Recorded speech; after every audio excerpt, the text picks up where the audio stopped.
Good to go. All right.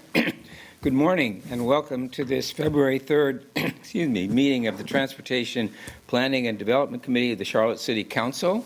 We'll start off as usual with introductions, beginning in the far corner. Allison Craig's minute. Aaron Tauber, Office of Sustainability and Resilience. Heather Bowley, Office of Sustainability and Resilience. Monica Holmes, Interim Planning Director. Tim Porter, Planning. Robert Allen with Pond.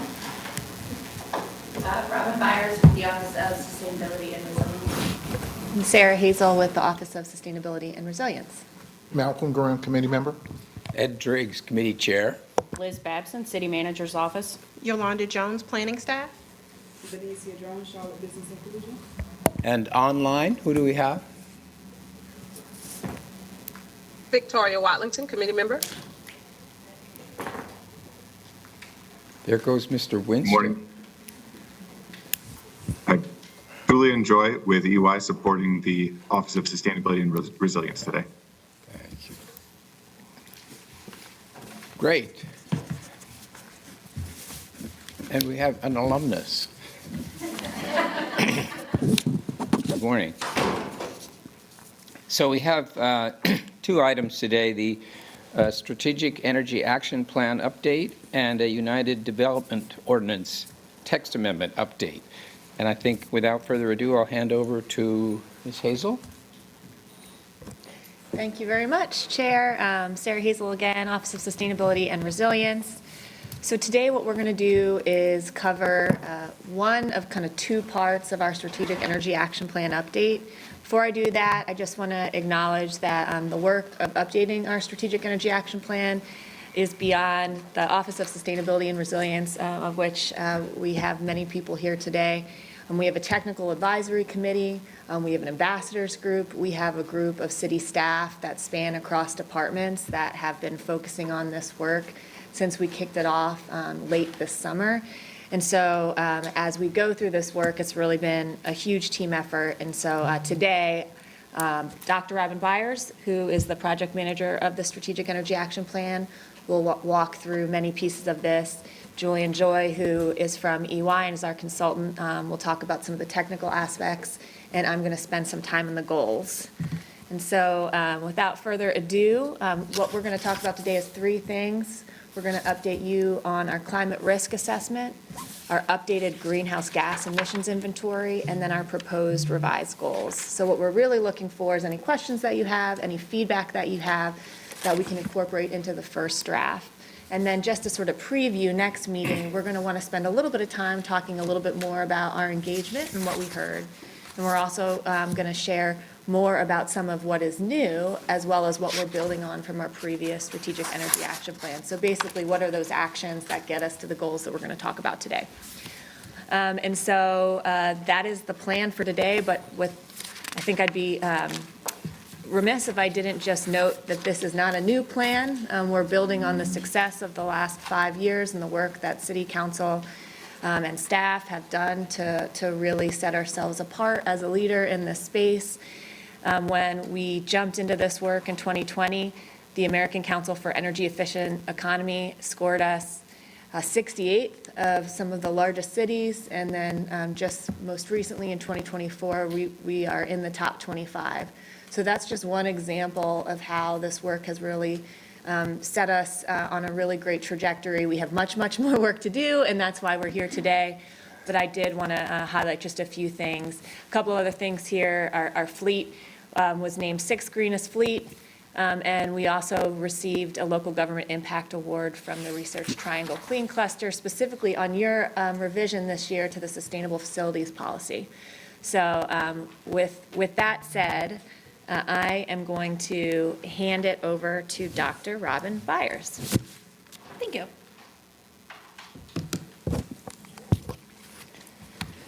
So we're going to get a little bit more technical about our climate risk assessment, but I just wanted to start off by talking about why we're doing this and the impact that this has, why we're adding this in. And so our planet is on track to hit at least 2 degrees Celsius of warming by about 2050. And that has led to a lot of climate uncertainty. That also has been the impetus for why we track greenhouse gas emissions. And so we really wanted to make that direct connection in this update, why we're doing this work. Anything we do that impacts the climate is also going to impact our overall greenhouse gas emissions, which has been the city's overall goals since 2018. And there is a financial impact as well, as there's a global shift toward preparing for climate risks. If we keep up with it, then we'll be in a good place to accept the emerging job sectors and stay in the lead for that, as opposed to falling behind. In addition, this revision and adding in the climate risk assessment is going to help us to really further connect and align with our other plans, such as our Tree Canopy Action Plan, our Strategic Mobility Plan, our Charlotte Future 2040 Plan, and others that come up as well. And then the community piece, it really allows us to respond to our community. Climate risks have far-reaching effects, including health, additional costs, quality of life, could affect our infrastructure, our economic growth, and our stability. And you'll hear about this a little bit more too, but we also heard through our engagement, especially through a survey we had, that a lot of residents in Charlotte are concerned about climate risks. And so with that, I'm going to turn it over to Julie and Joy to get a little bit more in depth about our climate risk assessment. Great, thank you, Robin. And can everybody hear me okay? Yes. Okay, perfect. So as Robin noted, one of the new things for this TF update is the climate risk assessment. And to conduct the assessment, we followed guidance from CDP, that's the Carbon Disclosure Project, the GCOM, the Global Conference of Mayors, and C40 cities. So we followed leading guidance in terms of our process, which began with identifying and choosing the most relevant climate risks. We did so through looking at what are some comparable peer cities talking about in terms of their climate risks, as well as thinking about what are some of the most relevant risks based on climate data, historic and projected for the city of Charlotte. For those climate risks themselves, we think about them in a couple different ways. Some of the risks can be either categorized as physical or transition risks. And physical risks can be either chronic or acute risks. When we think about acute risks or shocks, these are things like wildfires or severe thunderstorms, things that are one-time events that may be expected to increase in frequency or increase in severity. Thinking about chronic risks, these are long-term stressors. These could be things like extreme heat or average heat. So if over time we expect to see the average level of something increasing. When we think about transition risks, this is something that's a little bit less obvious compared to the physical risks. But transition risk could include things like if the world generally actually achieves its goals of a low carbon or more sustainable economy, are there risks to Charlotte across that process? So, for example, are there, as Robin mentioned, perhaps economic risks or risks to things like transportation if the world shifts in a specific direction? And could that impact Charlotte? In order to examine these risks, we looked at different future scenarios. So we took two what we call bookend scenarios. One of them is a low carbon economy, and one of them is a high carbon economy. And these are scenarios that are projected out to 2100, and they are derived really from climate science. So in the low carbon scenario, we have emissions are largely mitigated to around 1.5 to 2 degrees Celsius, or about 3 to 5 degrees Celsius warming by 2100, whereas in a high carbon scenario, that warming is a fair bit higher, so up to about 8 degrees Fahrenheit by 2100. And these are intended to provide different lenses through which to examine the different types of risks. Broadly speaking, in a high carbon scenario, we would expect to see physical risks have a much more serious impact. But when we think about a low carbon scenario, that provides a useful lens through which to analyze transition risks.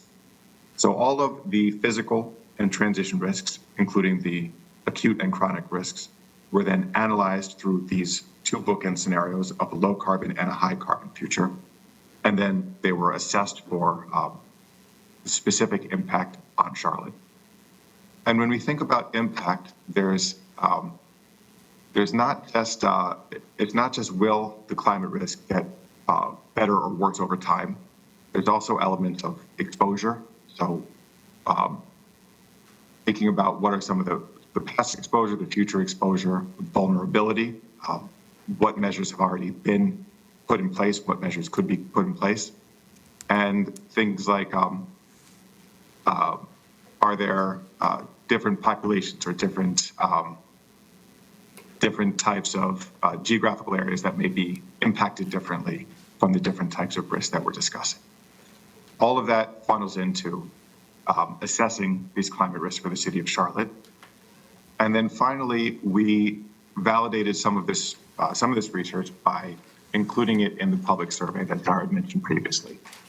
In the public survey, we saw that the risk of highest concern to residents was extreme heat and increasing severity of severe thunderstorms. So one of them is a chronic risk, extreme heat, and the other is an acute risk, the severe thunderstorms. Both of these were rated as the highest concern to residents, as well as the climate risk that we're seeing the most increased frequency over time. And then all of these were meant to be validated by the public survey to provide a lens into connecting some of the actions in the CF into the lived experiences of the residents to make it a plan that's representative of what people are experiencing and what people are concerned about.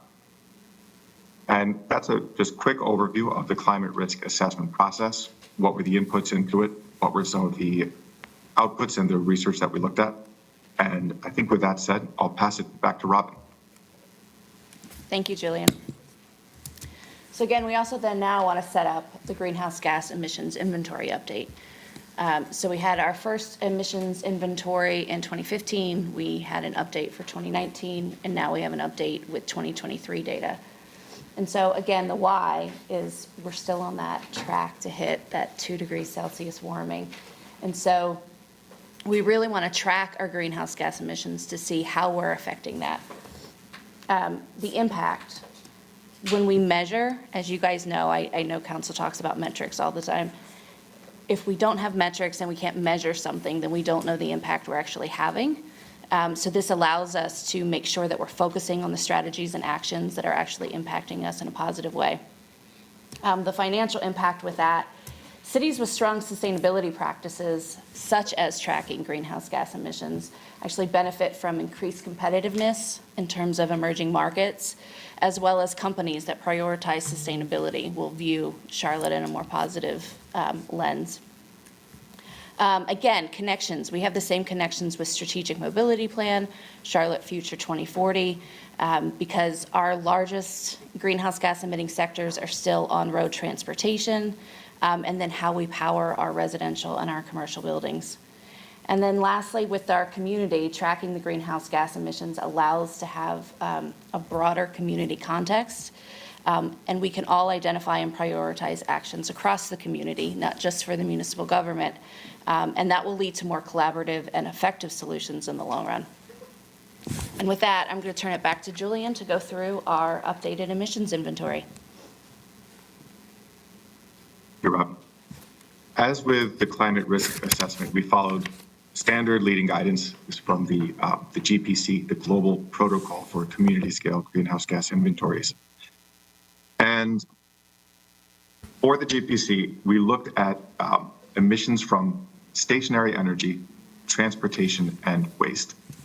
Stationary energy includes broadly natural gas for heating, as well as electricity in buildings. Transportation, the vast majority is from on-road transportation, but it also can include rail and aviation emissions from city-owned vehicles. And then waste includes both municipal solid waste and wastewater. Those categories are mapped here to Charlotte-specific reporting categories across government, commercial, industry, and residential buildings, transportation, and then waste. One of the things that we were able to do for the 2023 inventory is collect a lot of local Charlotte-specific high-quality data. And so we were quite happy that all of the calculations that we did trace back to specific data that is relevant and applicable to and from the city of Charlotte. And so looking at the 2023 inventory, we see the largest single category is from transportation. And that's similar to previous years, and that's as expected. And then the remainder are across buildings, and those are stationary energy in different types of buildings from natural gas and electricity. One thing to note is that some of the decrease that we're seeing is attributable to the updated, more local data and methodologies that we use for the 2023 inventory. Where possible, we did try to retroactively backcast that to the 2015 and 2019 inventories. And so 2015 and 2019 will look a little bit different from when it was previously reported because we included things like commercial waste and additional wastewater treatment plants that had been excluded previously. Beyond that, there are other reasons for the decrease. For example, we're seeing a cleaner electric grid from Duke Energy, bringing more lower carbon emissions electricity generation resources to the grid as they retire some things like older coal plants. Additionally, things like energy efficiency initiatives like Power Down the Crown will reduce the emissions from all of those building sectors across natural gas and electricity.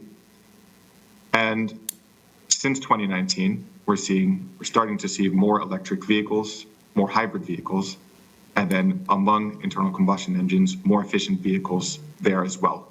All of those are combining to help reduce the greenhouse gas emissions from 2015 through 2023.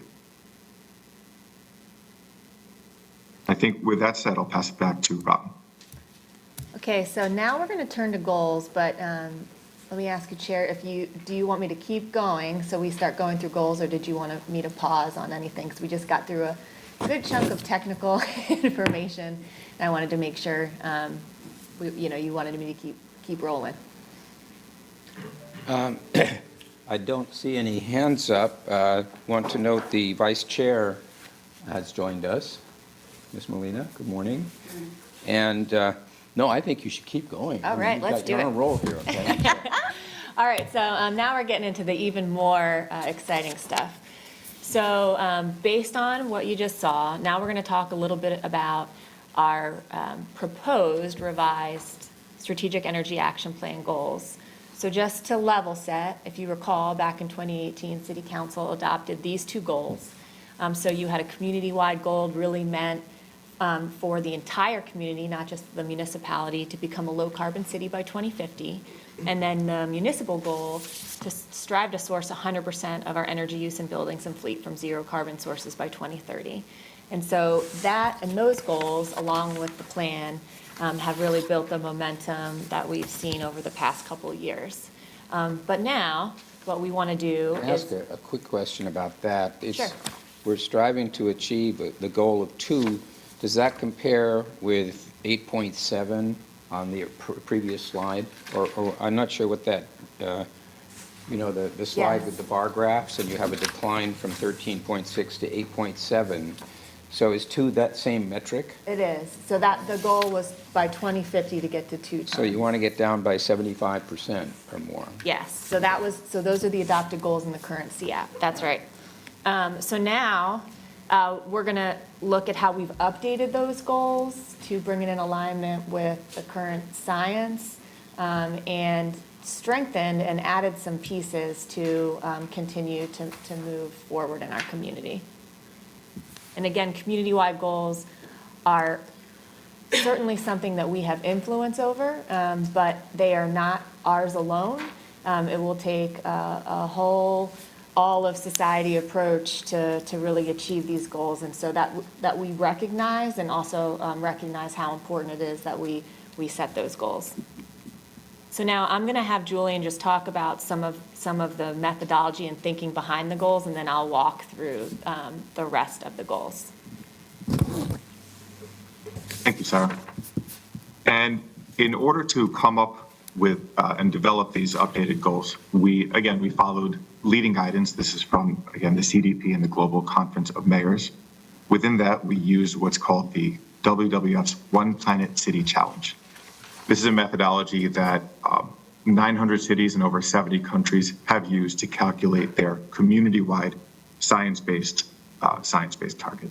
And as Sarah mentioned, this is meant to apply to, broadly speaking, the city of Charlotte as a whole. So something that is a whole of society goal that covers the community. And in order for it to be science-based, there are 3 different considerations. The first is alignment with global goal to limit warming to 1.5 degrees Celsius. That is in line, if we were to revert back to the climate risk assessment, with what we call the low carbon economy scenario. In order to achieve that goal, broadly speaking, the global community will need to reduce emissions by about 50% by 2030 and achieve net zero by 2050. So the first consideration is alignment with a global trajectory meant to keep global warming within a range that's considered, broadly speaking, less risky overall to society. The second component is that the goal should be equitable. And in this context, that means taking into account the historical contributions of the jurisdiction or the region that's setting the goal. As an example, some places across the globe, so small island developing states, for example, have very little contribution to global warming, so they would be expected to set a less ambitious target. Whereas a city like Charlotte, a city in a highly developed, higher socioeconomic developed country with a long history of contribution of carbon emissions to the global scenario, would expect it to be taking a larger fair share approach towards that goal.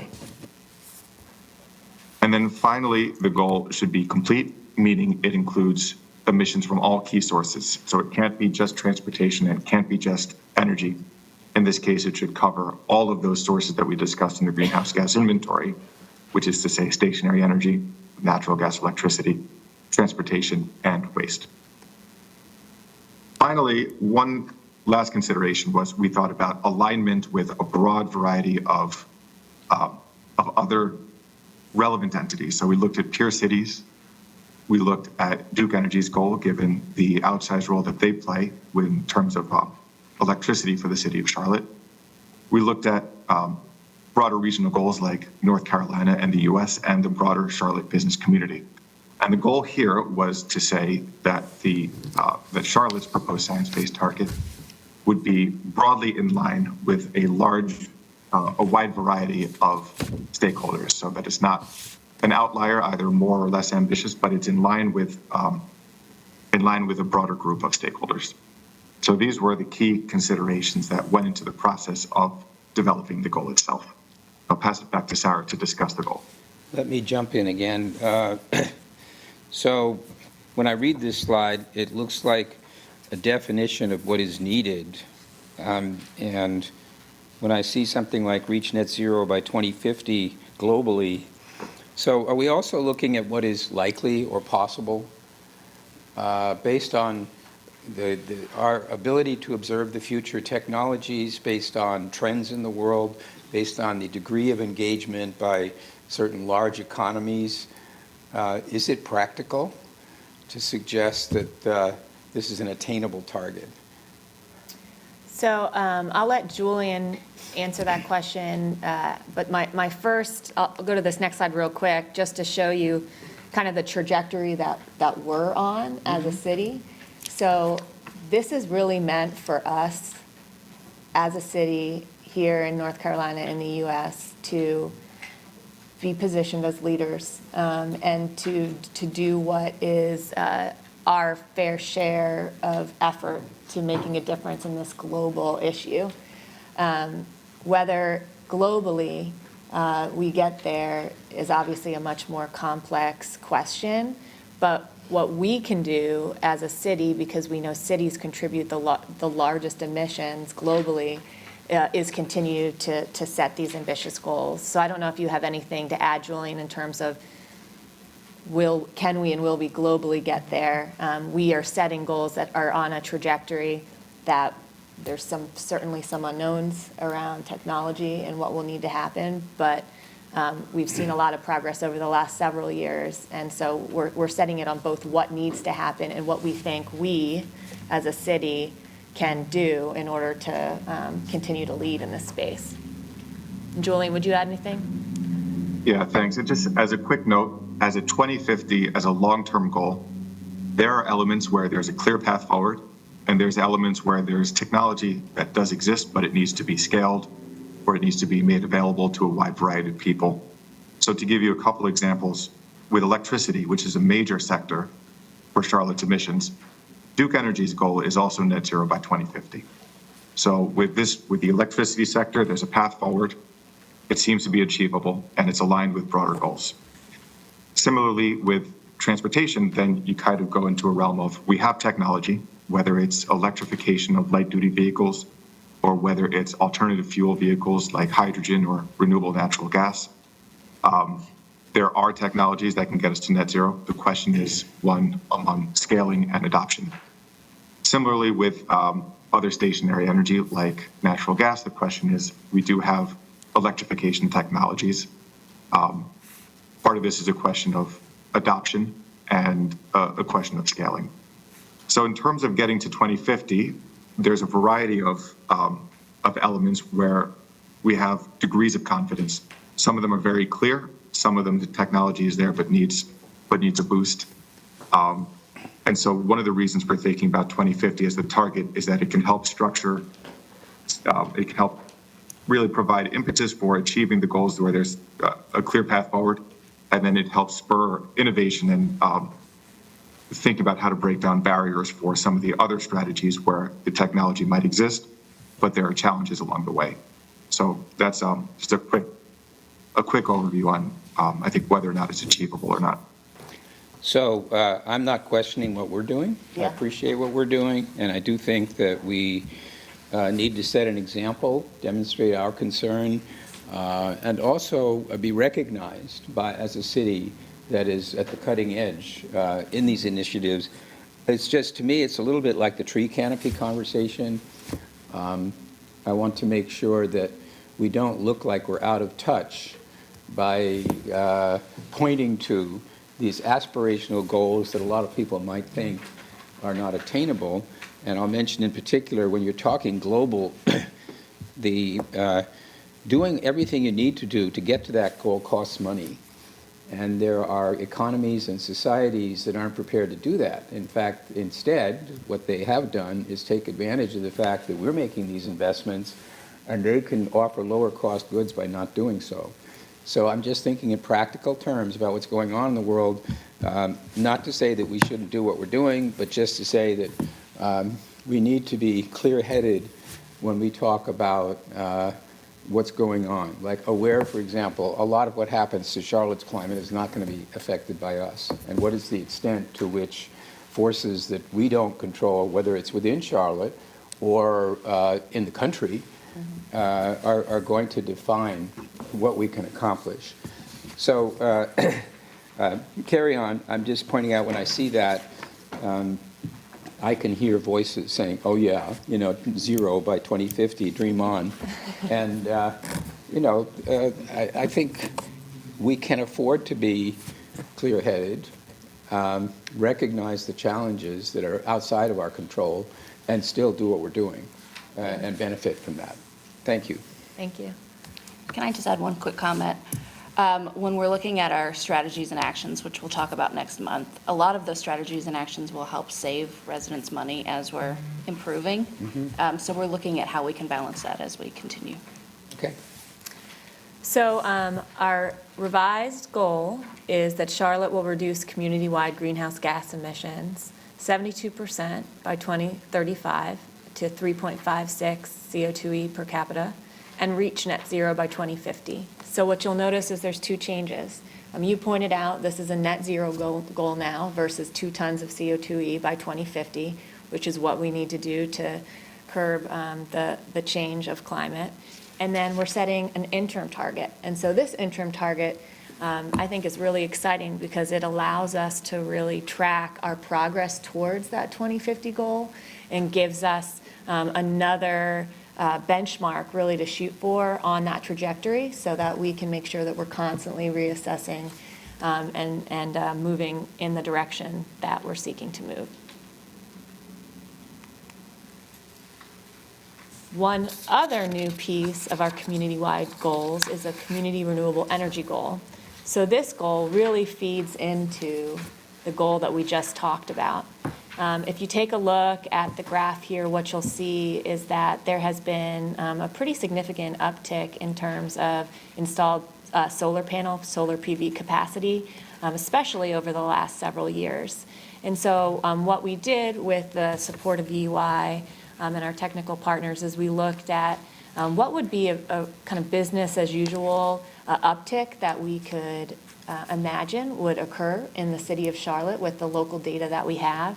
And then we thought, okay, given that, we need to set a target that is both achievable but ambitious, understanding that we have some levers that we can use to help support more solar and more renewable energy in our community.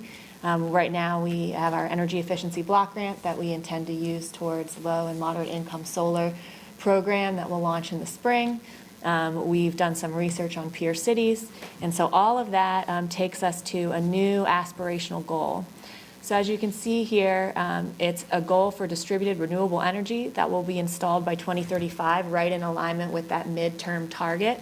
We're still evaluating where that goal is going to land, but right now we have between 600 megawatts, which would be doubling the business case as usual, to 1,000 megawatts or a gigawatt. Thank you. Which would be more ambitious. And so over the course of the next couple weeks, we're going to have a few more stakeholder conversations to really better evaluate that goal and make sure that it is both focused on really propelling us forward, but is within a real shot of hitting. And that's really kind of the sweet spot of what we want to do here.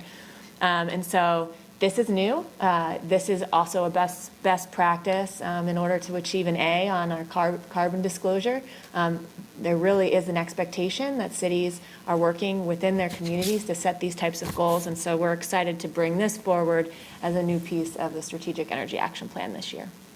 So I don't mean to heckle, but at the end of the day, it could come down to our willingness to commit. So we have federal resources, for example, and is the city prepared to make investments by offering incentives, for example, in order to help us achieve that goal? That's the tough question. So to think that we can rely entirely on, in order for us to achieve these goals, maybe we also need to provide a little bit of a push to get them to the point where they'll do it. And I've appreciated so far that we haven't tried to mobilize huge amounts of money to try and get other people to do what we want. But I do think, as a matter of policy, we should look critically at whether we're trying to accomplish all of this just by suasion, or whether we are prepared to leverage a little bit the investments that private people are willing to make in order to get them to a point where they'll change. Because creating the kind of building certifications that we would like to see and using the energy sources we would like, we've seen in our solar energy program that there are some economics around it. And I think that our ability to achieve these goals will depend on our willingness to offer some real incentives, as we do, for example, in our planning process for housing. And that's a great point.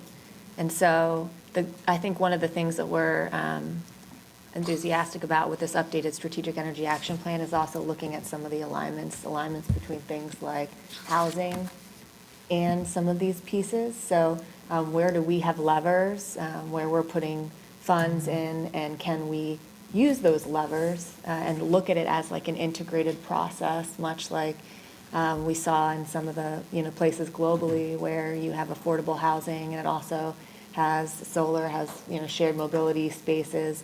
How can we sort of not only think about what we're going to put in, but look at where we're already putting in and figure out how we can do that in a way that sort of leverages work that we're already doing.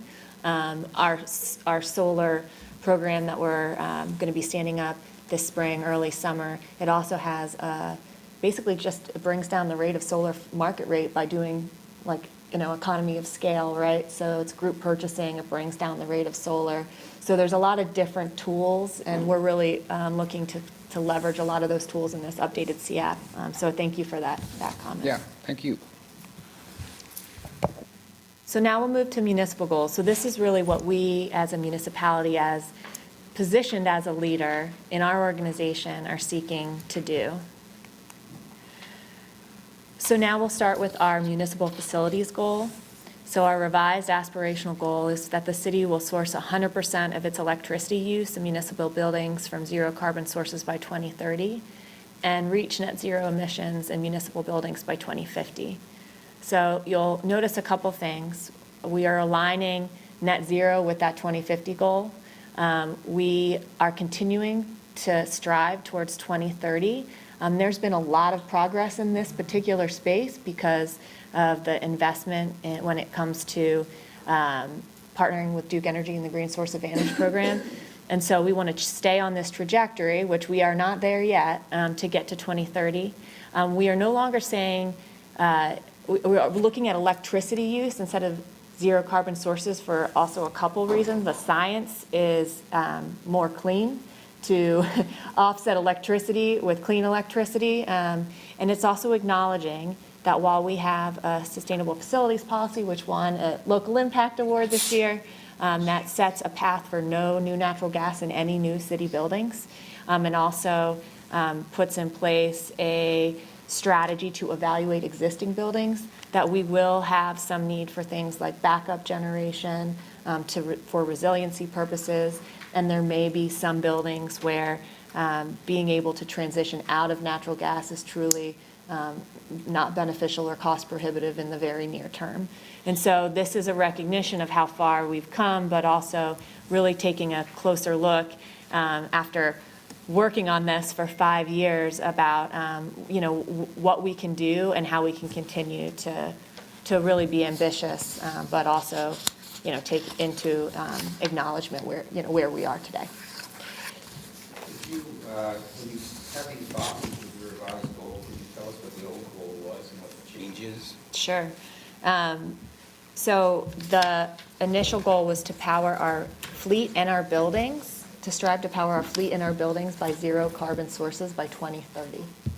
And so now it's to source 100% of electricity use in municipal buildings from zero carbon sources by 2030 and reach net zero emissions by 2050. So again, the difference, are we stepping up or are we backing off a little bit by doing it this way? So we're being more specific around electricity instead of all sources to just be more in alignment with science, but we're sticking with the 2030 time horizon versus pushing it out to 2035. Okay, thank you.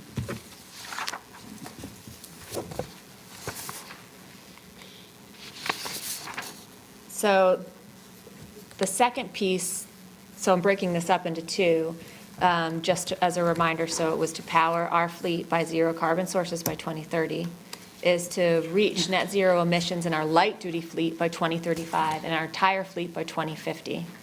So what are the considerations behind this?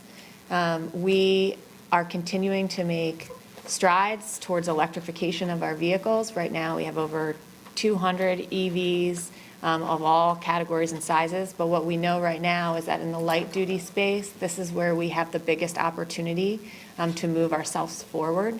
Back in 2018, again, not fully understanding where technology would be, we know that with some of our heavier duty fleet, there are not electric technology that is available for the work that we need to do today. However, what we will do is note that we will continue to reduce usage of those fuels that are not electric in the sustainable and resilient fleet policy, which mandates that we are evaluating when we're replacing our vehicles for the technology that has the lowest emissions.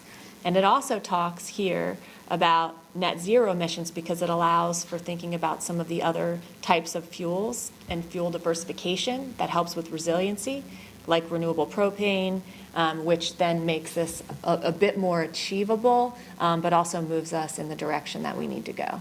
And so this is a revised, sort of more practical goal, which still propels us forward, but keeping our 2030 goal as it was, it's getting to the point where that's not actually something that is within the realm of possibilities. And so to keep that goal doesn't really move us forward faster, but to reset a new aspirational goal will keep us moving in the right direction.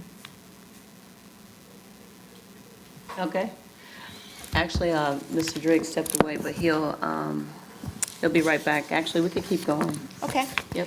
So we're going to wrap it up now with next steps, and I'll turn it over to Dr. Byers to take us home. So we've come to you guys twice before, and this is the same graphic that we've used the whole time. We started our project. We have a ton of engagement that we've been working on, and it's been really solid comments that we've gotten back that we've been able to use and kind of guide where we're going. As Sarah said, we have a technical advisory committee full of experts that are external to the city that have been helping us with this, as well as we have an ambassadors group to help get the news out and spread it around. And so those are folks that maybe aren't experts but have been a part of this, are really passionate about this project. That group has actually grown quite a bit this past year, but more specifically in the past 6 months. We've gotten great feedback from them. And so we've been doing that engagement at the same time that we've been doing that technical kind of look at our assessments. And so bringing those together, we've been doing that in the recent month. We're wrapping up the engagement now. We're finalizing our drafts. And we'll be ready to continue coming back for this on a trajectory to get adoption by April. Just so you guys know where we are. We are coming back next month, like I said, and Sarah said before, we're going to be talking about the actions and strategies specifically, and keep going. So in March, we're going to share our updated focus areas. We have 4. We're going to review the strategies and actions, and we're going to highlight connections that we have to different priorities that we've heard either from council, from our technical advisory committee, from the public. Specifically, climate justice has risen to the top. And then in April, we'll review the complete CAP update with you guys and larger council and go through the adoption process. All right. Any questions? Any questions online? Still looking for Mr. Driggs. I can't believe he stepped away long enough for me to be able to say more than 3 words. Y'all know he run a tight ship. I love you, Mr. Driggs. I'm just waiting for you to come back. He's back. So. Hey, you got it. You got it. Yes. Why don't you take it from here on? No, you got it. I'm a great wing lady, and I like my wing lady position. Okay. Yeah. I will add real quick, in the packet that you guys have, there's additional context with all of the Pierce City information. And that's it. That's it. So I think what we talked about was, I appreciate the compact presentation, and a lot of this material is really pretty dry, and it's technical. So let us, from a policy standpoint, keep sight of a big picture. And the big picture is that we have this commitment and that we are advancing on several fronts, that we are prepared to make certain investments, but we're going to be accountable in terms of how we invest.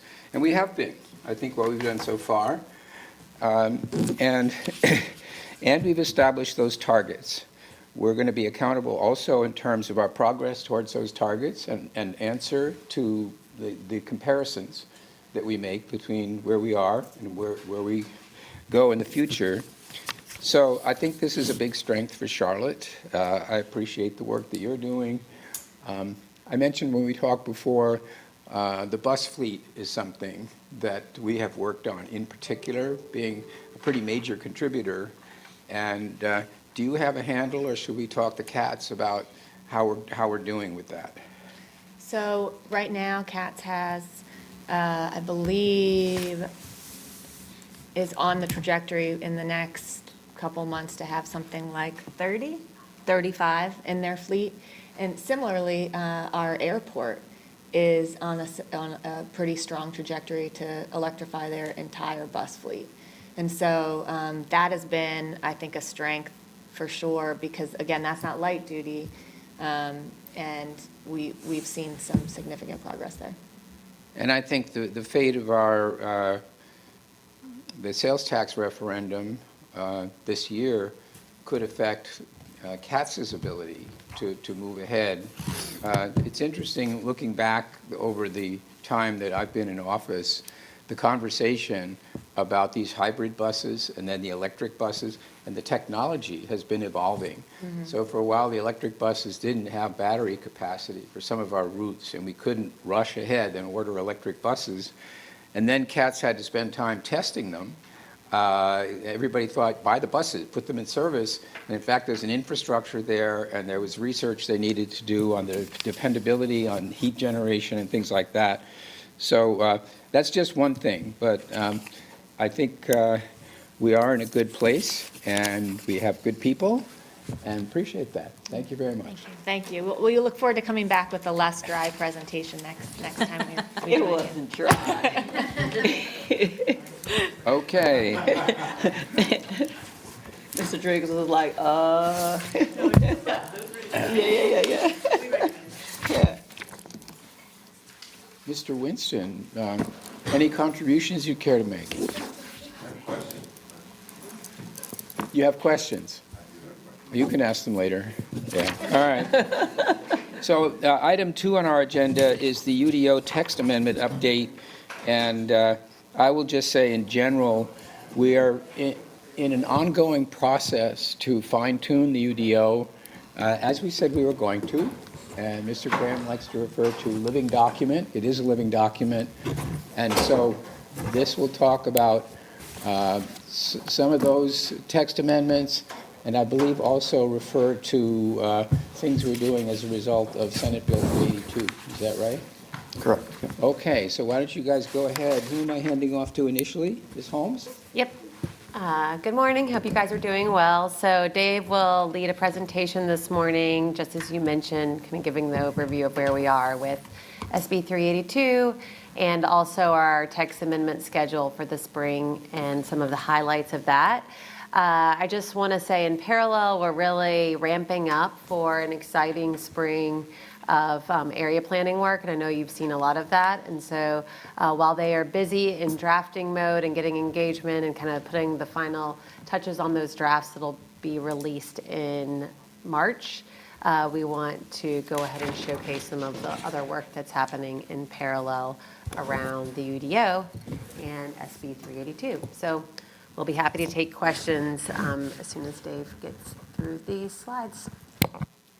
Thank you.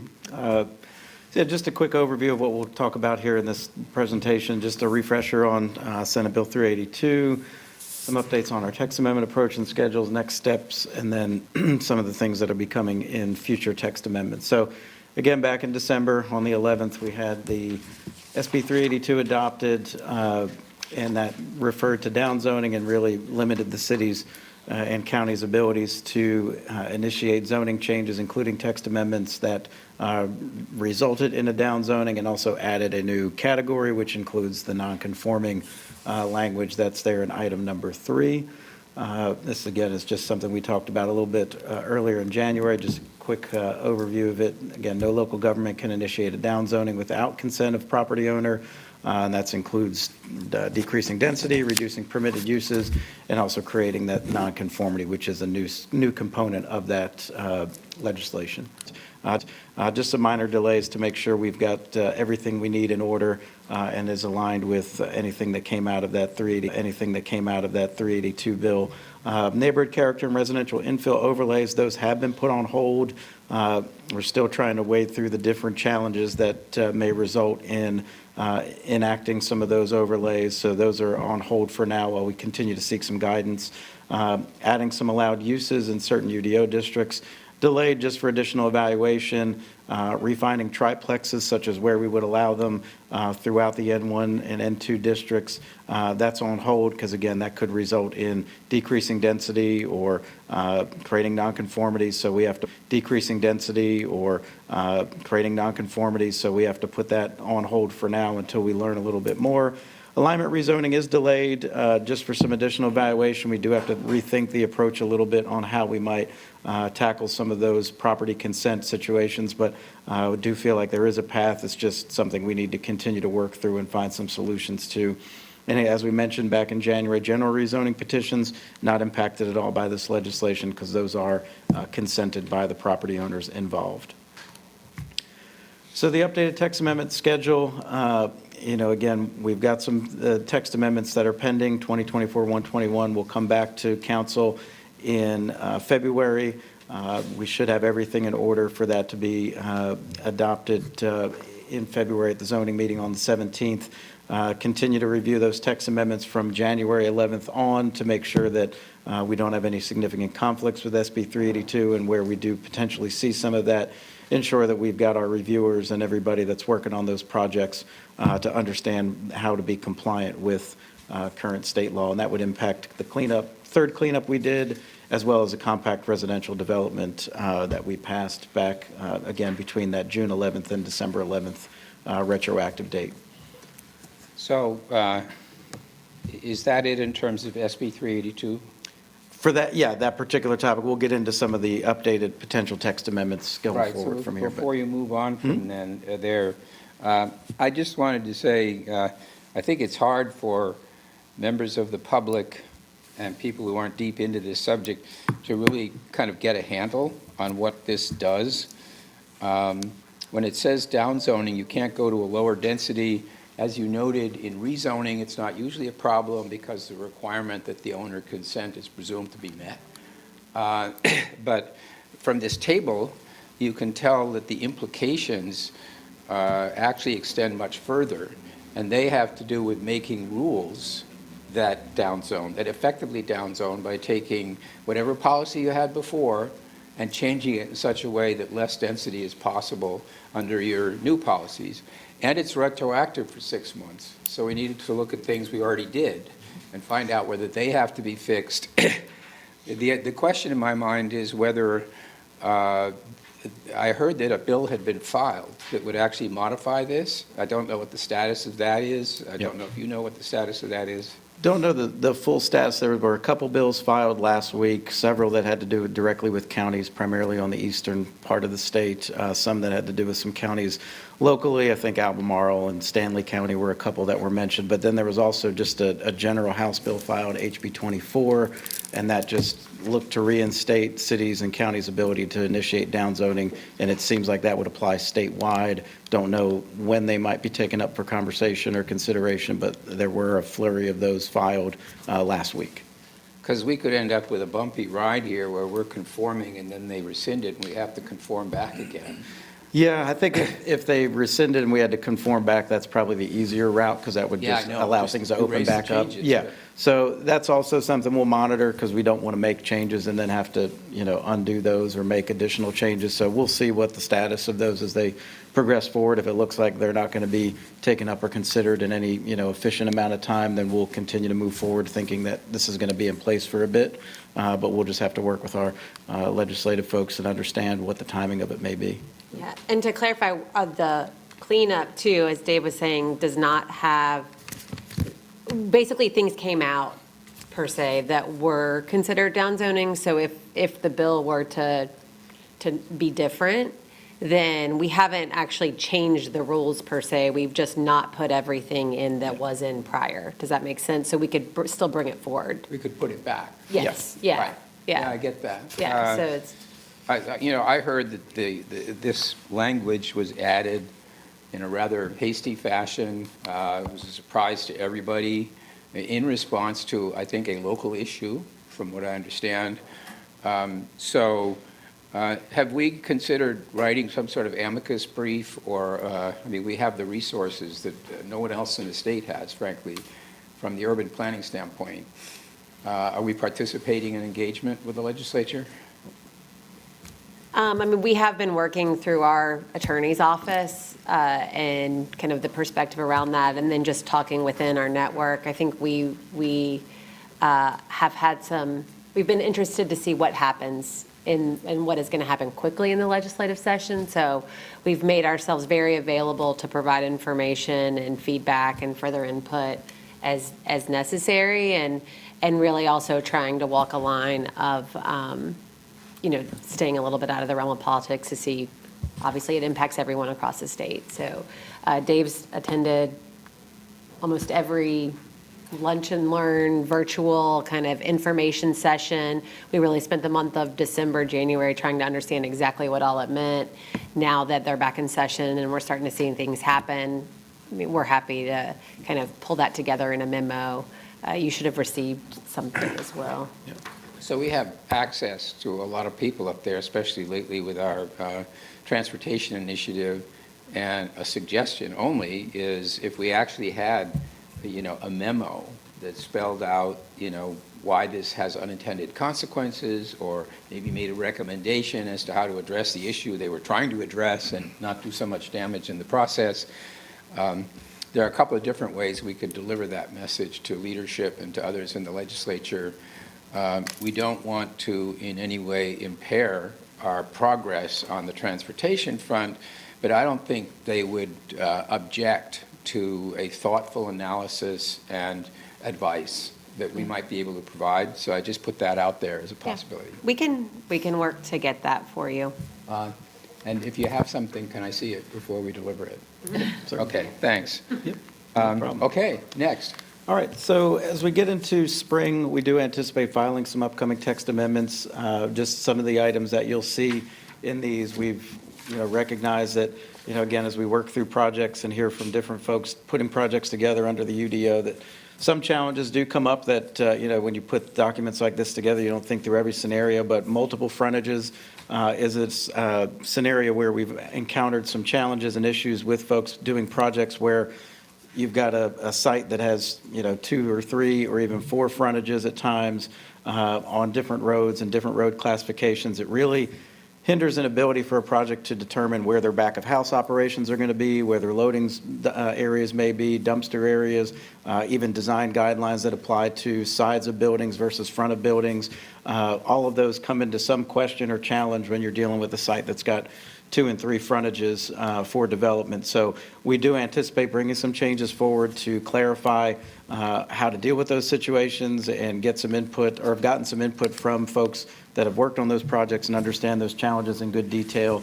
So we do anticipate, again, having some filings in the spring that would address issues like this and make it a little bit more clear to understand when you're doing a project with multiple street frontages, how you treat those frontages and where you can put some of your operations for that site.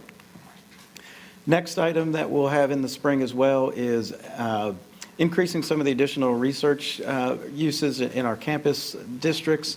A lot of this has to do with life science centers. That was something that was discussed back at, I believe, the ED committee last January, or last month in January.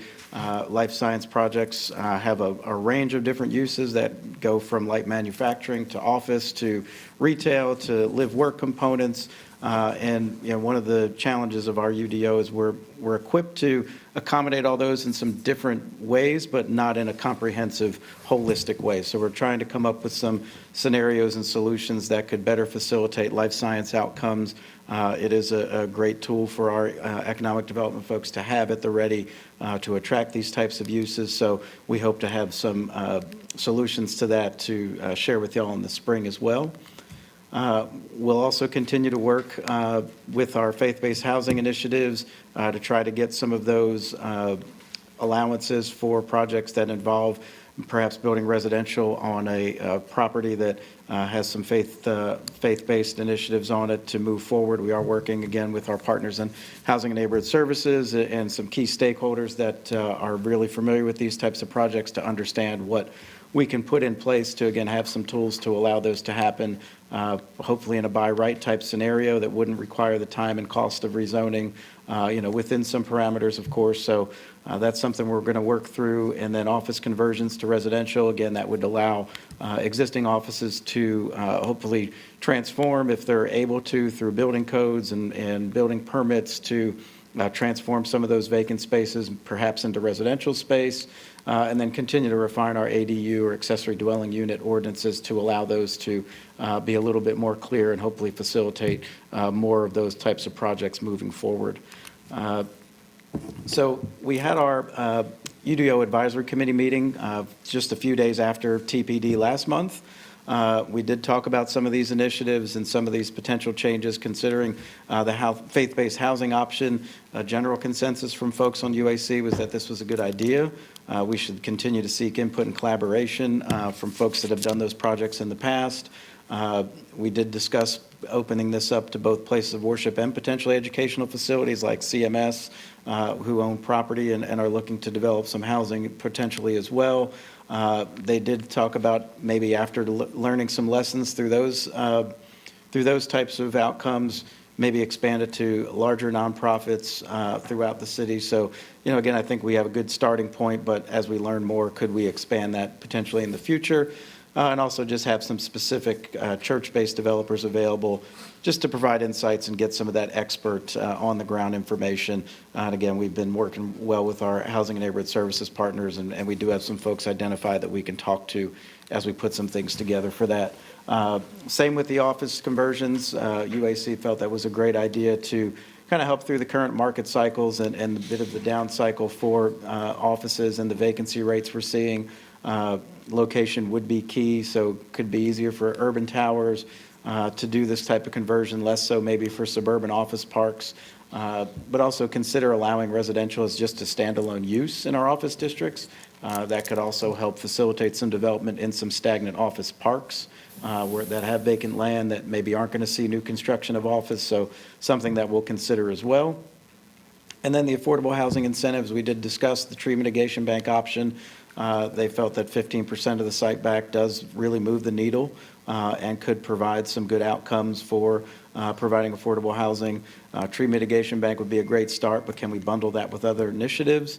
And then the land set aside would be an attractive outcome. We had that for height bonuses, but we may again want to consider this for horizontal bonuses because some of these projects may not be building taller high-rise buildings. They may just need some additional land or horizontal type bonuses to get the types of outcomes that they're looking for. So that's all the feedback we heard. It was a generally positive meeting and conversation with UAC. We'll continue to engage them down at that last bullet. We do have a meeting with them on February 27th, but to start, we will, continue to look at our previous text amendments that were done in June, make sure those are, in line and how we need to deal with SB 382, 121, as we mentioned, should be forward in a couple weeks for adoption. We'll have some spring filing amendments that will move forward, and then again, go through our community engagement and engagement with UAC and other stakeholders, starting with that February 27th meeting. So I believe that is all that we have, just graphic, second quarter, general UDO text amendment filed in spring, residential refinement filed in the spring. We will get onto a semi-annual kind of maintenance routine for the UDO, so you may see less text amendments that have a little bit more in them, but we do try to get to those now on a biannual basis, so we're kind of limiting the amount of amendments you're seeing, but we're trying to still get a lot of that maintenance done. And then in the fourth quarter, we'll have hopefully a decision on one of those semi-annual maintenance text amendments that we will bring forward and go through that with y'all as we get into later 2025. So with that, we'll open it up for any questions and discussions. Ms. Anderson.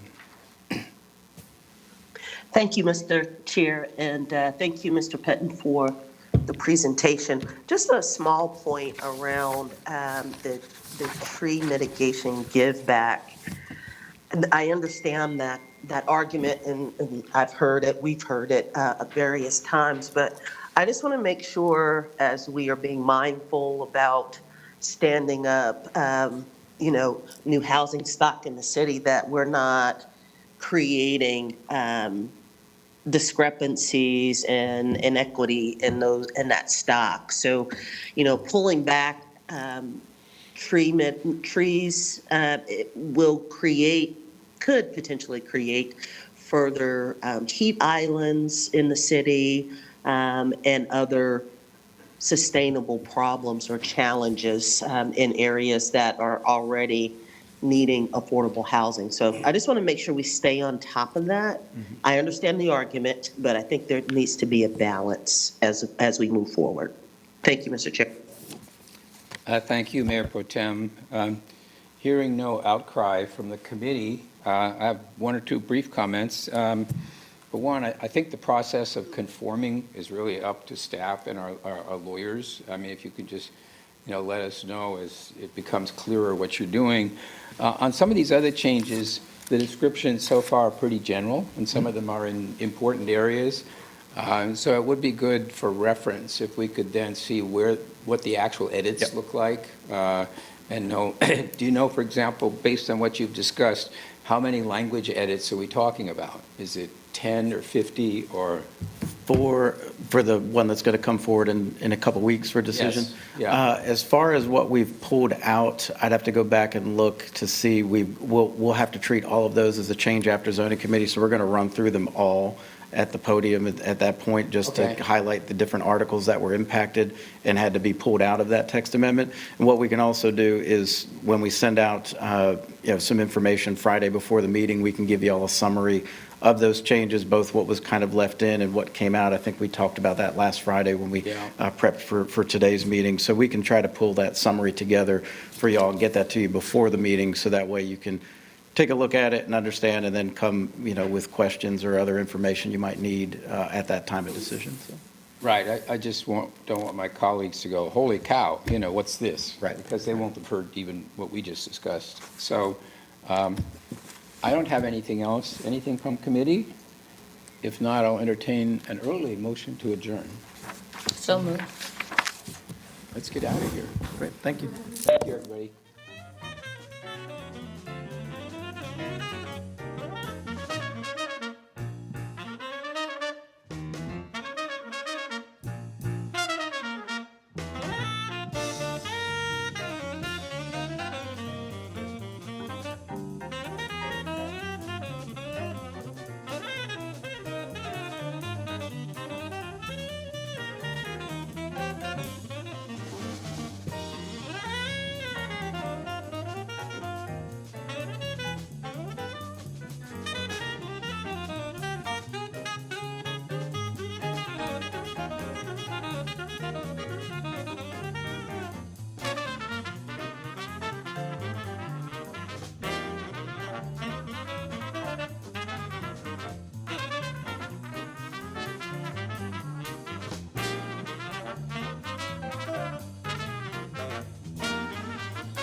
Good afternoon, everyone. My name is Malcolm Graham, and I serve as chairman of the City of Charlotte's Jobs and Economic Development Council Committee. I want to take this opportunity to welcome each and every one of you to our Monday, February 3rd, 2025 meeting here at the Government Center. Let's get started by first introducing those in the room with us, and then we will pivot to those who are visiting with us virtually. And we can start to my far left, circle the room, and then we'll continue with the dais. Along with economic development, Eric Kramer, business journal. George Duke, Office of Workforce Development. Brandon Grant, Office of Workforce Development. Robert Allen with Pond. Warren Harris, Economic Development. Robin Byers, Office of Sustainability and Resilience. Triple One, Office of Sustainability and Resilience. Sarah Hazel, Office of Sustainability and Resilience. Schwanitz, City Attorney's Office. Alexis Gordon, Economic Development. Matthew Ford, Economic Development. Nan Peterson, Planning. Sherry Jones, Office of Workforce Development. Kathy Willis, Office of Workforce Development. Holly Esprit, Economic Development. Greg Shermco. Danielle Frazier, Office of Workforce Development. Aaron Tauber, Office of Sustainability and Resilience. Allison Craig, City Manager's Office.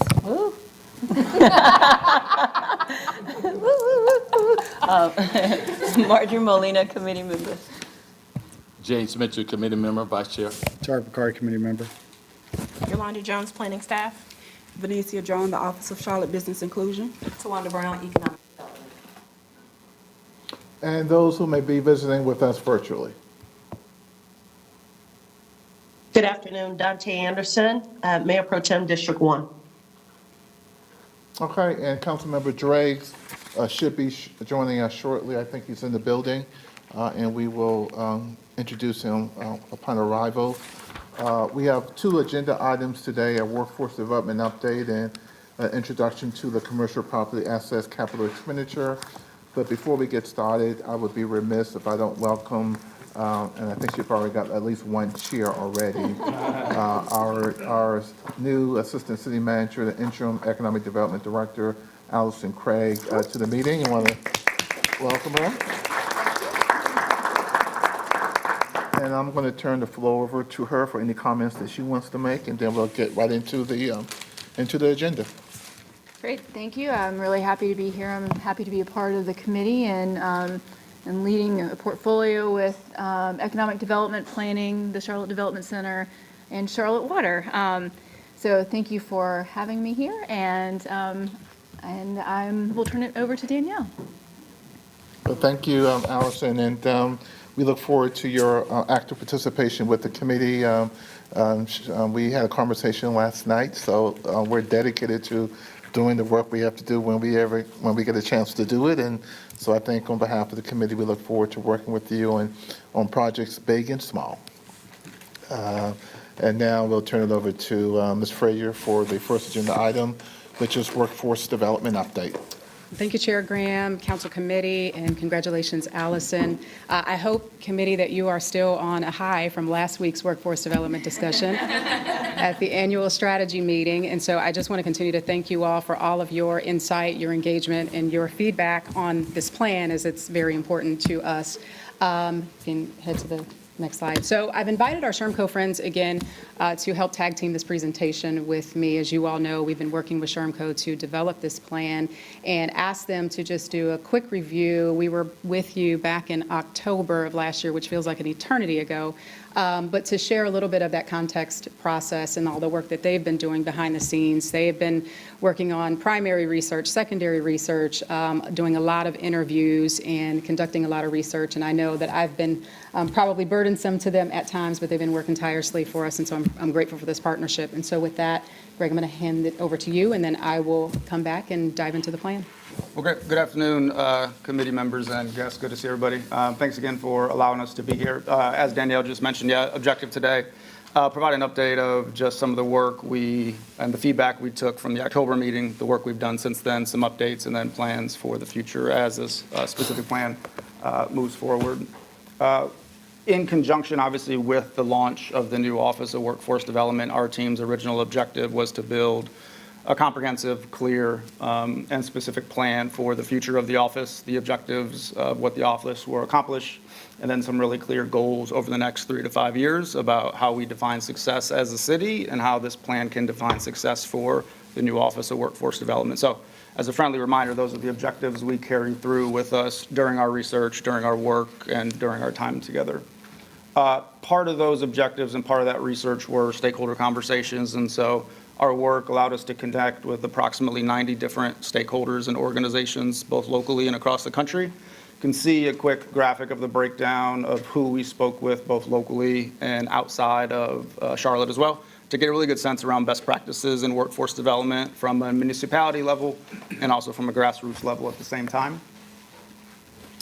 Part of those, and again, I just want to emphasize these are just a select few of the stakeholder conversations, represent these organizations.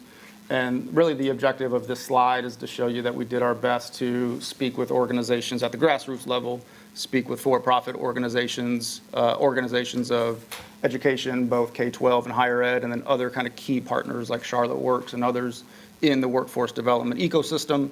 To do this, to get a really good sense about what they were thinking, what they were seeing, and what they wanted to be true in the future of the plan.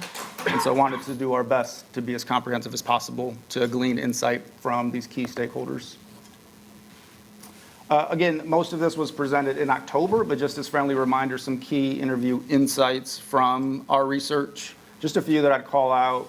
First, the importance of defining and clarifying what is workforce development and what it's not, and related to that definition, what would be the responsibility for this office.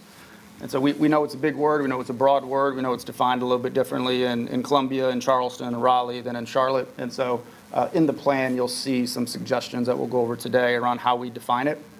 Data, obviously the city has a rich history in focusing on data and also the ROI on investments. And so you'll see a big focus on data throughout this plan and related goals. And then last thing I'd call out is just the city as a convener and a bridge, almost unanimously from all the stakeholders we spoke with, really looking and continue to look at the city to be a key leader in bringing resources into the community, in advocating for key resources, and being a go-to for key issues and key opportunities within the workforce development space. And now, how are you? All right. Thank you. So just wanted to really highlight high level some of the things that we touched on back in October. We presented again to this committee back on October 7th. We took the insights, as Greg mentioned, that was shared from this table and looked inwardly with regards to what our approach would be moving forward. We've engaged in additional research, both internally and externally with stakeholders. And each month, we've really pretty much conducted 12 additional strategic planning sessions with the Office of Workforce Development team, just to ensure that we're on track with regards to what our key focus areas might be for the plan. In October, we shared the vision and mission for workforce development, and so I won't read the slide. Those have not changed. Those remain consistent with regards to the vision and the mission for how the Office of Workforce Development plans to move forward with regards to its plan. And then we offered up a working definition that we're using to guide this work.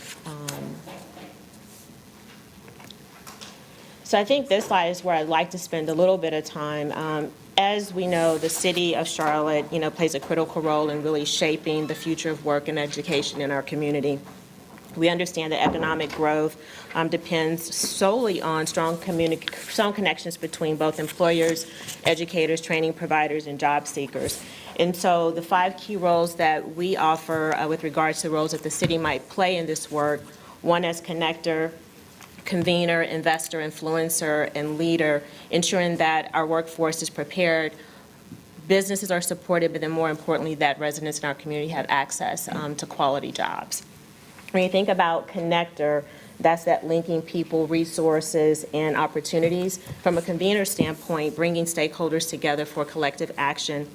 And then as investors, we already know the Office of Workforce Development is funding a number of initiatives within our city to really, with a strategic focus on funding to ensure that we're lifting up workforce development. As an influencer, shaping policy and advocating for change, I think that was one of the things that was lifted up through the strategy session that the council had last week. And then lastly, as a leader, really setting the vision and driving process for our community as it relates to workforce development efforts. And so now I'll toss it to Danielle. Thank you, Greg and Fontella, for providing that overview. A few of you have asked me over time, is there a team to this Office of Workforce Development? And so I know that we went around the room and we introduced ourselves, but I also wanted to take this time to say, yes, we do have a team. We are a mighty team of 7. If the Office of Workforce Development, for those of you that were able to be here today, just kind of wave your hand again so that council can see that they do exist. And if I can take just a moment to brag on them, they are doing some phenomenal work in how we're supporting almost 9,000 employees across our organization with career development, advancement, as well as what we're doing to support our external talent. And so I just have to highlight them because they are doing some amazing work. And I also have to highlight this council and organization. One of the things that excited me the most coming to this organization was understanding all of the work that we were doing to support our internal talent. And I would like to think that it's because of you all's leadership and your support in this area that we are no longer 50 out of 50, right? We are 38 out of 50. We're not where we want to be, but certainly on a trajectory and one of the top 3 fastest growing cities for economic mobility. And so thank you for all of your support in this area, and it makes me continue to be proud to be a part of this organization. Next slide, please. A quick review, too, of our organizational talent development and advancement initiatives within the organization. So the team is helping to support all of these different initiatives. When you think about workforce development, we have a comprehensive program as an employer supporting our internal talent. And so we do a lot of community outreach and engagement to inform our community on the jobs and the opportunities that are here within our organization. We have a 6-month training internship program. We have 18 registered apprenticeships. Mr. Driggs, we've got apprenticeships. When I say the word the number 18, that's not 18 people. Those are 18 Department of Labor registered positions within our organization. Over 100 folks have gone through, and team members are in an apprenticeship program or they've completed their journeyman certificate. And so we are looking to expand our efforts here. We've got prepaid tuition. I think manager mentioned this last week in our annual strategy session. Prepaid tuition means it's free, right? It's not reimbursed. We as an employer pay this tuition. It's free for our employees after 6 months of being here with the city. They can choose from a list of approved programs within Central Piedmont. And so we're really proud about that program. We also have a career coaching program where anyone in our organization can access a couple of our career coaches on staff to help them navigate opportunities within the city of Charlotte. And then lastly, our education to employment program, which I'll talk just a little bit more about later on, because this is definitely an effort and initiative that we want to expand. But when you look at these workforce development efforts and think about what we're doing internally as a model employer, these are things that we also want to expand and increase as we think about supporting our external talent in the community. So we can go to the next slide. So as we thought about this plan, the what and the how, and I'll just kind of highlight what you are going to see today is a high-level plan. This is not an implementation plan. This is not going to be tactics. It's not going to be all of the details that come with it. This is going to be our focus areas, our goals, our strategies. And the reason being you're not going to have a full implementation plan is, one, we wanted to get your insight and make sure that we were on point with just the high-level plan. And if you say, yes, you bless this, it's good, or you have some additional feedback, we can take that back. But then ultimately, once that's done, then we can go back and put pen to paper with the team to work on what implementation looks like. But wanted you all to know that as we think about, again, the how, the what and the how, there were some things that we wanted to keep top of mind as we think about what our plan is and what we want it to do. And one is to increase talent pipelines. 2 is to support our untapped and underskilled talent. So our untapped talent are those individuals that may be on the sidelines. I think you all may have heard me say that before. It may be individuals that may not have access to the job opportunities, could be justice-involved individuals, individuals with disabilities, could be our veteran community. So we want to make sure that we are making sure that we are tapping all of our talent and opportunities in the community. We want to focus on skills development and credential attainment. We want to focus on industries and jobs in demand. Again, we want to make sure what we're supporting, we have the jobs here now as well as in the future. We want to continue to build and maintain workforce development ecosystem partners and collaborations. And a lot of our work, as you all know, we're not in direct service. I don't think we're trying to get into that space. And so a lot of what we support is going to be through existing organizations and efforts within the community. We want to strengthen collaboration between our workforce development and other city priorities. You all heard this, I think, a lot even last week at your annual strategy session. As we think about our workforce development efforts, we touch economic development, we touch mobility, we touch housing, we touch CBI, sustainability, all of the other efforts. Workforce development is a cross-cutting factor. And so as we think about, again, implementation, these are things that are top of mind of how we can stay connected. We want to invest in programs and initiatives that are grounded in data, outcomes, and impact. And I know Greg spoke a little bit about this. We heard this loud and clear again through you all. We want to also, when we think about programs and initiatives that we will support, that we can track what we fund and what we support. And so you'll hear a little bit more about that as we talk through some key metrics on these strategies. And then lastly, we want to be recognized and want to continue to be recognized, right, as a thought leader in this space for workforce development solutions and practices. Next slide, please. So this is a slide that I know may be very familiar to you all. I know you've seen it a few times. I asked Ed McKinney if I could steal this slide from him. And again, going back to the guiding principles is that we know that we're a part of an overarching goal and vision, especially for this year. And jobs, workforce development is so tied to housing. To have great housing and be able to afford it, a good job is in order. And then, of course, we need ways to be able to move about our city. And so just, again, wanting to keep this top of mind so you know we're thinking about us in an interconnected way. And so here we will jump into our key focus areas. And before I walk through these areas, I hope that you may recall some of the things that were discussed last week in the workforce development session with some of our peers from across the country. We heard a lot of themes. We heard that we're all challenged with some of the same workforce issues, even though we're in different communities and cities. And we heard of quite a few programs and initiatives that they have launched in their communities to address specific areas such as the skills gap, diversification of talent pipelines, increasing access to opportunities to support economic and upward mobility, just to name a few. And so I just wanted to share some of those as we walk through these key focus areas, and you may hear some things, of course, that resonate and that sound very familiar from last week. And so if you see, we have our 3 focus areas here. Again, high level, these are the things that we really want to focus on, and our goals and our strategies will follow from these 3 areas. And we shared these with you back in October, I think, at a very high level. And so hopefully they're familiar to you all. And so one is our career pathway access and awareness, skill development and credential attainment, as well as job placement and career advancement. And again, you see that all of this is guided by our data and outcomes. So if you can go to the next slide, and I can dive in a little bit more. Okay, so our goal for this particular key area is expand access and awareness of in-demand career pathway opportunities in the Charlotte area. And some of those strategies will be to promote messaging of career pathways within key industries, to increase talent pipelines for in-demand jobs, grow career pathway awareness through career exploration and work integrated learning experiences. This includes expanding opportunities for whether it's job shadowing or whether it's internships. It's more of that hands-on experience to allow, whether it's our youth pipeline or it's our adult pipeline, to help with exposure to what these jobs and industries are.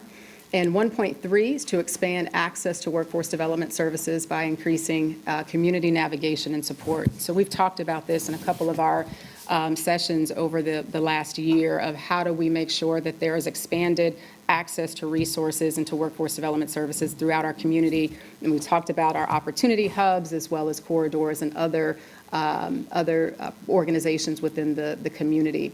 You'll see we have some key metrics. Again, these are not exhaustive, but wanting you all to know that we have thought through when we think about these strategies and think about potential implementation tactics. These are things that we feel confident that we would be able to track and to measure. So you'll see some are around, this is challenging my vision today, you all, so forgive me, but around website traffic analytics to increase work-based learning opportunities, as we shared, and then number of residents referred to services supports, as well as training and education. Next slide, please. So our second goal is around skill development and credential attainment is to enhance workforce skills and education to support demand for current and future talent needs. And so some of those strategies are to support skill-based training and industry-recognized credential programs that lead to in-demand career paths for unemployed individuals. 2.2 is to invest in skill growth opportunities for underemployed talent through targeted education and specialized training programs. And 2.3 is to connect more untapped and underskilled talent to those education and training programs. You'll see 2.1 and 2.2 are somewhat similar, but one is focusing on unemployed talent while the other is focused on underemployed talent, which these potentially really do have two different strategies and two different tactics or implementation tactics that support these two strategies. And so we wanted to be intentional with some of the things that we heard in our information sessions, that it's important that we're focused on both underemployed and unemployed individuals. And so we wanted to call that out here in this plan. And you'll see some of our key metrics to increase certifications, training completions, and enrollment in skills development and training programs.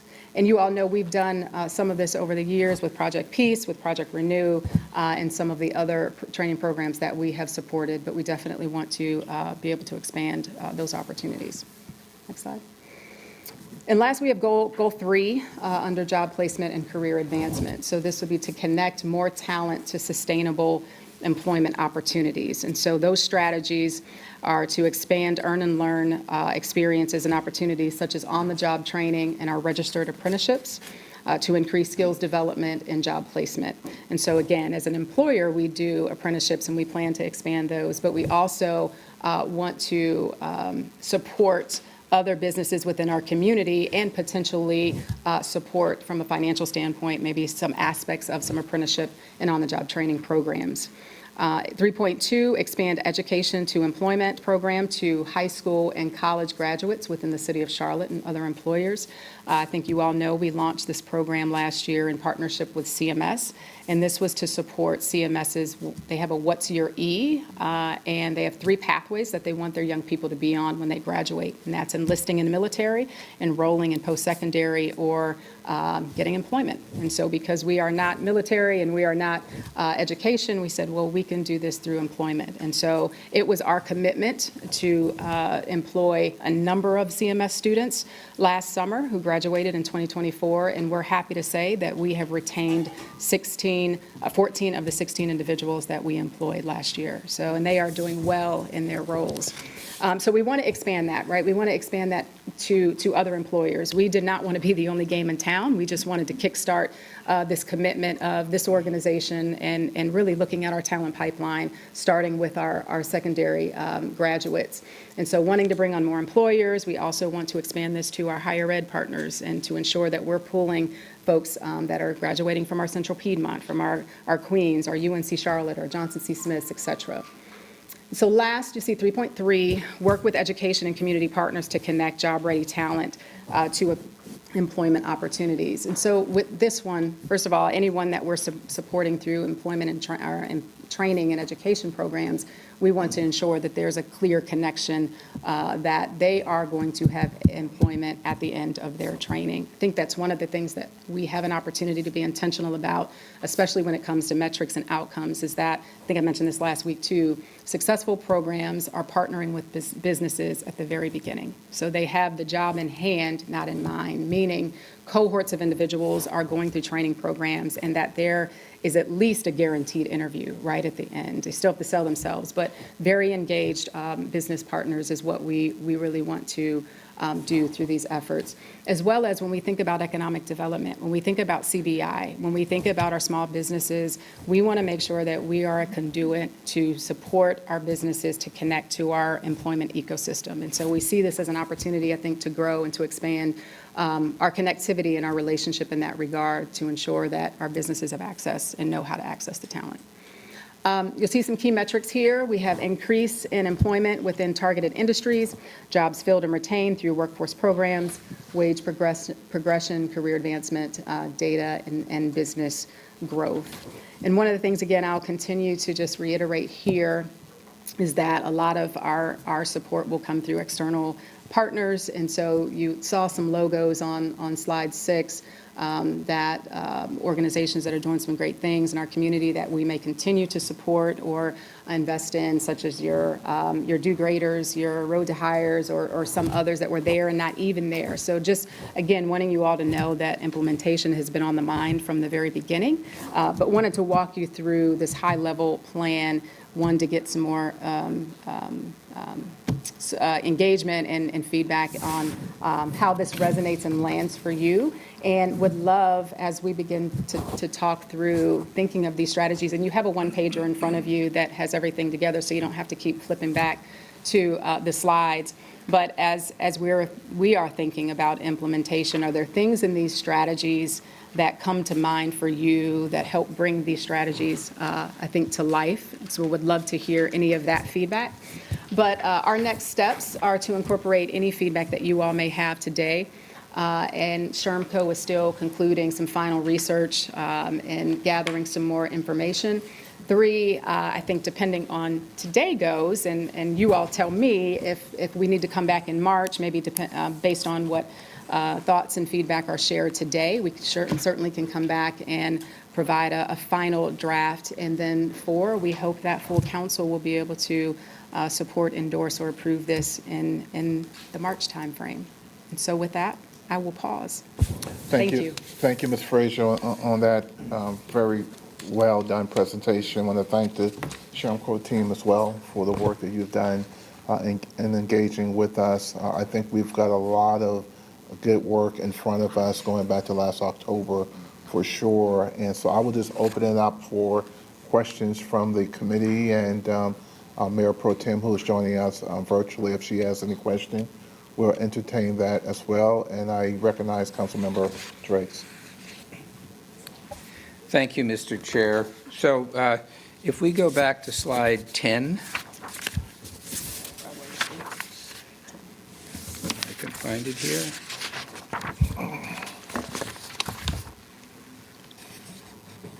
So I appreciate this. I think it's absolutely on target. But looking at this and other places in the presentation, the role that employers play in all of this strikes me as being underrepresented. We need to work with employers to identify what the needs are. We need to encourage them to have workforce development programs, maybe not just to meet their own needs, but also in the public interest, but certainly help them to shape their recruiting process so as to align with our priorities as well as their needs. And I just think that's a really important relationship. If you think about it, 1% of the population of Charlotte works for the city. So we're not going to make a large-scale difference operating within the bounds of our own employee community. I think it would be useful if we had some sort of programs dashboard or something. So this is talking about kind of your thinking, how you're approaching this. The other question is what's happening, right? So if we had a dashboard thing, it shows who some of our partners are or how we're deploying our resources, what the effectiveness is of some of those. Because, going back to our earlier conversations on this subject, when the first thing we did was create a portal. What I'm really interested to know about is on the ground, what people are we touching and who are we engaging with? And again, having been on the board of Goodwill for a long time, that was a client-based program. And you could see people who had been in the system or had obstacles to employment and what they were doing. And so I would hope for us to be able to demonstrate the same kind of detail around the engagement that we have with individuals. One thing I will mention too is in the past we often talked about soft skills, and so and it was brought to our attention in earlier research that often one of the biggest obstacles was soft skills. Mm-hmm. So how do people dress? How do they talk? Do they show up on time? What is their kind of discipline around work? And I think there are, in my mind, a lot of willing people in the community that would benefit and would gain substantially just from gaining a familiarity that they may not have with what it looks like in a workplace. and alongside, obviously, the skills development, but you can teach people what to do and not necessarily tell them everything about how to do it. Again, the reason I like the apprenticeships is you're in the workplace during that. And finally, we're starting our budget process soon, so I want to make sure that we're adequately invested, and therefore, if you see opportunities or have needs, I hope that you'll share them with all of us and make sure that when we have our budget conversation, we are doing everything we can to promote what you're working on. Thank you. Thank you for that, Mr. Driggs. And I think a lot of what you're sharing is actually in the implementation portion. So when we talk about soft skills and the technical skills, that's one of our goal 2 of the skill attainment. So I think it'll be helpful when we start to drill down and actually get to those implementation tactics. You'll see some of these things. I appreciate the call out about employers, though. One of the things in our goal 1, when we talk about expanding access to career pathways, part of that is to get with employers to get, one, validate the data, right? Because everyone has access to data, but then to validate with our actual employers, and we've done some of that work over the last year. But certainly that is in order, and that's a part of the implementation plan as well. Thank you for that. I believe it is. It's just, maybe it's a good idea to give it more prominence in the description. Thank you. Thank you. Councilmember Mitchell. Mr. Chair, thank you. Let me just follow up on one thing my colleague said, that I think it could be a good space for us to really be a champion when it comes to workforce development. That is what our other partners, in the city of Charlotte. And, to me, we ought to recognize them and call, workforce champions. I think someone is looking for an entity to really to own this space, and I think with your staff and leadership and the consulting firm, I think it makes us the prime target to be able to do that. And I think we heard some from the retreat that I thought was very powerful. That was from Austin, Texas, cradle to career. And when you think about that, I think that was very interesting. So it would be nice if you can share that information with our committee to understand the cradle to career program. And then, Daniel, first of all, let me thank you, staff, because Daniel was right. I always would question her. I said, are you still by yourself? And she said, no, I do have a staff, so thank you all for being here and working so hard for an important initiative this council decided 2 years ago. And I think your work has been a true reflection. Now we're 38 out of 50, so we're no longer 50 out of 50. And I just think there's so much other potential for us to move even higher. There's 2 things I would like for this committee to have some of the conversation and share with Danielle for direction is CMS has a workforce development component in all their construction projects. When you look at CMS, Guilford County, I think that's something that, to Councilman Driggs' point, we ought to kind of take the lead on. When you think about all the construction projects we, the city, have, well, we're talking about Spectrum, we're talking about Panther Stadium, Eastland Yard, all the residential homes. I would like to have some discussion, could we create a workforce development initiative moving forward with the city of Charlotte? And then secondly, from a regional perspective, what we see in the market now is a lot of demand for data center, and there's not a lot of talent in that space to build all the data centers from a regional perspective. So I think locally, our construction industry could be a great way to develop workforce skills, and then regionally, data center and AI are the industry that's really looking for a lot of talent. Thank you, Mr. Chair. Thank you, Mr. Mitchell. Ms. Molina. Thank you, Mr. Chairman. First off, I'd like to say thank you to you guys for the work that you put in. I see some clear implementation of direction in some of this material that you've given to us, and particularly around the definition.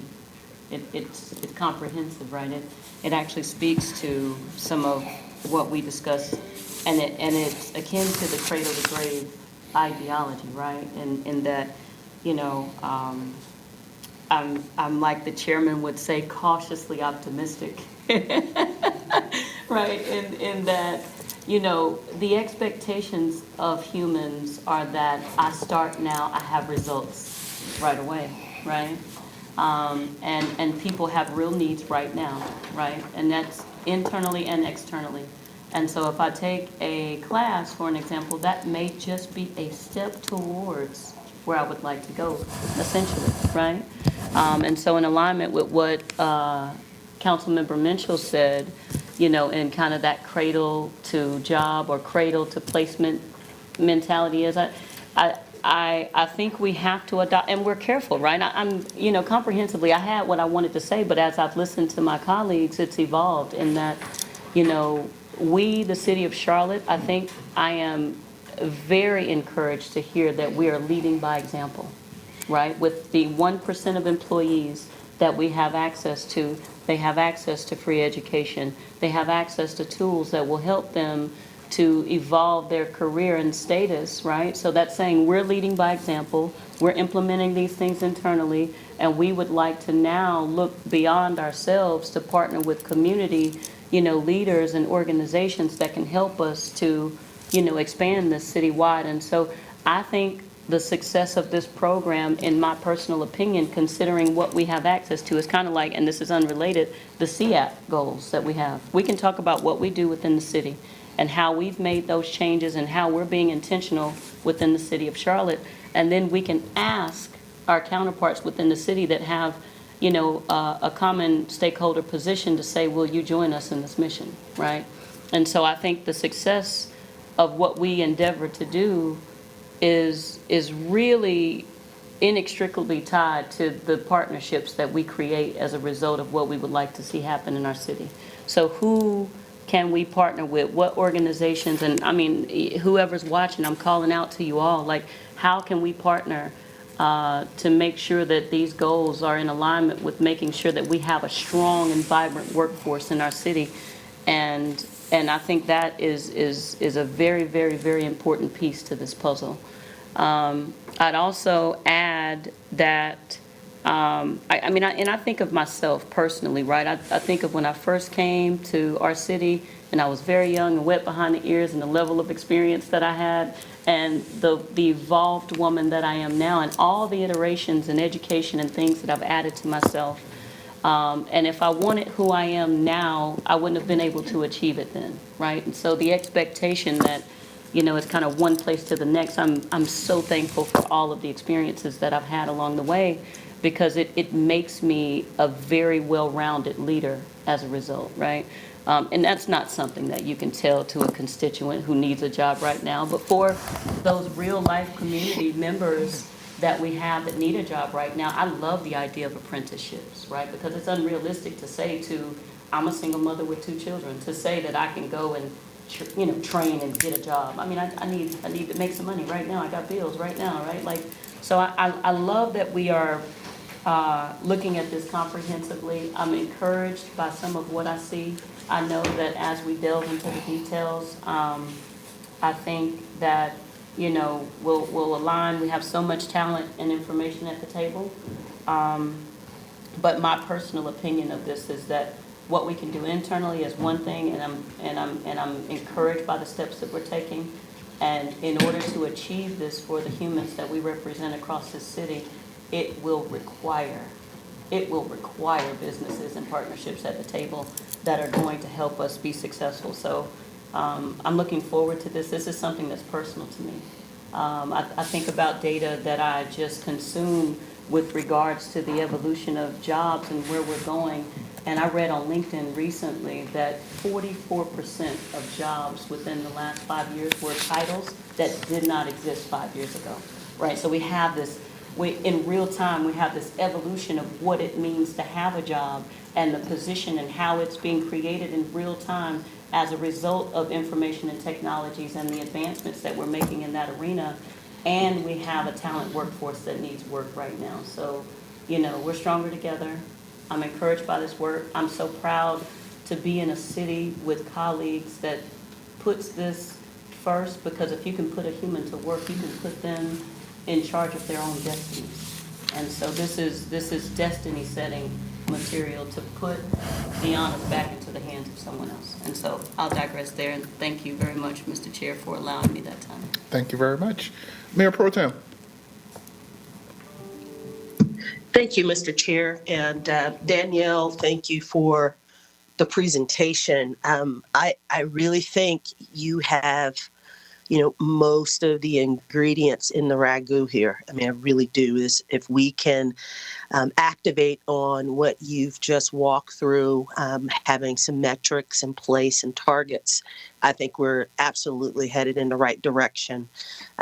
Just a couple things I wanted to mention. One is, I believe Mr. Driggs commented about skills and potential skill gaps within our partners here in the business community.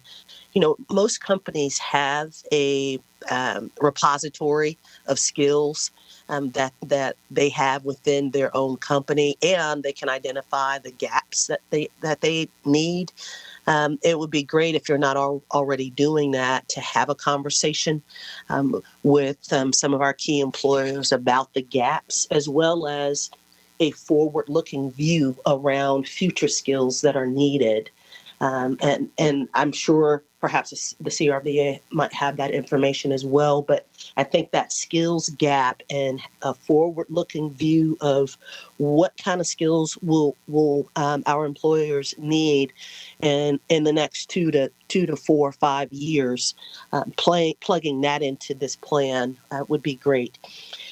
The other piece I wanted to add is, Charlotte is becoming a center for technology.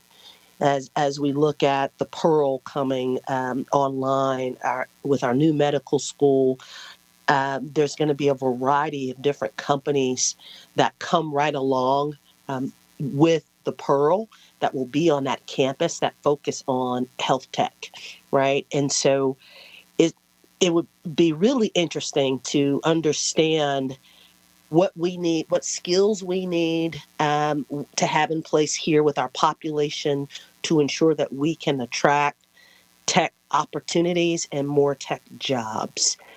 So if you could lean into that a little bit, again, from a forward-thinking view, sort of moving forward down the runway and then looking back, right? That would be, I think, quite helpful as well. But this information is really good. You're hitting it across the board horizontally. So not only professional skills, but skills that we'll need in the trade. And Mr. Mitchell mentioned, the vice chair mentioned the construction community and the skills needed there, which will fit right in with apprenticeships very well. So I think we are on the right track here. I would love to hear an update, in a couple of months around how your metrics and targets are coming together. But I think you have a really good starting point here. Thank you, Mr. Chair. Thank you, ma'am. And lastly, Mr. Bakari. Thank you.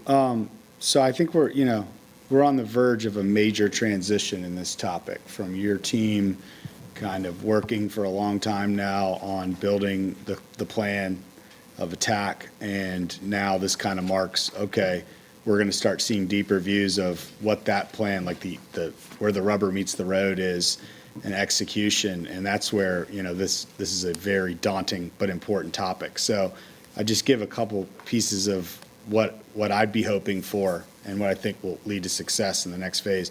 One is around measurements and related to outcomes. I think a lot of people in this space get bogged down with, okay, how do I report after the fact, let alone where it should be ahead of the time, so we can kind of hold accountable and measure to what the objectives we're supposed to achieve, something meaningful. And if it's number of people that attended this meeting or that, it's ultimately reverse engineering into the outcomes that we want to achieve and being able to measure them, as Mr. Driggs said, some kind of highest level dashboard, governance, oversight, accountability model, not to say, with the goal of saying, gotcha, you didn't do it, but with the goal of saying, which one of your hypotheses worked and didn't work as it relates to that, so we can hold that accountability there. So I think honing in on the ultimate outcome is going to be really important, and using the data that we have to figure that out. So I mentioned a couple of these last week, but while job growth is great in this state, and 1 in 4 of those workers being STEM related in this state overall is a massive thing. The good news is 60% of those STEM 1 in 4 roles don't have a college degree. The bad news is K through 12, for the most part, other than those being shipped in from externally, is the only education touch point we have, and we are seeing a huge degradation of that across the state, and particularly in the Charlotte area as well, where we're not going to be able to even meet the current demand that's out there over the next 10 years. So looking into data elements like that and defining this is the number we're going to do, which leads me to the second point, which is scale. It's any work you do in this space is wonderful, but I think, we have to hold ourselves to a higher standard, and having 50 or 100 people that went through and their lives might have been changed is great for those, but not worthy of our mission. And use some of the numbers, right? Roughly speaking, there's 450,000 high school students across the state right now. Over 100,000 are graduating and going to their next step, many in the workforce from there. Charlotte, you can say, probably roughly has 12,000 seniors graduating every year. So that's the starting point of a measure to say, okay, 6,000 on an annual basis or 4,000 on an annual basis is what we want to not just have a touch point with, but follow in an outcome where we track them on this metric dashboard that you're making, where they ultimately go. And then I think the final piece of advice is, we have to pilot things. If I were you guys, I would reach for that scale. I'd keep that as your North Star. But a lot of these things and a lot of conversations in the past are about being a convener and, gathering folks. And I think that there's ultimately a scenario where that's one part and very important, where we convene all those doing great work. But I think we have to build something too. I don't know what that is yet, but I know if you guys can figure out what one thing that would make a massive impact in those measurements is, and then build it. Even it doesn't have to live in government forever, but start the building of that and measure it where we're able to measure not you telling us we gave this amount of money to these 50 organizations and then they did this, but also what you forced them to do with the strings attached to that made better outcomes in those measurements. And then I think with that plan, this is what I talked about last week, that should be the foundation of the upward mobility conversation. I don't think upward mobility should be driven out of housing or transportation or any of these other topics. I think those are resources that then in these pilots we see as they're overlaid, how did they help the ultimate end game? And I think that's tough to say to everyone, but it will deliver meaningful things. We're not going to do transit everywhere with the thought that upward mobility's impact or housing everywhere. We're going to focus these pilot efforts around these workforce foundations to see how they change the outcomes in almost an A/B testing model. So that's what I'll be looking for as we take it to these next steps. But it's got to be bold yet achievable in looking at a plan that can deliver outcomes we can hold accountable. Thank you, Mr. Bakari. So Ms. Frazier and Shamco team and Ms. Craig, I think you kind of heard from the committee some initial comments. I think my comments really revolve around item number 2 and next steps, really identifying the targeted industries, narrowly tailored industries that the Mayor Pro Tem suggested, like the Pearl. There's some niche industries that we know that are on the horizon, or we're currently in that space right now. It would be nice to kind of target those as well. And one thing that Mr. Drake said was opportunities, hubs, and the corridors of opportunities, where individuals have the opportunity to actually walk in someone's office on one of these corridors and say, hey, I am looking for a job, help me out, right? That they don't have to go to a computer or input information, right? There's someone kind of holding their hands and guiding them through the process. And through our opportunities hubs on these corridors, I think that's a good match for that as well. And so those are my comments. I would suggest that if I don't hear any major pushback from the committee, that I think we're on task for items 3 and 4 in your next step, which is in March to bring back the final report for approval so we can move from planning to implementation relatively quickly this year. We want to implement stuff this year, kind of get to work. And so we suspect that we will get a final report in March for presentation to the Phil City Council for their consideration. And I would just offer Ms. Frazier, if there's any additional comments that you guys have within the next week or so, to reach out to her so that I guess within the next 2 weeks before the meeting, they'll be kind of putting all this stuff together. So I think there's some time for additional comments, feedback as you go home and think about this some more. But I would suggest that we stay focused on coming back in March with a final report so we can get it to council and so we can really start implementing the work that we all identify as a priority for the council. Okay? Thank you very much. Mr. Chair, don't you have Oh, yeah. One announcement Mr. Mitchell wanted me to make, and we have a great retreat with industry leaders throughout the country, and that's because our very own Ms. Frazier, she called, they came. That's right. All right, Ms. Allison, Ms. Craig, item number 2, I'll let you introduce this, and then we'll get right into it. Thanks, sir. All right, the second item that we have on the agenda is to talk about a new financing tool that is available for commercial properties to create energy and efficiencies. So with that, I'll turn it over to Aaron and Todd. Thank you. So this is just informational, so we're not asking anything of y'all today. See a bunch of uneaten food, so feel free to have at it. So CPACE, it's recently authorized by SB 802, so late last year. And in short, it's an alternative financing mechanism for certain types of improvements on properties. It includes energy efficiency, renewable energy, water efficiency, as well as resilience projects on commercial properties. And skip to the next one. So really, CPACE stands for Commercial Property Assessed Capital Expenditure. And it's a fully voluntary program. So for these commercial properties, this is just simply a tool in the toolbox if they are doing those type of improvements on their properties. It's also available for new development to help as part of that, funding, braided funding, that they can use for any type of improvements that are fall within these areas.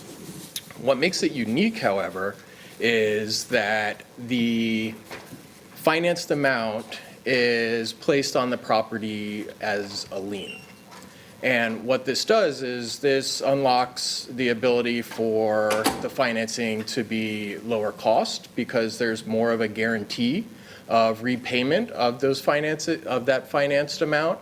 And it also allows for longer term financing. So it's based on the useful life of the improvements that are being installed. So if somebody is installing solar on their property, they can finance it for that full useful life of that solar, generally about 25 years. So this helps drive the annual costs down. The other thing that's unique about CPACE and the liens is that it travels with the property. So if the property is sold, that lien stays with the property and that financing arrangement stays with the property. It does not go with the owner. So the owner is not then required to pay off that full financed amount. The owner that is now enjoying the benefits of those improvements will continue to pay those annual payments through that lien on an annual basis. So what you find, a lot of the benefits that come with CPACE improvements are energy and utility savings. increased cash flows. So this is, it's 100% financing, so the commercial property owner doesn't have to come out of pocket for any of the improvements. And generally, those additional annual costs are offset either by energy efficiency savings, the water efficiency savings, or the energy that's produced from the renewable energy project. You also see enhanced building resilience. So as we come through this morning, we had a talk about all of our climate risks. So as we start dealing with those and buildings are looking to harden against future impacts, this type of improvement would enable them to do that, this type of financing. It can help increase property values. So as you're bringing properties up to date and making them more technologically advanced, more comfortable, you see increase in property values. With that, increases in taxes as well if they're commercial properties. And then associated with all of those energy savings, renewable energy projects, you will see also reductions in carbon emissions. So that'll help us towards those CAP goals, again, like we talked about this morning. And as I mentioned previously as well, those assessments, those liens, they run with the property. So that helps reduce some of that split incentive, where if someone is, say, building off a spec and they're looking to sell the property, well, if they use CPACE, right, they can 100% finance that, build a more sustainable and resilient building, and then that new building owner who's receiving those improvements will be the ones paying for that. So they don't have to really look at the lowest common denominator to make the largest profit. This is another way to do that as well, and also have more sustainable buildings. So here in North Carolina, as I mentioned, SB, I want to say it was 802. Yes, it was. SB 802 authorized it, and the statewide administrator for the program is the Economic Development Partnership of North Carolina, EDPNC. So they're the ones that are charged with running the program. So they're to accept, review, and approve all project applications. Basically, they do all the legwork. What they would do is they would go through, review the project, review the financing agreements, make sure everything's in line with everything that's authorized through the legislation, and then approve that project and give it to the local government to accept and place as a lien on the property. They report to the Commerce Department. So Commerce Department is the state department that's ultimately in charge of the program. The local governments, the part of local government is to accept the approved projects and execute the related documents to record it as a lien. What the local governments are not a party to any of the agreements. It's cost neutral, so if there's any expenses associated with accepting applications or recording liens, those are reimbursed by EDPNC as part of the program. There's also no liability and no financial responsibility on the part of local governments. So these are the steps to authorize the program locally. So what SB 802 did was authorize a statewide program to be run by a statewide agency. However, each local government has to approve the program and opt into the program. So it's an opt-in. So the first thing that needed to happen was EDPNC needed to develop a CPACE toolkit. They've finalized that draft and they've submitted it to this number 2 to the Commerce Department, who is currently reviewing that CPACE toolkit. Once the Commerce Department reviews and approves that toolkit, the program becomes live and local governments have the opportunity to then opt in and join the program. There are some steps to join the program. So for a local government to join the program, you must first pass a resolution of intent to join. So you got to pass a resolution that says, we would like to join this program, then set a public hearing date. Then hold the public hearing on that date, and then pass a resolution to join. However, a couple items of note. If this is done by a county, then the entire county is in the program. So every commercial property within the county is eligible to use this CPACE as a financing mechanism. However, if the city moves forward with opting in, the city would then also have to go to the county and basically get the county's blessing. So we would need a resolution of concurrence in order to do that. So, so right now where it stands is we're still waiting on the Department of Commerce to approve the toolkit. We've been meeting and speaking with our counterparts, economic development and sustainability at the county, and working together to move this forward as a countywide initiative. So, so we've been working together really well, and we're looking forward to moving this forward at the county level to make this available to all properties within the county, including all the commercial properties within the city.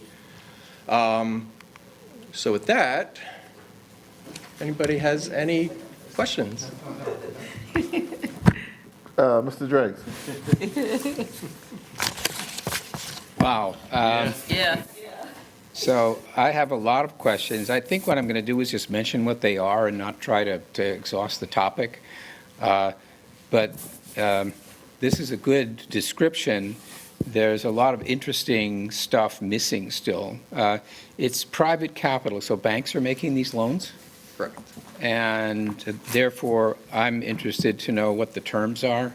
Not now, I'm just saying, in detail, what kind of rate concessions do they get, what covenants attach, how many properties are not already encumbered, and can it be a second mortgage? Another question, okay.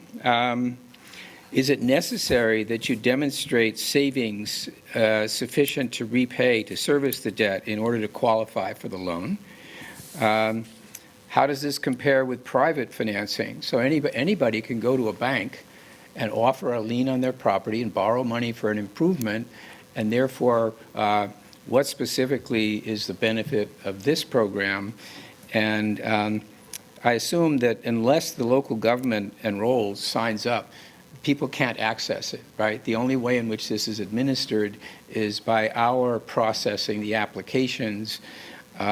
So I'll just mention those as things that I'm going to be interested to know more about, and not try to deal with the whole subject. But I'm wondering if the state actually credit enhances these transactions in any way. So in other words, is the state backing this? Or I'm a lender, right? One guy comes to me and says, I want to borrow for improvements. The other application comes through this program. What are the differences? What value does the program add? Offhand, I think we should probably sign up. I don't see any harm in that, especially if we are adequately compensated for any personnel expenses and processing. But I really want to know what the clients are getting into when they enter into this. So I'll just leave it there, Mr. Chair. Thank you. I can quickly respond to a couple of them. Okay. First, one thing I failed to mention is the lien takes first priority. So a CPACE lien takes first priority over a mortgage, over everything with the exception of government liens and taxes. So pausing right there, I can't imagine anybody wants to inflict that on their lenders. Right. I really think, I didn't realize that was legally possible. Yeah. But I know that there are certain attachments and so on, like if you can embargo somebody's salary if they're behind. But wow, that's going to be a tough one. So part of that is part of the requirements. In order to get a CPACE, you do have to get your existing lender's approval. So you can't just go out and get a CPACE lien and say, hey, this is more important than yours. So you need your lender's approval to do it. As a former lender, I can tell you, sure, I want money for that. You have to pay me to do that. Okay, and? So the other is that the financial terms are negotiated. So there's not set financial terms. So once the program's up and running, the state's going to have a website with all the lenders that are available to borrow through the program, and any lender is going to be able to go through, and you can negotiate those terms individually with those lenders based on your project. Intercreditor agreements, cross-default provisions. There's a lot of stuff that goes into creating that super layer in your cap structure. So do they have any anticipation of what the actual uptake is expected to be? I think you see we've got $2 billion nationwide. So these tend to be large projects. So just looking in 2023 alone nationally, the average project was about $8.5 million. So these are rather large projects. And generally speaking, it's a handful. As the programs mature, you tend to get more uptake. But generally speaking, it's an opportunity it's more of a limited opportunity. But it is an option that would be good to make available for those projects where it makes sense. Okay, thank you. Any additional questions? Mr. Mitchell? Mr. Chair, just real quick, looking at the state on the... Not only the best practices, but success stories or stories of opportunity here where this has occurred nationally. I, like Mr. Driggs, have a lot of questions around some of the details, some of the nuances here, which I can ask offline, but I think we need to have visibility around where this has worked well and where it hasn't worked so well. Thank you, Mr. Chair. Thank you. You took my comments as well, and I guess last question for me is, where's the county on it? It appears in terms of the approval process, if the county does it, then the city's in, right? So where are you with the county? Have they taken this up, talked about it? My understanding is it's to go. We can have two. I looked at them like 3 times. To the Economic Development Committee there to have a conversation, and then from there to bring it to the full commission. Yeah, because either way, they got to say yes, right? So we probably should just wait in the parking lot to see what they do. All right? I would imagine. We don't want to get ahead of that. Yeah. So let's watch and wait. Okay? Any other questions? 110, adjournment motion? So moved. Second. Second, third, fourth. Meeting adjourned? Thank you. Let's go.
Everyone. Yeah, okay, yeah, you gotta. Studio, we're ready to go live, please.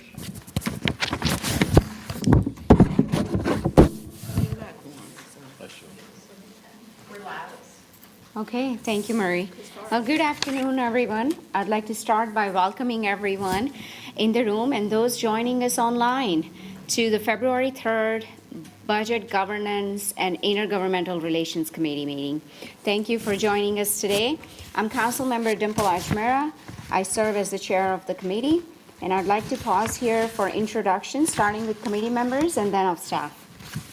James Mitchell, committee member. Luana Mayfield, committee member. Bree Harris, strategy and budget. Dahlia, strategy and budget. Cherry Smith, strategy and budget. Lena James, deputy city attorney. Ethan Smith, strategy budget. Kathleen Seshak, general services. Nan Peterson, planning. Sean Mead, city manager's office. Monica Allen, city manager's office. Anthony Cox, interim city attorney. Naima Mathis, CBI. Teresa Smith, CFO. Matt Hassed, City Finance. Phil Rieger, General Services. Sheila Anderson, general services. Stephen Coker, CBI. Ashley Price, general services. Well, thank you. For those joining us online, is there anyone there, Mark? No, no staff. Okay. All right, well, whole village is here, so let's get started. We have two topics. One is budget development calendar, and second, MWSB participation in capital projects. So we are going to flesh out our topics for our budget workshops. And so, Murray, I'll hand it over to you to walk us through that. Thank you. And as we discussed at your annual strategy session, you're taking all your input and delving straight into the budget process. And this, again, is proposed for you to consider. Sorry, we were having trouble sharing it. But proposed for you to consider topics. And of course, some of them are really standard. Oh, Jack, can you? None of us have the PowerPoint. Sorry, thank you. And of course, we have this committee meeting and two other committee meetings during the budget development process and two workshops planned for you. And the one of them is Monday. So for that, we're kind of going over the standard budget outlook, economic outlook, where we stand in compensation planning.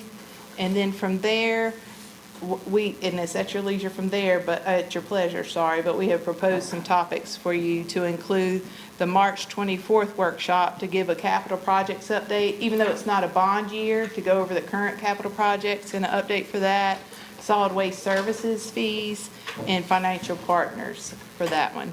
And then at the enterprise funds, we're proposing to discuss those at the committee level this year. Any questions on the timing or topics? Thank you, Marie. I have a couple of questions. So I see we have at our committee meeting a lot of the enterprise funds, and I know we have done that in the past where the committee will take deeper dive into enterprise funds. Yes, ma'am. Where full council will focus on outlook, compensation, and capital projects. I would like to see if, I do anticipate having some questions from council and our committee on the impact of potential freeze, the funding freeze. I know that's been blocked by our legal system, but I do anticipate having a second version of it. So just if we can have some sort of session, it could be part of capital projects or it could be part of our CDBG funds, but it's somewhere, I think if we can include that as part of our discussion, I think we do need to plan ahead for that if there is a potential impact, because we are talking about millions of dollars, especially our CDBG funding that actually helps some of our most vulnerable. But other than that, I don't have any other questions on this topics, on this proposed development topics, but I'll turn it over to my committee members, starting with Council Member Mitchell. Thank you, Madam Chair. Yeah, I just want us to have some conversation, Maria, around financial partners. I think this committee has done a lot of heavy lifting on making that a better process. But what I would like for us to concentrate on is the communication. So make sure our partners know when the application is out, when it's due, and the process, because it gets confusing to them. So maybe at our March 3rd meeting, if we can work out, bring back the schedule for our financial partners to submit applications. So everybody be on the same page. Yes, sir, and we should be able to give you a packet ahead of the workshop, so maybe we can preview that with us, but actually, they've already been submitted, and we're already reviewing the applications right now. So the financial partners applications have been already submitted? Yes, sir. It was October. Yeah, they start in October. Okay, so when was the deadline? Do you remember exactly? in December. Okay, and so we have, okay, financial partners, you hear that? The deadline has closed. Right. And so we'll be making a decision on those that came between October and December 2024 timeframe. Correct. Okay. And that's consistent with prior years. The time frame didn't shift much. Okay. And Sherry, I hate to get ahead of you, but it was how many applicants? Yeah. 51 51, applications, okay. which is the highest that we've had since. Fantastic. Also, 51 financial partners Yeah. applied. Yeah. My second question, I can, Yes. Madam Chair. On May 19th, budget adjustment and straw votes. And last year, that was a very difficult process for us. And I would like to kind of streamline to make sure Right. we are very efficient. Right. And so can we have a conversation in the committee, so Madam Chair then could take it to full council, just so council members are very clear how that process will work. So it was a lot of confusion. What are we doing different on May 19th, different on May 29th? And I think you got 3 veterans here. We remember how it's supposed to go.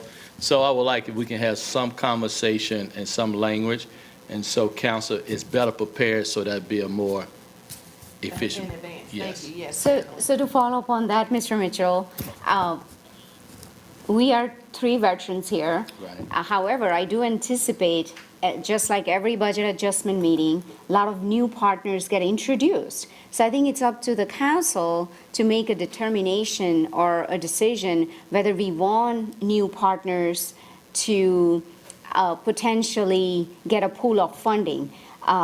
The reason financial partner process was referred to our committee is to streamline so that we are not having to make last-minute ad hoc decisions, right, at the budget adjustment meeting like we have been doing for past 8 years since I've been on council. Right. So I'm hoping that we do not surprise each other Right. on May 19th. I'm hoping that 51 partners who have applied would potentially be all that we would see on May 19th. But I think that's a message we, as the committee, we need to deliver to our colleagues so that we can keep our budget adjustment session as nimble as we potentially can. And Shirley did a pretty good job. I remember when she sent the packages out to all financial partners, there were a lot of questions and concerns, and her team has done an excellent job trying to address all the questions, making sure they meet deadlines, and staff has been working around the clock on that. So I think it would be unfair to staff who has this deadline, and now all of a sudden you are introducing a new partner that didn't go through this process. So I do plan to deliver that message today to our council, but if you can also chime in so that we are all on the same page with full council. Can I do one follow-up? Yes, and then followed by Councilmember Mayfield. And so one thing I would like to add that would be very helpful for us to make sure this council focus on our priorities. When you give us the 51 application, go ahead and put what priority it is linked to Madam Chair.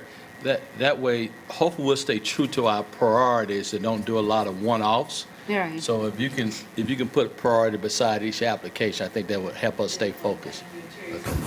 She's done that in the past, yeah.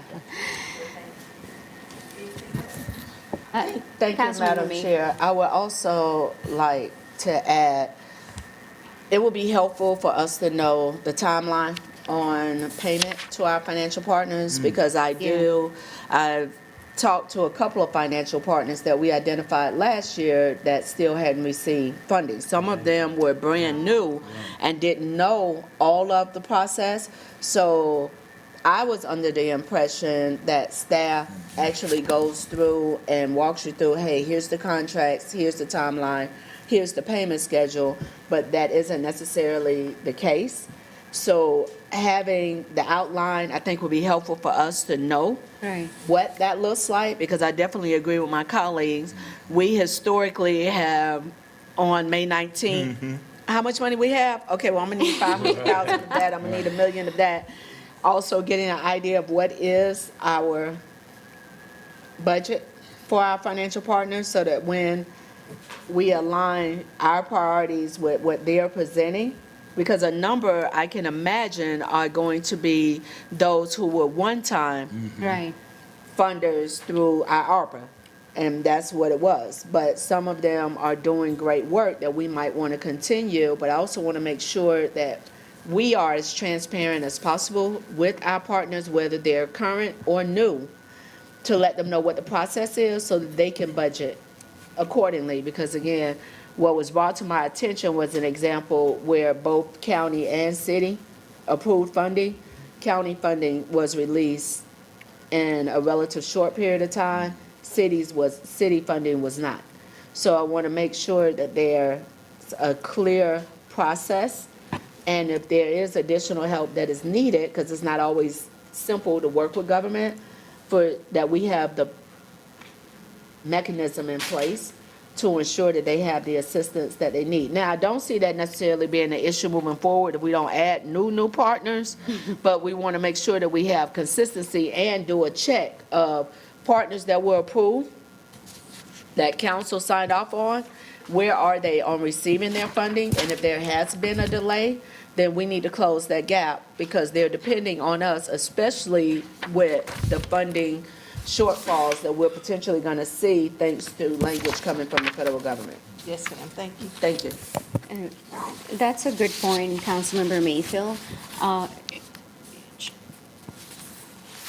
Sherry, if you can, in the package that you usually put out for financial partners, it would be helpful to have disbursements. How many disbursements have been made? Have they all received what the council had approved? I think it would be useful information as we make determination for the next year. Because I know some of them, now we actually have put more teeth, as you all remember, to the process. So now the city can hold funds if they're not meeting our criteria and if they're not meeting the milestones that they said they would. So there is some accountability, which I really I'm very proud of the work that the committee had done. So I think it's important to see, here is what they were allocated, here is what they have received so far.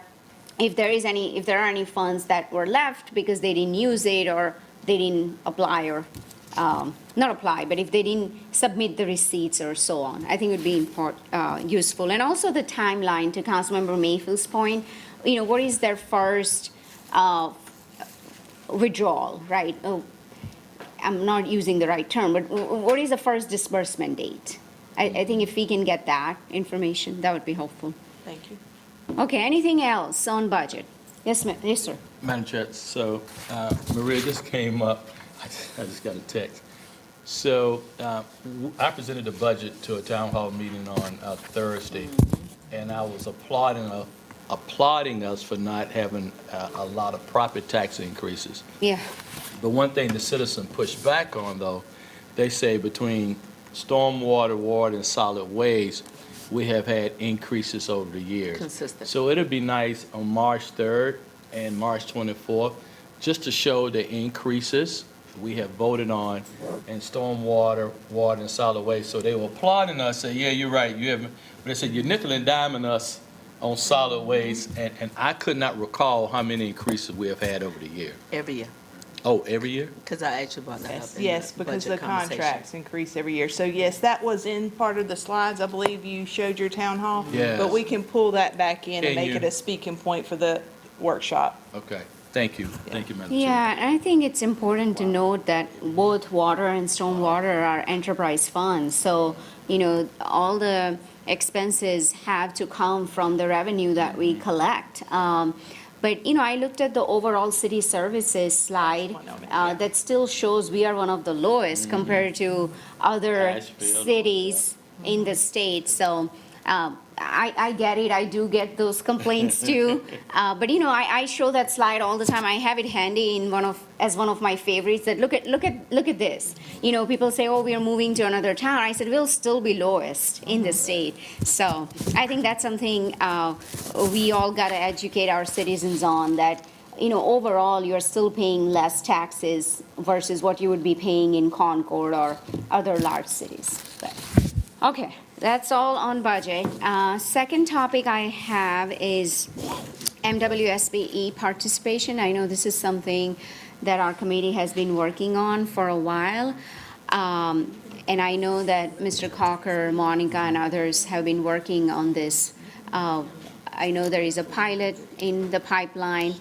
I appreciate the work that you all have done on this. So I'm going to turn it over to Ms. Allen to walk us through our next topic. Oh, I have. Thank you.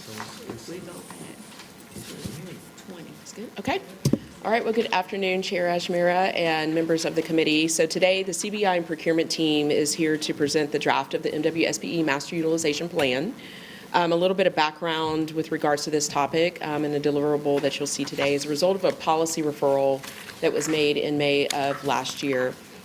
The committee asked staff to identify essentially two things around two policy questions. One is, how is the city ensuring procurement and capital project delivery methods are fully aligned with advancing the city's overall strategy for MWSBE participation? And two, what policy considerations may be feasible for incorporating within the city's procurement processes and methods to optimize participation for MWSBEs.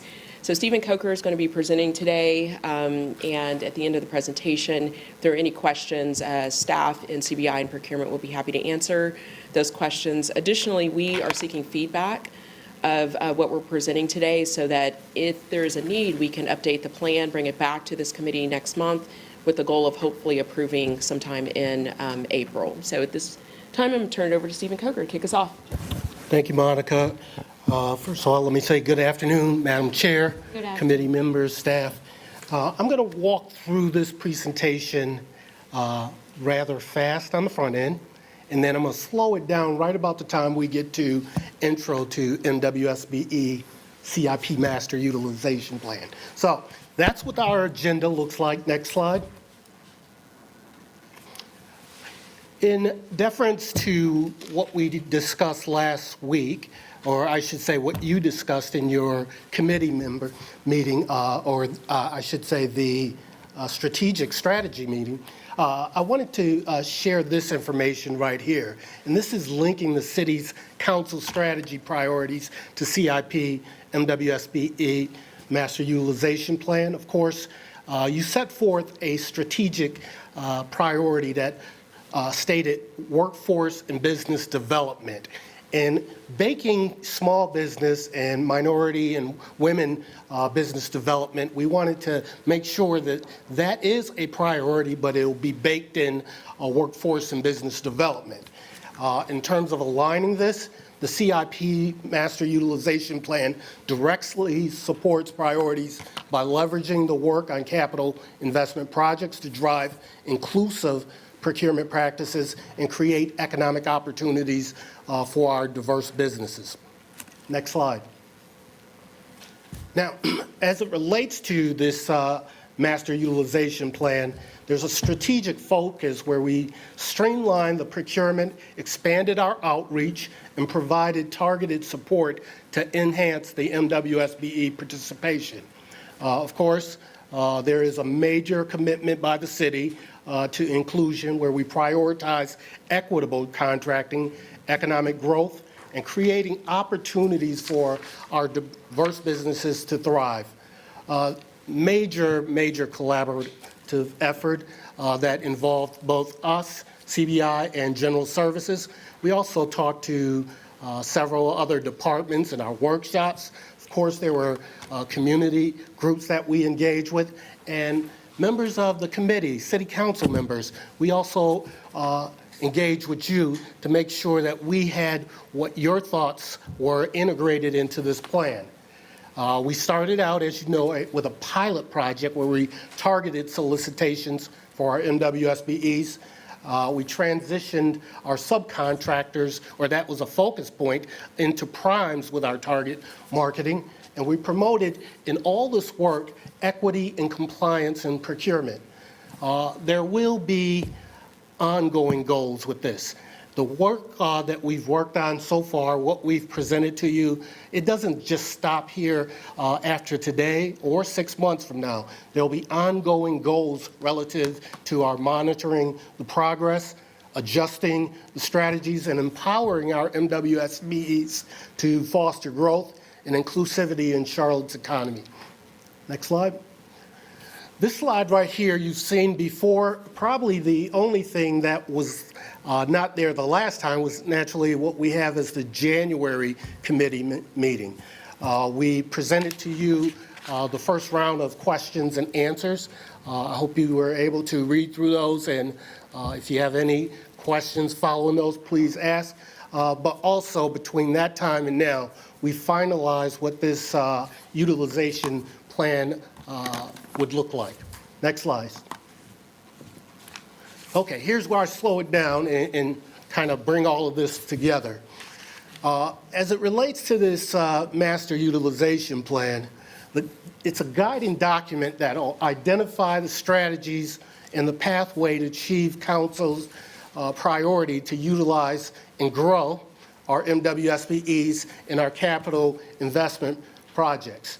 There are three components to this. Number one, the objectives, which define clear goals, the actions, where we'll implement the actual strategies, and then the measures.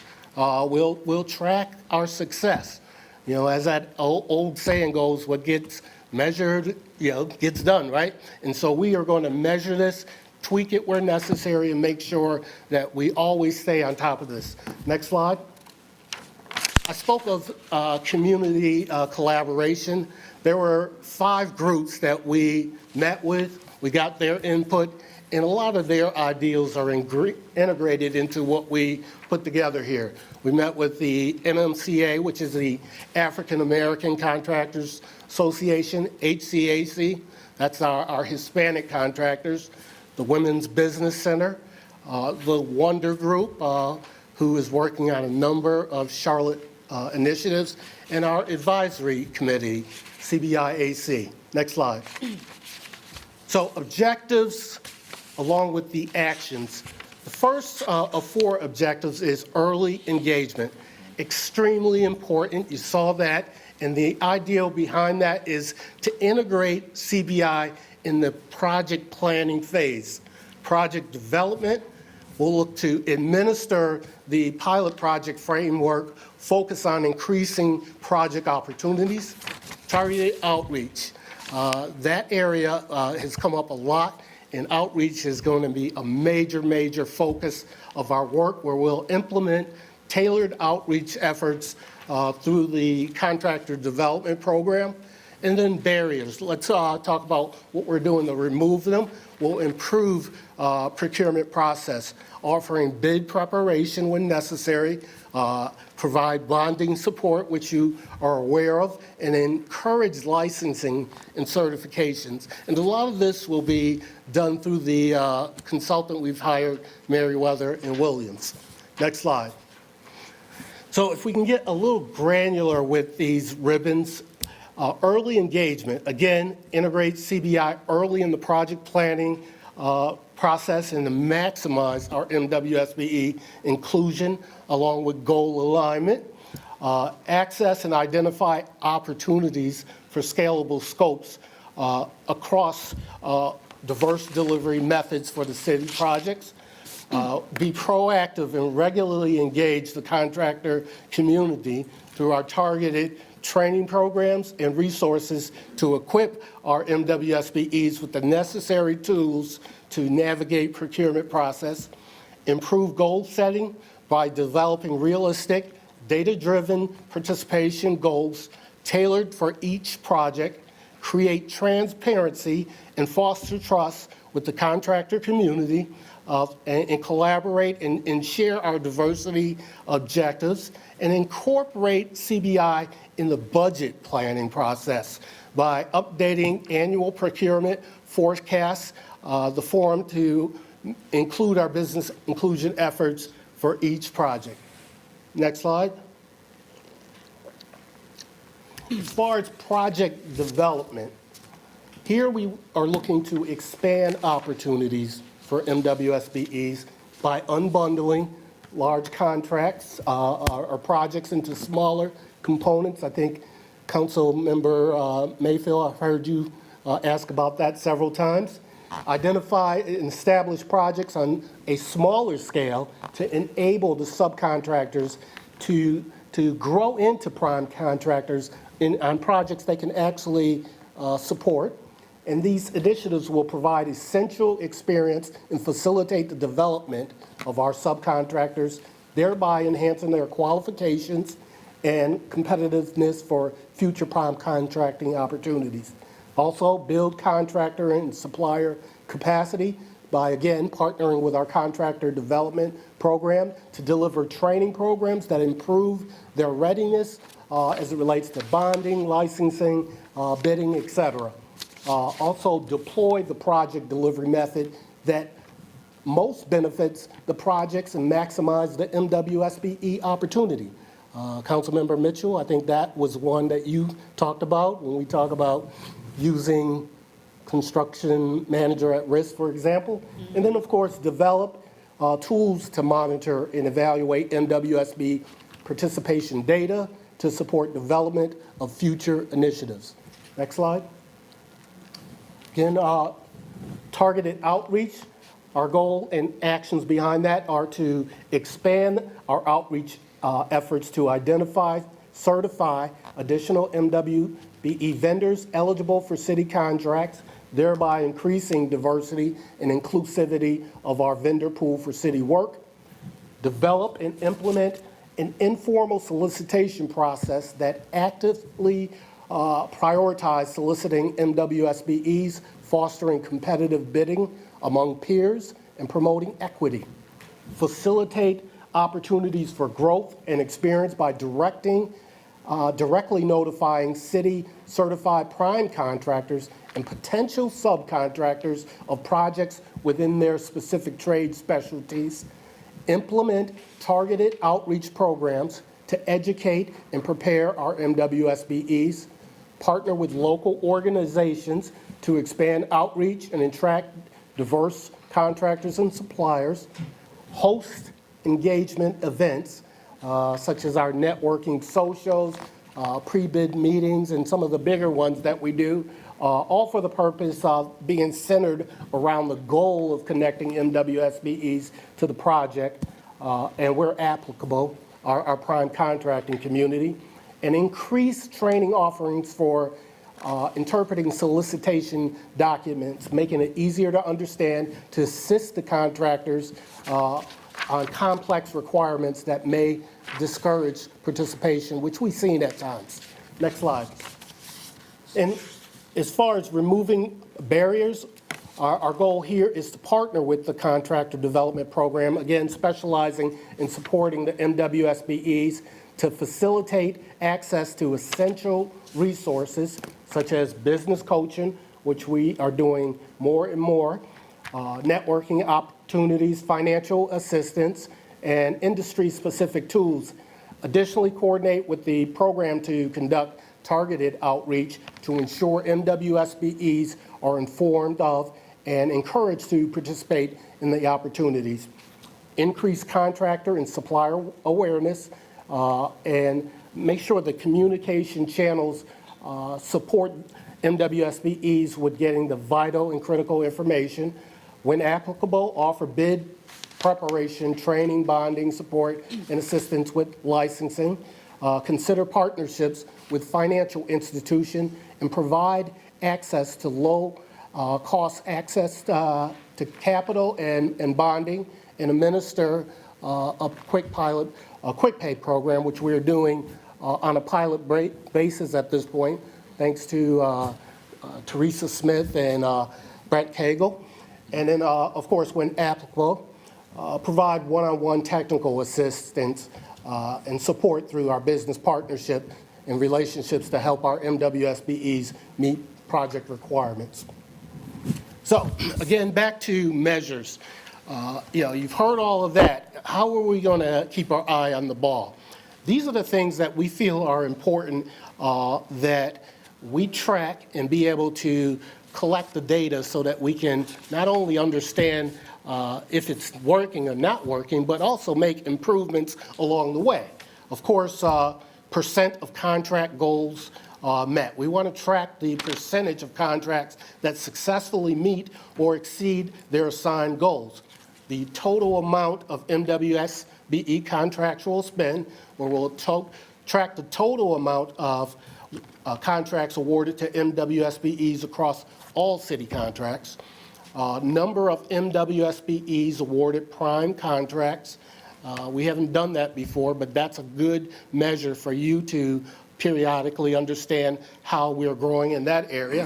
And then, of course, new certified businesses, where we track the total number of businesses successfully certified as M's, W's, and S's within a given fiscal year. Next slide. MWSBE utilization.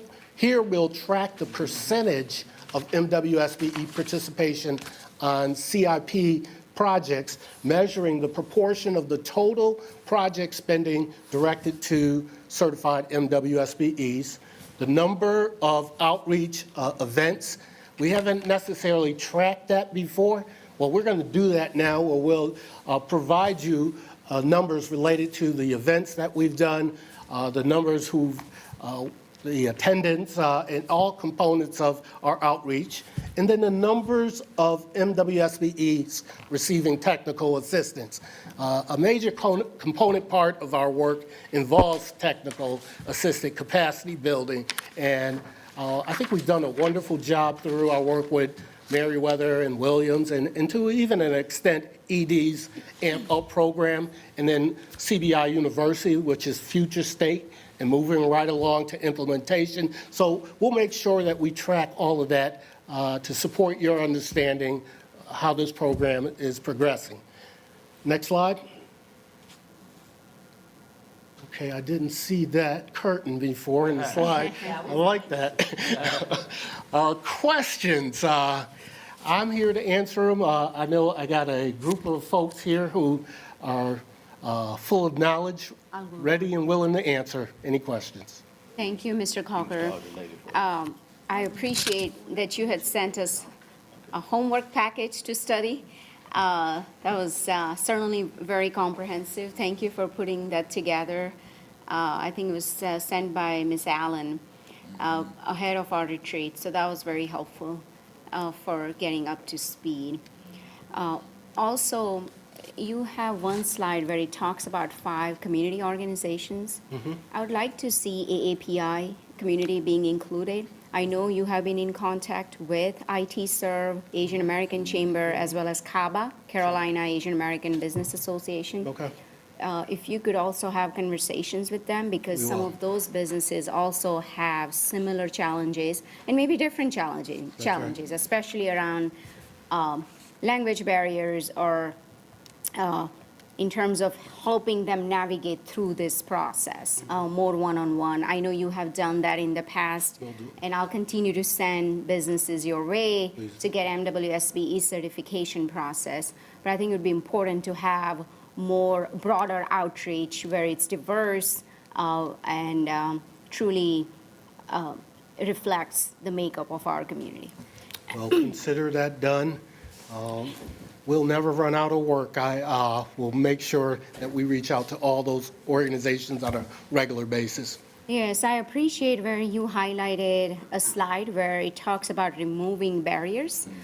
Because a lot of business owners, especially small minority-owned businesses, I often hear where they have barriers to submit bid on city contracts and opportunities. So it's good that we are being proactive in removing those barriers and really measuring how well we are doing. There are a lot of businesses that get certified from the city, but then they never have a contract. So it's good to have side-by-side comparison. Here is how many got certified, here is how many that MWSB utilization goal, so that council can really make policy decisions around that to ensure we increase our utilization rate. I'm sure Mr. Mitchell will have more in-depth questions around utilization and performance metrics. So I'd love to hear from him, followed by Councilmember Mayfield. Thank you, Madam Chair.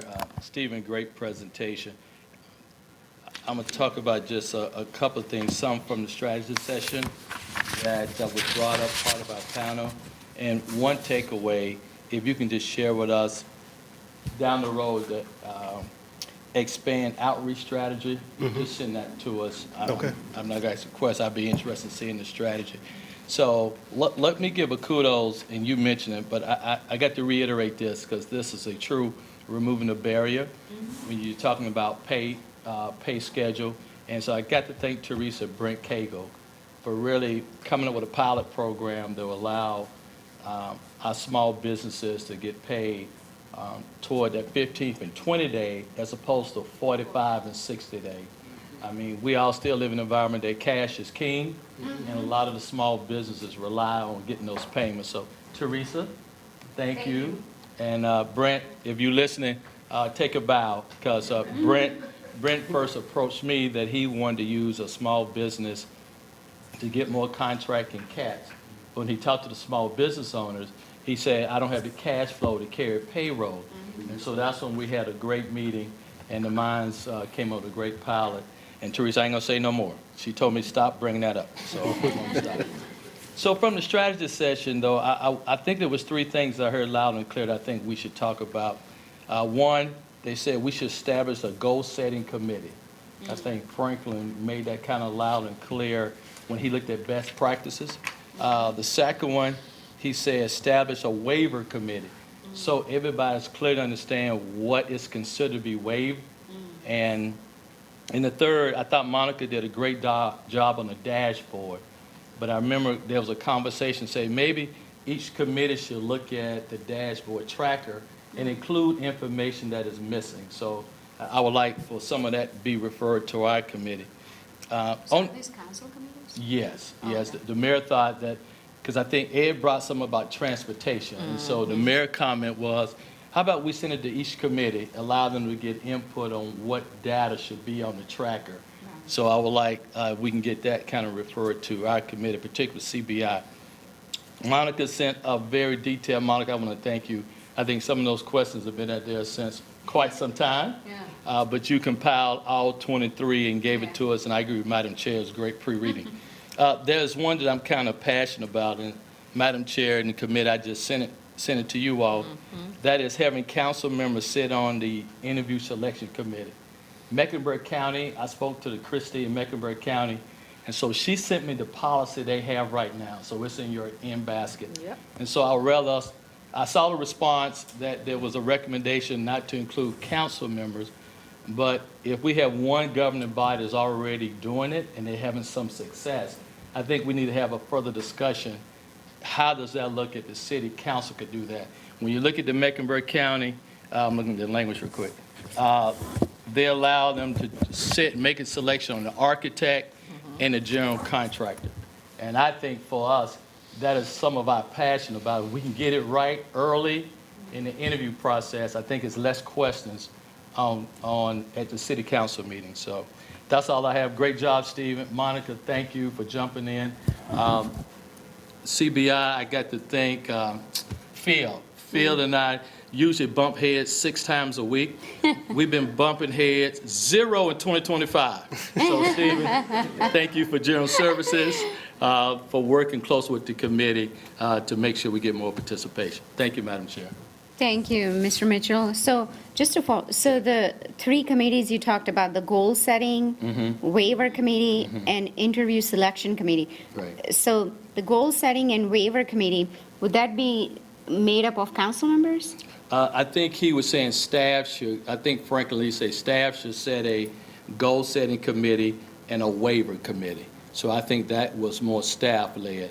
Then the third one, to your point, Madam Chair, is Mecklenburg County right now, they rotate what county commissions can sit on the committee to select the architect and the general contractor. And I would like for us to have a full discussion, how would that look if council could do that as well? So like interview selection committee where council member will serve on selecting a vendor, Yes. whether, so it's limited to architect and general contractor and not other contracts? Correct. Oh, got it. So is that what you're? Yeah. Okay. Yeah. So I just took the county language, wanted to share that with us, because I think that some conversation was what other governing body is doing it, and we have one right here in our building who's been doing it for quite some time. Because I did review our package, and I know that there was a recommendation made by staff that didn't necessarily recommend having council members serve on our interview selection committees. If, Monica, if you can just elaborate on that and see, because the county certainly has that. So what was the thought process behind that? So let me first respond to the county's policy on county commissioners sitting on the panel. That's for the architect selection. It's not for just any general contractor. Got it. And I think that was because some of the things they wanted to do were around design of buildings and things like that, and make them a little more kind of user-friendly. Like, if you're seeking Medicaid and you go into a county facility, you don't want it to look like a government building. You know what I'm saying? Right. So that was one of the reasons why, was having the county commissioners help influence part of the design element, but not for all contracts. I just want to clarify that. And then I'm going to punt to Sean on the second question, because I think he had a conversation with council, I believe, with regards to council members sitting on committees. So. What happens if I punt the punt? Okay, and that's fine. That's fine. Because I had a conversation with the city attorney's office a couple months come ago. back in March. That'd be fun. No, we haven't answered. Yeah, there was just punt to the city. yeah, there was a group of us working on. Punt return. We need somebody to catch this ball. Yeah, there was a group of us working on answers for you. So yes. It's a hot potato. So the question has come to our office with regards to council members selection, sitting on selection committees. Right. And this predated my involvement, but the general thinking is that first of all, there's no legal impediment to it. Right. There are legal concerns, however. That's true. Because if there were a challenge to our selection process, the council member being on the committee may be an impediment to defending that challenge, because they are now participating as an active part of a selection process, of which is going to ultimately come to the full council to be integrated into that process. The other thing to keep in mind is at our retreat last week, I started out the retreat talking about roles and separation. And I think with a council member being on a selection committee, that kind of muddies the roles of the council as a policymaker versus an actual participant in decision-making, because that generally comes up through your process that you've established. And so that is also of concern. The other issue is, and you're right, the county has this policy. My office tells me that policy has been in place since 1970. Right. That predated all of the defining case law around around these types of programs. So I don't know if that would be a factor to consider. I would just caution the council to be cautious about this. And the other thing I challenge the council is, what is the ultimate goal? Yeah. If you can define what the goal is, then perhaps we can find out, a different remedy that still achieves your goal. I mean, I know we could staff the committee legally with city attorneys to make sure that your process is implemented consistent with how you've dictated to management, how you want that process implemented, and make sure that all the Ts are crossed and the Is are dotted. That's helpful. Mr. Mitchell, do you have a follow-up? Yeah, just to follow up, City Attorney, I think for me, and I'm gonna use your word, if we proceed with caution, so I think first thing for me, how many times have county had an issue legally having county commissioners serve? I do think let's look at, you're right, it's been out since 1970. Has it been a problem for the county commissioners having people sit and select?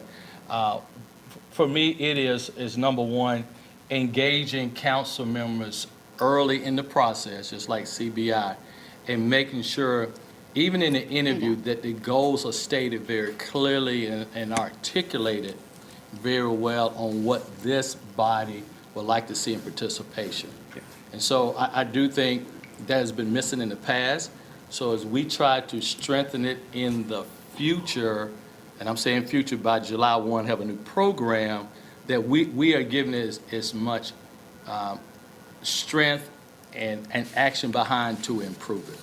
Yeah. So to me, though, I would like to see from your standpoint, what legal challenges have been made from the county? So I think that'd be good information. And we can bring that back to you. We can also evaluate whether and what other communities around the state have done or not done in this area. I don't think you're going to find a bevy of other communities that have allowed for or include the participation of a council member on a selection committee. The other thing to keep in mind is that's just one council member. That council member doesn't speak for the body. Right. And so what is that going to be achieved? That's why I challenge you to say, what is the goal? Right. If the goal is really looking at trying to ensure that your policies as implemented by this department are carried out, then that's what our office does. We ensure and monitor the policies and directions of the body. Mm-hmm. And we can make sure that, that the goals are, the goal that's set is adhered to and communicated. We can ensure that if there are good faith efforts trying to be used, that the good faith effort process is something that we can make sure it follows the letter and spirit of your regulations with regards to that. But I hear you, we can get that information for you. I'd just like to see the data so we can have more conversation. Yeah, I think that was helpful, Mr. Fox, as you were, what's the intent here, right? What's the overall goal that we have for the council? Currently, does anyone from attorney's office serve on this committee, selection committee? No, I would think not. The attorney's office, I don't know in the past whether or not we have been active participants with the committee and monitor it, but we certainly, can be available to do that. I think I would like to see, I see really legal as sort of, legal team as our advisor to the council. I would be interested in seeing do other entities or other agencies across the state, do they have some sort of legal representation in some of those committees? Well, I think you'll likely find, Madam Chair, is that that the legal department monitors it, but does not participate and serve because they have to remain available to defend it if necessary. Okay, Councilmember Mayfield. Thank you, Madam Chair. Mr. Coker, thank you and the entire team. Monica, since you have stepped into your role, I think you're really hearing the concerns that have been brought up. I definitely want to support Councilmember Mitchell's questions.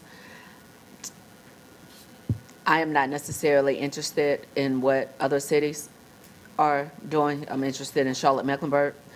I'm interested in the fact that this is a process that they've had since the 70s that clearly states that they have 2 Mecklenburg County Commissioners alphabetically on a rotating basis for all the 9 members, and then they repeat the cycle. Even though this is specifically for architecture, I would like to know, do we have the will? Because as you mentioned, Attorney Fox, at last week's retreat, one of the main tones of discussion was courageous leadership. So I am not a fan of, we don't do this because we haven't done it. I am a fan of knowing legally, can we do it? And if we can, then let's move forward with making sure we have accessibility, because this is a conversation that's more than a decade in the making. We have been growing and attempting to strengthen our CBI and our MWSBE program. We have run into multiple challenges along the way. This council is one of the first lines of contact when our small businesses are identified. I have brought this up on more than one occasion where we've had small businesses that have been identified through the city, but never actually contractually received the opportunity to do the work, therefore received the opportunity to grow their business, therefore did not receive the opportunity to actually earn any funds in the pursuit of that business. So if there is a way, whether that way is having the rotation, which is already in place for council members, and just keeping it simple with the alphabetical process that they have in theirs, they clearly state in no event will the final interview of architects take place unless at least one member of the Mecklenburg County Board of Commissioners is sitting on the selection committee. Again, this has been in place since the 70s. I believe that there is an opportunity for us to look at how accessible we are and a willingness for also with the idea of possibly having representation from the attorney's office. To me, that will only be as good as the immediate communication with council, whether it's directly in communication with this committee. I would like it to be more than just a memo that goes out so that we can ensure that we're identifying any possible additional opportunities or obstacles that may be up. Second question, first question, because that was just a statement. When we go back to slide 13 under measures, we have on here starting out the percent of contract goals that are met, which is great. Where are we tracking the ones that did not? Meaning, if we're saying this tracks the percentage of contracts that successfully met or exceeded their assigned MWSBE goals, where are we tracking those that come before us that clearly are not meeting those goals, but we are giving grace through our current good faith efforts? We just had a few recently where MWSBE identified a goal anywhere, I'll give a range 5 to 8%. What they came back with is 1. But what we say is, well, they met good faith efforts. We're also having conversations of clarifying and strengthening the language around what is truly a good faith effort, because I have a challenge, and it will be helpful for me to be able, when I'm speaking to those in the business community, have a better understanding where if this minimum goal, which I still think is too low as a general, but we'll work on building that, is what was identified, and you come back with an extremely low number, there's a disconnect. So having more transparency in this tracking of measures, if we're not going to acknowledge where opportunities were potentially missed, I think we're doing 3 steps forward and still taking, at the minimum, a half step back with not acknowledging, because those are where we can zero in to try to figure out how to strengthen that. We have great success, but that success is still only as good as us acknowledging that we still have opportunities, and to be perfectly honest, to acknowledge that we missed the mark, because that goes a long way. Because we still have a lot of relationship rebuilding that needs to happen because of decades of challenges with working within Charlotte government. And what does that look like? So for me, it's very difficult to say, well, we're doing all these great things, but we're not going to acknowledge where we ran into walls and versus building a new wall, building a door, pushing through, we turned away. Do you have any thoughts Well, I on would that? say to you, Councilmember Mayfield, that number one, those comments are duly noted. We have, I'll put them up against anyone, a very talented data analyst, guy who can go into the data and find stuff. Sometimes it's good, a lot of times it's good. A lot of times I'm like, oh, but that is one, even though it would be, we want to know. And that helps us, operate by constant and never-ending improvement. So point well taken. And the other thing I'll add, and you probably heard about it, Monica is leading the charge with strategy. And I did a strategic plan when I first got here. And of course, a lot of things have changed. We're going to do another one on the 28th. And that, including other things, will be on the table for improvements. But we are looking to improve this program, and we don't change the end goal, and that's to be a nation's leading program. And I appreciate that, and I appreciate your hearing that sometimes that needs to be acknowledged, because then that gives us a much more transparent view of what we're working with. Because again, like you said, we've had some successes, but we've also had some that weren't successful, and we just need to address it and let it be known. Because then from there, as you're leading the conversation of strategy, we are having a clearer picture of what potentially it could or could not be. Councilwoman Mayfield, can I Yes, just ma'am. jump in really quickly? So I think your points are well taken. Of course, the measures as we've written them are stated in the affirmative, but as part of the ongoing analysis of the data, we'd be looking at the other part that you mentioned around what goals are not being met, right? So that's going to be part of that ongoing analysis work. I've charged the team with thinking through, looking at stuff on a quarterly basis, so that as we execute strategy, we can get a sense of how are we moving the needle. And if the data shows we're not, then you go back and you revise and update your strategy. So it becomes an agile process to continuous improvement versus a one-time look at the data annually in a performance report, and then that's really it. So that's my bread and butter, that's my background, and so I'm going to be working really closely with Stephen's team as well as the data strategy team in INT. They are also in my portfolio, and we're going to make sure we put something of ongoing monitoring in their shop as well as throughout some of the other counties, out of the other city departments here in Charlotte. So I just wanted to give you that reassurance there. And I'm really excited to see that, but being able to have that in our presentation, therefore, in essence, for community to have access to it goes a long way. So I appreciate the fact that you all are already having the discussion, but just like when we have a slide that breaks down, scooting everything up enough to have that additional bullet in there, I think would help us to all have a clearer picture of what's going on. But Mr. Fox, I had a clarifying question for you where you mentioned how the roads can get muddied. So at a later date, with going back to the beginning of the conversation in support of what it could look like if there was council representation, what committee, what part of the discussion, just trying to understand why we feel on the city side that it could get muddy when this is something that the county has been doing since the 70s. Yeah.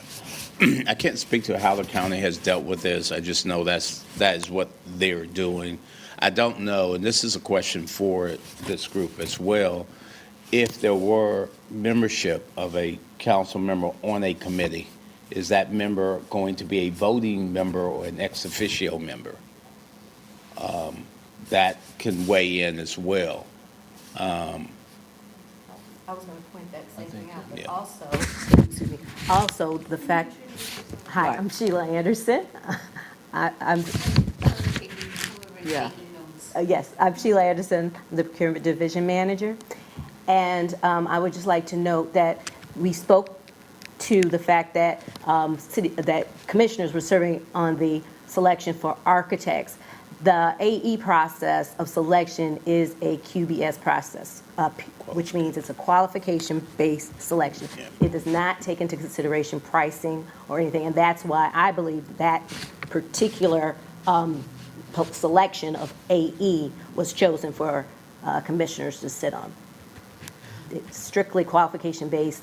The pricing is negotiated after selection. So I don't think what I heard from Councilmember Mitchell was for us to get into the pricing piece. It was around the qualifications piece, which is why he reached out to get the language that they're using. I think for me, the conversation and the question that I have is around, do we have the ability, here's the baseline, do we have the ability for council members looking at a model that is already here in Mecklenburg County, I don't care what they're doing in Buncombe and other places, right here, our neighbor 3 floors down, do we, City of Charlotte, have the ability to be in some of these rooms around the quality base to be a part of the discussions to help continue to move the city forward?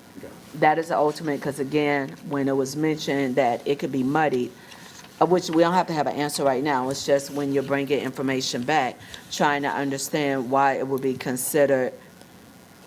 It feels like what's being said to me is, as a council member, no, you don't need to be a part of this, whereas there's an opportunity to ensure that we're able to continue representing the constituents to the best of our ability, and identifying what that end goal is no different to me than sitting on any board.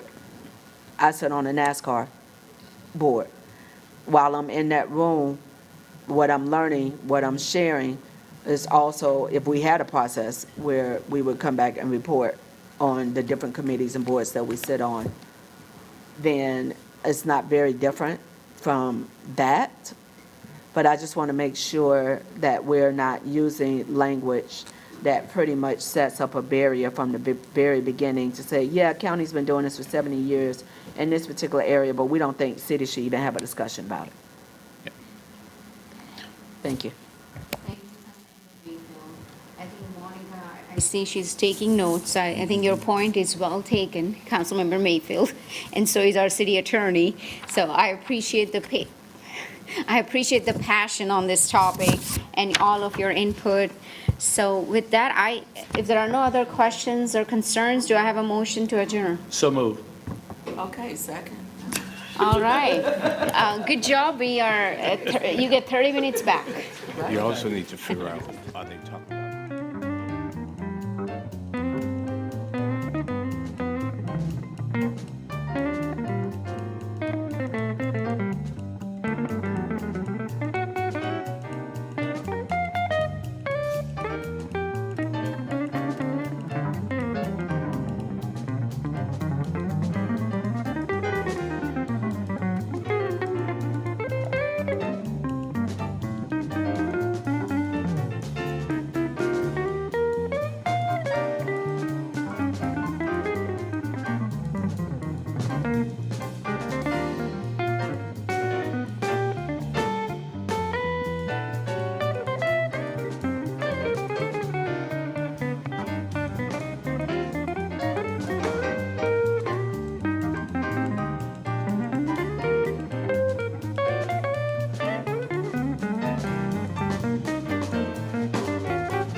It was, just to circle back on that email, it was somebody that asked us in particular to look at their project ahead of time.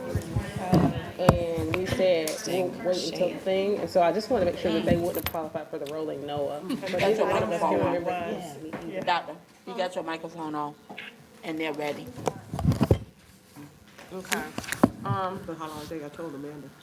Search your email and see if you. Turn that off, Search your email and see. if I can find it. Thank you. Okay. All right.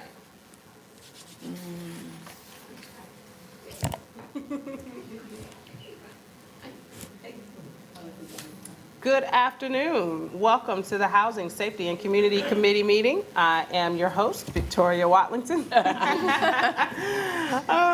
Flanked by my Vice Chair, Mr. Luana Mayfield. We've got a media agenda today talking about some topics of interest. We've got a good bit of folks that have joined us in support and in expertise. So I will go ahead and kick it off with introductions. We'll start over here to my left. Hello.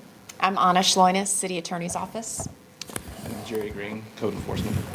Rebecca Hefner, Housing and Neighborhood Services. Sean Heath, City Manager's Office. Tijuana Brown, Council Member Tijuana Brown, Committee Member. Luana Mayfield, Committee Member, Vice Chair. Renee Johnson, District 4, Council Member and Committee Member. Dante Anderson, Mayor Pro Tem, District 1. Janine Simmons, Housing and Neighborhood Services. Earl Thompson, Housing and Neighborhood Services.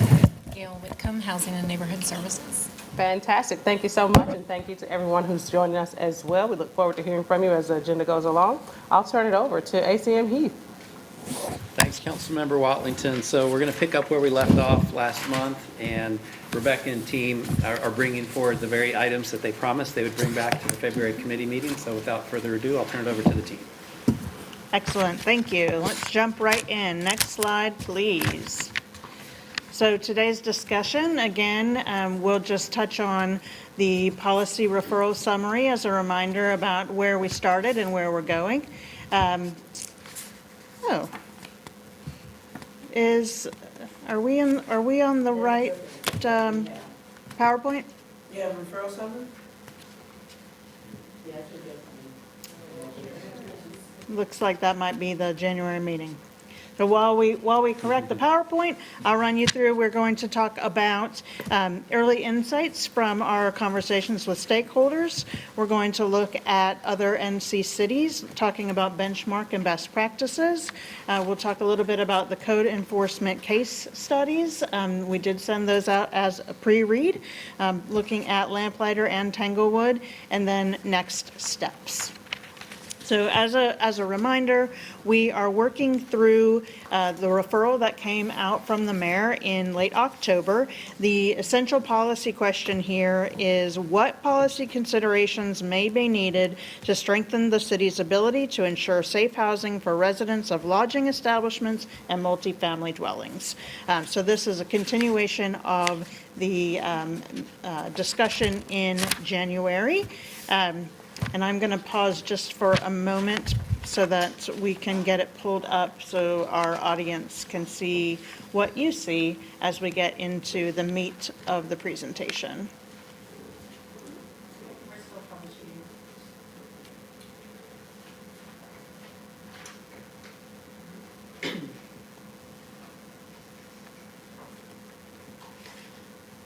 I'll just talk a little bit then about timeline. So we started here in November with the mayor's referral. We met in January and you all had a robust conversation about the minimum housing code itself, including the variety of enforcement tools and resources that are available, and looked at some insights from the data. And since that time, staff has begun some of our stakeholder engagement conversations and also done some legwork around what other North Carolina cities do in their housing code enforcement. So those are the things we're going to share with you today. For y'all's reference for what's in front of you, I am currently moving to slide 5, and we will hopefully get that pulled up momentarily. So we've had some great conversations already with some of our stakeholder groups, and a lot of those folks are in the room with us today. We talked with the Greater Charlotte Apartment Association, some of their staff, and also some of their members. And we talked with representatives from One MEC, Action NC, Legal Aid of North Carolina, and the Redress Movement, and had some pretty robust conversations. All right, here we are. We're caught up. Whew. And so what we want to start with today is some of these early insights. Now, we haven't completed all of the stakeholder engagement, and I'll talk with you a little bit at the end about what's coming up for some additional engagement there, but some of the early insights. And there are a lot of things on this slide, so I'm going to skip to the punchline just to begin. And that punchline is there are definitely opportunities for code enforcement to take swifter and stronger enforcement action, and that may include, in certain cases, enacting in-rem repair. And we want to make sure that we're proceeding with intention, setting clear parameters for how, when, and what those tools are used. And we want to do it within a strong ecosystem of partnerships that provide the appropriate supports and resources to the residents that will be impacted by those actions. And so we want to think through what is that system of partnerships and supports and make sure everything's in place. So a couple of things that I want to highlight for you, and you'll hear more of this in our next meeting. The challenges that we're facing are really with a limited number of properties and owners in the overall system. So that's good news on the one hand. On the other, even a small number of communities impacts a large number of residents. So we want to make sure that we're taking appropriate actions.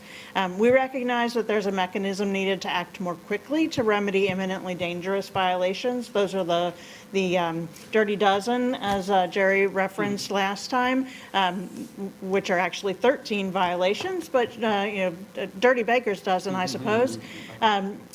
Around violations that your ordinance states must be corrected within 48 hours. And so we don't always, as a local government, have a lot of mechanisms in place to move that swiftly. But in some brainstorming with the attorney's office and talking with others, we think we have some opportunities there that we'll be bringing back as recommendations. We have some opportunities. A lot of them are on the process side. So things like how we categorize our violations. Actually, we had a great conversation with our advocate partners about what any given violation has an impact, what type of impact it has on residents. So we see some opportunity there. In general, the feedback we've received so far is that the minimum standards of fitness are generally sufficient. So you all talked about this a little bit at the last meeting. We asked if that was a door you wanted to open and explore, and you said yes. So far, the things that we've gotten back are requests to evaluate the requirement for operable air conditioning equipment, and then also some components of the ordinance that are related to testing for mold. So we'll be bringing those back when we talk through recommendations next time. But really what we see are a couple of things. Mostly it's the opportunities to strengthen the partnerships and services that are in place so that we can address situations more holistically and more proactively. And then the last thing I would say is that Through the expanded investments that you all have made in affordable housing and a variety of anti-displacement strategies, that creates a lot of capacity and opportunity for stronger code enforcement, where, but for those investments, we might be more cautious about the staff resource that's required.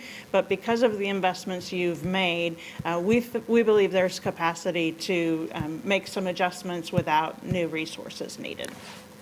Next slide. So I'm going to hand it off to Jerry. He and I are kind of going to go back and forth today, but he's going to take this section on what we learned from our partner cities in North Carolina. Thank you. Good afternoon, everyone. Part of the charge from the referral was to reach out to other North Carolina cities to get some benchmarks and best practices that they may be utilizing. If you look at the chart, under civil penalties, Charlotte actually has the lowest first-day civil penalty out of the other North Carolina cities that we spoke with. If you move over to in-room repair, yes, we have that, but we have used it limited. Durham has an in-room repair program, but they use it for inoperable heat only. Winston-Salem has a repair program, but they're very selective and have done very few repairs from what they've told us. Going across to standards of fitness, Charlotte, Raleigh, Durham, and Winston-Salem all have their own minimum housing code, and they're all comparable to each other.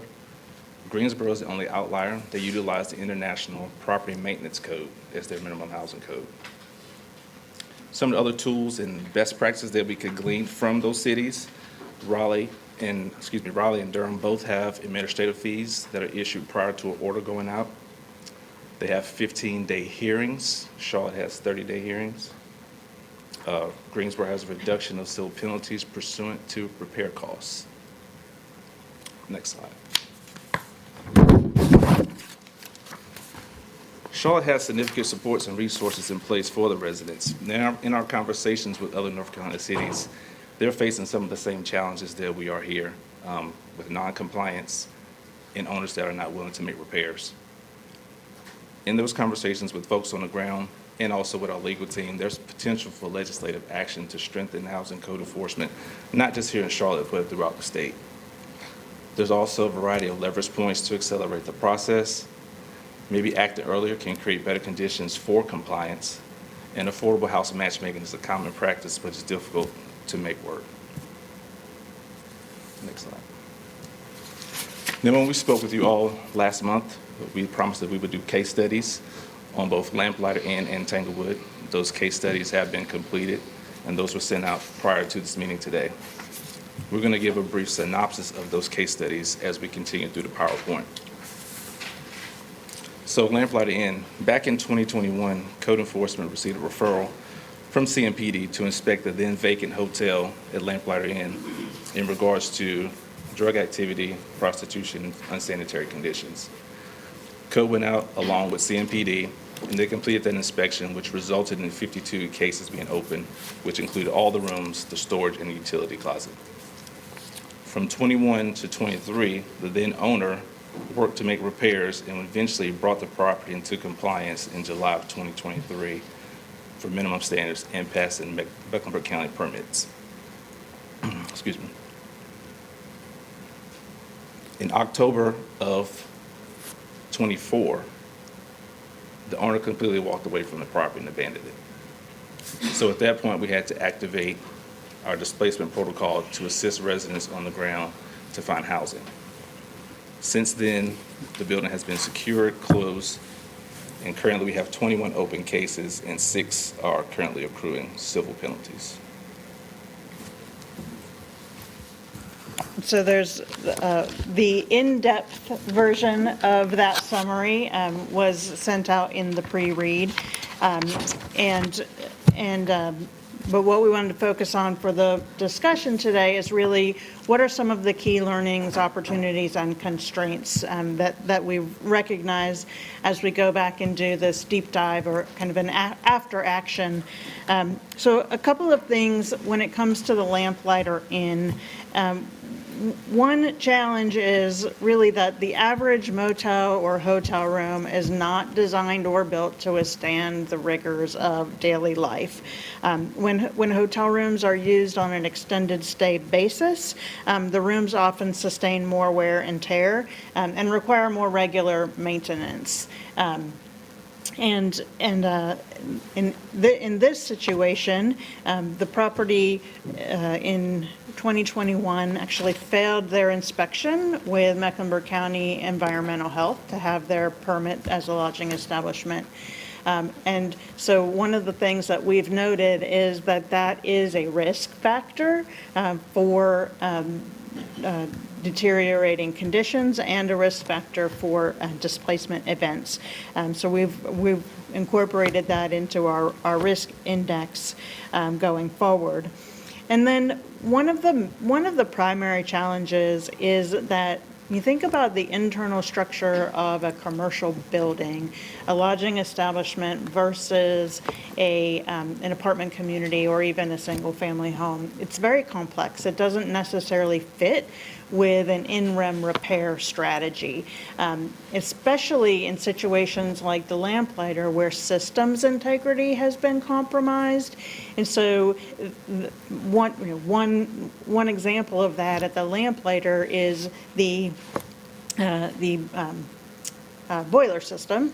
So we were able to get the water service restored at the lamplighter, but it wasn't hot water because the boiler had stopped working and it was not repairable.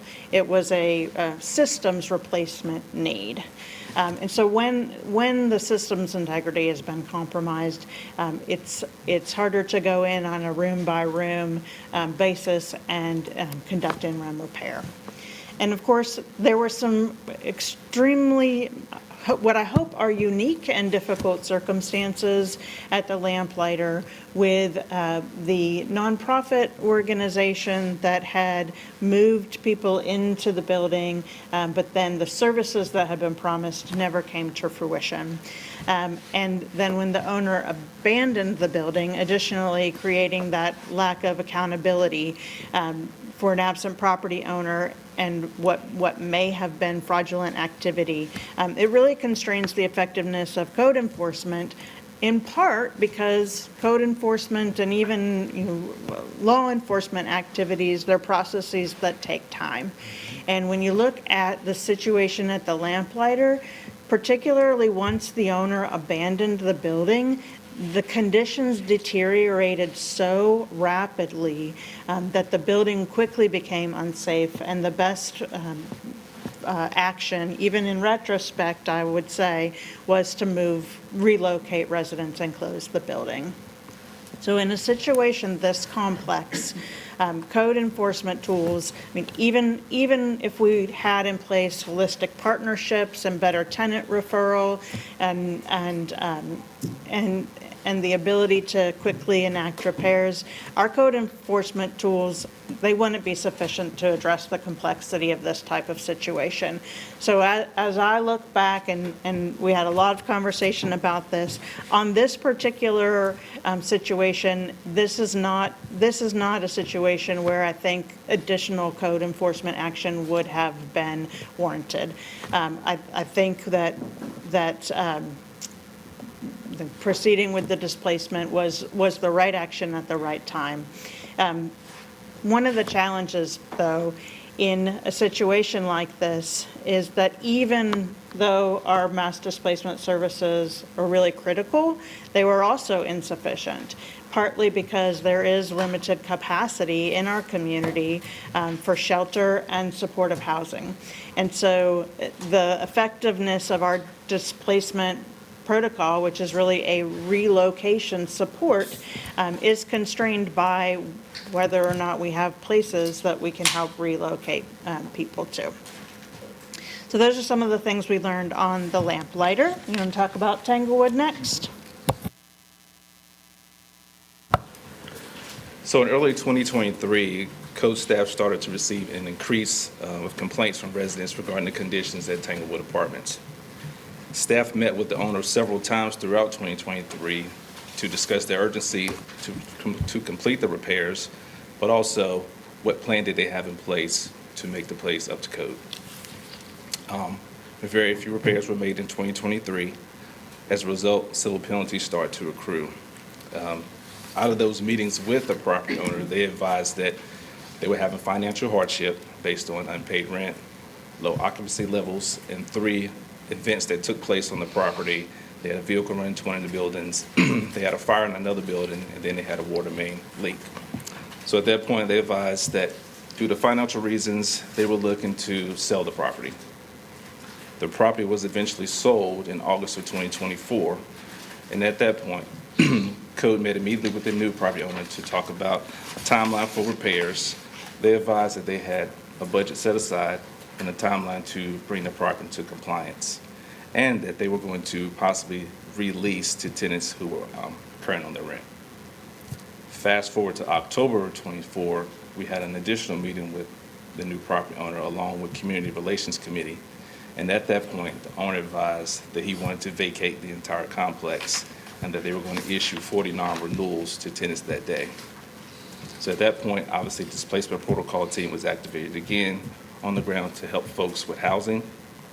Current to date, we have 29 cases open currently and 25 are receiving civil penalties. Next slide, please.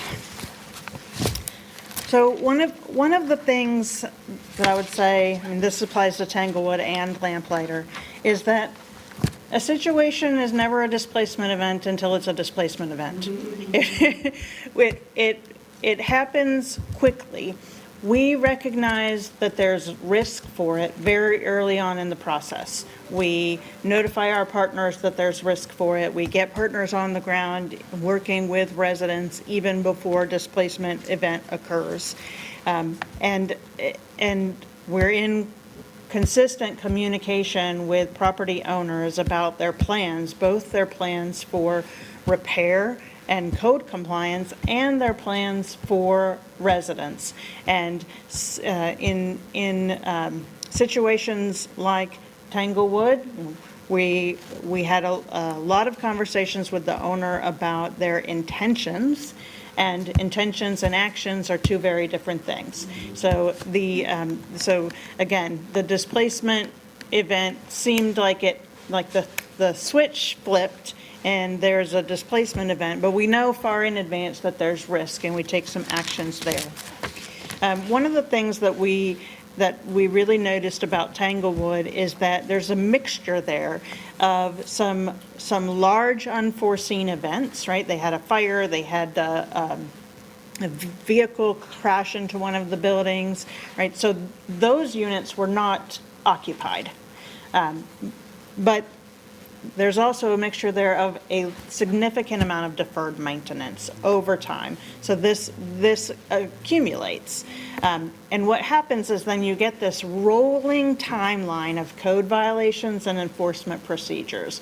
So we talked a little bit last committee meeting about the timeframes that are required between the violations and the letters and the hearings and the orders and all of that. And so if you look in the case study, and I'll reference specifically in Tanglewood on page 5, you can see a case summary where you're really looking at in any given year, right? So 2020, 13 cases and 11 compliances, and then 15 cases and 7 compliances. In 2023, it flipped. We had 9 cases and 17 compliances. So they're making a little bit of progress then, but then flips back in 2024.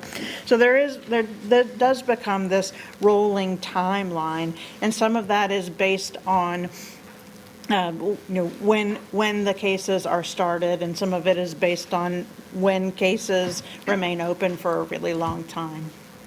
One of the things that we noticed also at Tanglewood was at various points throughout the process, there was a lack of either engaged or effective on-site property management. So very early on, one of the first things that happened was a change in property management. And then And what we see and kind of hear as feedback from our residents and our advocate partners is that really heightens conflict. It heightens conflict on the ground between the tenants and the property management, which can sometimes limit the effectiveness of compliance processes. And to us, what was notable is that probably is signaling an opportunity for the city to act with stronger enforcement. Another piece was particularly challenging at Tanglewood is the contractual relationship between tenants and property owners. Now, that's outside of city control, but by the time the property sold, all of the residents, or the majority of the residents there, were on month-to-month leases, which significantly increases risk for displacement because the property owner gave a 30-day notice of non-renewal, which was a lawful action at that time. So one thing that we really think is key here is that earlier engagement and education with the tenants could really be helpful. We believe it would have probably been helpful in this situation back in the 22-23 timeframe, and certainly in other situations going forward. So the two things that we would really say, opportunities and constraints related to Tanglewood, one, the situation, it was absolutely ripe for a more holistic, proactive partnership approach. Now, I will say that going back through, I do feel like our code enforcement team did a great job with the actions that they took and went above and beyond often, and our inspectors often do when they're meeting with residents. And we just had at that time not really contemplated what would it look like to take the in-rem repair action. So we really think this situation was ripe for a broader approach and that there were probably opportunities throughout to enact in-rem repair. That still would have been on a selective basis, I believe, but we could have taken a more systematic approach, prioritizing occupied units with more significant violations, and that's a complex activity. We talked through last time what it takes, what it looks like, and we were not prepared at that time to take those steps. So part of the referral is how do we make sure we're prepared? How do we make sure we do have these systems and partnerships in place so that when we face these situations in the future, we can take swifter action? One of the things, again, however, that I will note is there are also still legal uncertainties around NREM, and it's one of the things, I mean, we talked to, Jerry and his team talked to our code colleagues in other North Carolina cities, but Anna and her team also talked to the attorneys and the folks looking at this from the legal lens. So there are other cities are also being cautious in this space. And while there are uncertainties, we still think there's opportunity for action. So we'll bring that forward as recommendations going forward when we meet next time.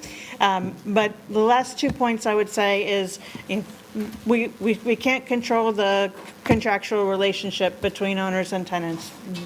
The city's actions could still lead to displacement, but if they did, it would be at a much smaller and much more manageable scale. So when we have a mass displacement event, for example, we think about, in this situation, there were 50 households, and having to figure out how to support 50 households all at the same time is different from mitigating displacement on the front end, which hopefully would be much more manageable and ultimately less expensive, I believe.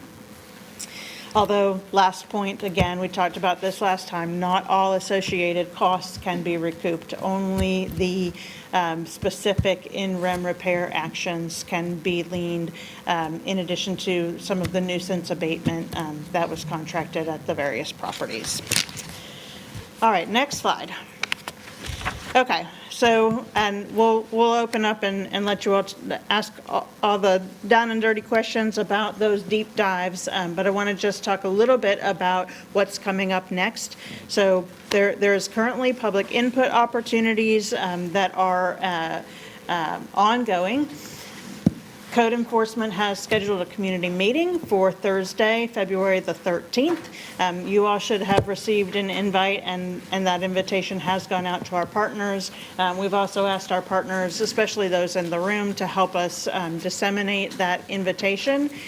So we're looking for input and from a variety of perspectives all in one place. And if folks are unable to participate in that community meeting, there is a public input site. The link is here on the screen where people can go and provide their feedback and thoughts. And what we plan to do is keep this public input site open and active so that as we start to develop recommendations and bring them forward to you all, we can also post them here and allow our residents and your constituents to share their feedback on the specific recommendations that you all are discussing. Next slide, please. So our next steps, again, will continue community engagement. We have a couple of additional stakeholder focus group meetings scheduled, including one that we're working on doing with residents who have specifically been impacted.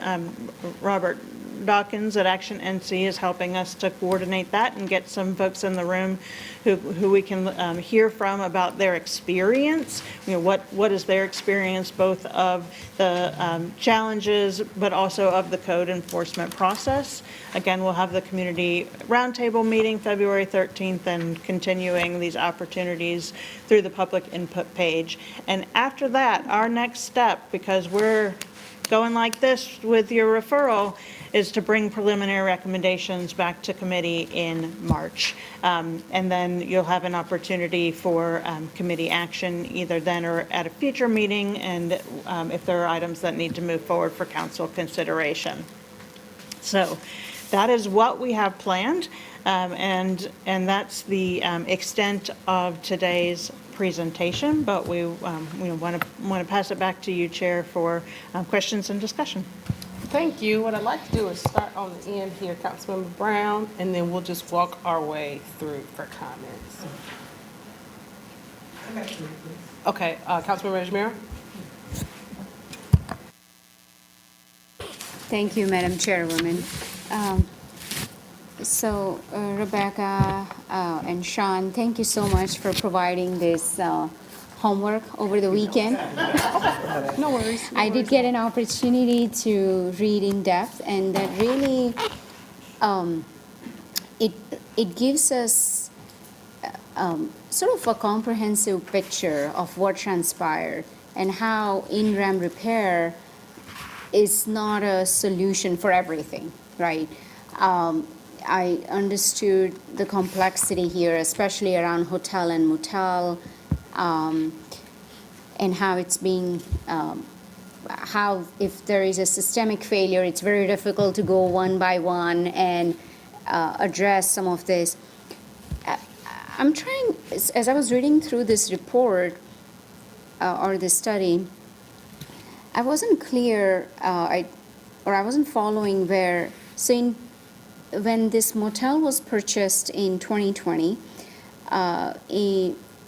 it looked like when it was purchased, it already had a lot of open code enforcement issues.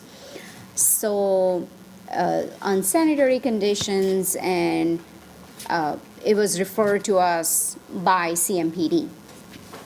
So there were 50 plus open cases, and then the new owner made all the repairs to bring it up to compliance. I know you talked about there was a red flag there. Can you elaborate on that and how they were able to obtain occupancy permit? So I'll talk a little bit about my perspective, and then I'll let Jerry speak to it from the actual code enforcement perspective. So One of the things when we think about red flag, right, for us, in that time frame, up until that time frame, this establishment had been regulated by Mecklenburg County under environmental health. So it wasn't even under our jurisdiction. But once that permit was denied, so they applied for a permit from the county and they were denied the permit. Was it the occupancy permit that you're referring to? No, it's the hotel permit. Yeah. Oh, okay. Yeah. So their permit to operate as a hotel, which includes things like serving food, and I don't think they were doing that at that time. But so for us, that in retrospect, that's a good flag for us. So when a establishment comes in, essentially into our jurisdiction, it's a good idea to get out there and take a look and get baseline conditions, right? So in this situation, what happened is it came to us as referral from CMPD. We could have potentially, and again, this is during the pandemic and it's 5 years ago, so I don't want to give the impression that I think our team did anything out of order. But it's, when you look at things in retrospect, right, that's where you get the lessons learned. So to me, it's an opportunity to say when establishments basically come into our jurisdiction, we can go out, take a look, get baseline conditions. But then I'll let Jerry talk a little bit more about. If I may follow up, Madam Chair. Okay. So. 7 minutes. So it was under county's jurisdiction because of the environmental violations. Yep. But they had to come to the city to get a hotel motel permit. No, the Mecklenburg County, through environmental health, regulates and permits hotels. And so they come under our jurisdiction when they are no longer permitted by Mecklenburg County. Oh, got it. Okay, so at that time when the permit was, they were given a green flag, there was no inspection done by us? Not by us, no. So when they fall off the Mecklenburg County radar, in the past, they haven't been referring those to us. We got the referral through CMPD. But through this referral and starting those conversations with Mecklenburg County going forward, we're going to work with them so they can alert us when those fall off the radar. Got it. And we can check them out. Yeah, because that's what I was trying to make sense of, that it's something happened between 2021 and, obviously they got a permit to operate.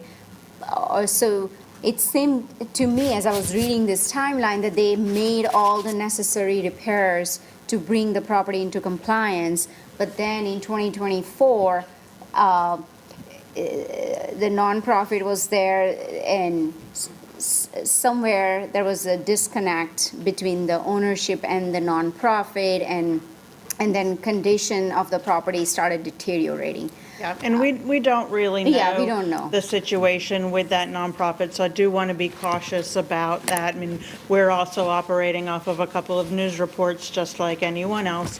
But what we do know is that when the owner abandoned the property, at that point, the situation really quickly deteriorated.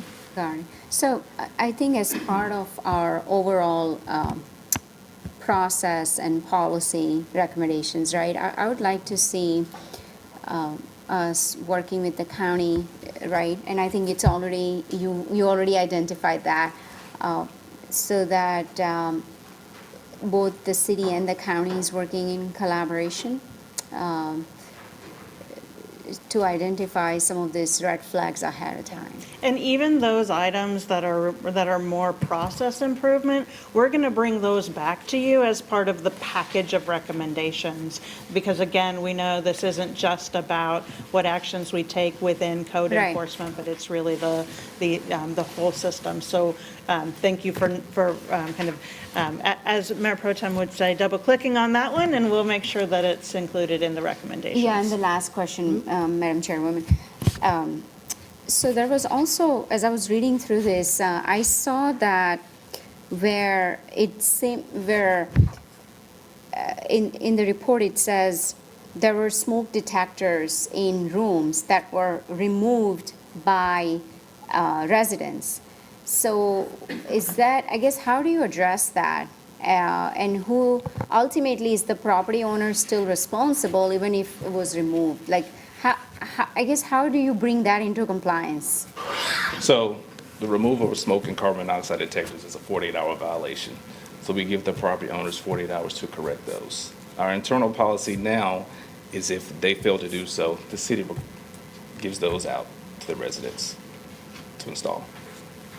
But to answer your question, yes, it is still the owner's responsibility. So even if it's removed in this case, like it was, they were removed in the study, there were some pictures and, you detail, it's a very detailed report. It really gives a clear picture of what happened, what transpired. So it's still the owner's responsibility and it will still fall under that open case. Yes. Yes, the violation will still be open. However, like I said, we'll supply that smoke and carbon because we don't want people to go without those. Right, so that would be part of in-rem repair, or that would be different? Currently, it's not part of in-rem repair, it's just part of our policy that we Got conduct it. now. Okay, so that is something that will go against, as a lien on their property, right? The cost that we incur. Right now, no. We're just supplying those. But in the future, if that's done as part of NREM. In-rem, then that would go. Yeah, I'd like to see that. Okay, that's all I have. I'll have more questions, but I don't want to take up committee's time. So I have at least 18 questions. I will sit down with you. And, That's only a few compared to usual, so I look forward to having that more conversation. Thank you. I echo my colleague was saying thank you for a very detailed report as well as what was presented prior to. And Mr. Green, I look forward to our upcoming conversation. Ms. Heffernan, I have a couple of questions written down, but I also want to share with my colleagues on committee a conversation that I had with Ms. Heffernan was a question around at the front end, when we're noticing these violations, one, let's look at, for those who are able and ready, trying to get those individuals transitioned into new housing. Because the other challenges that we run into that we don't always talk about is you may have been living someplace for 6 months or more and you've not paid rent.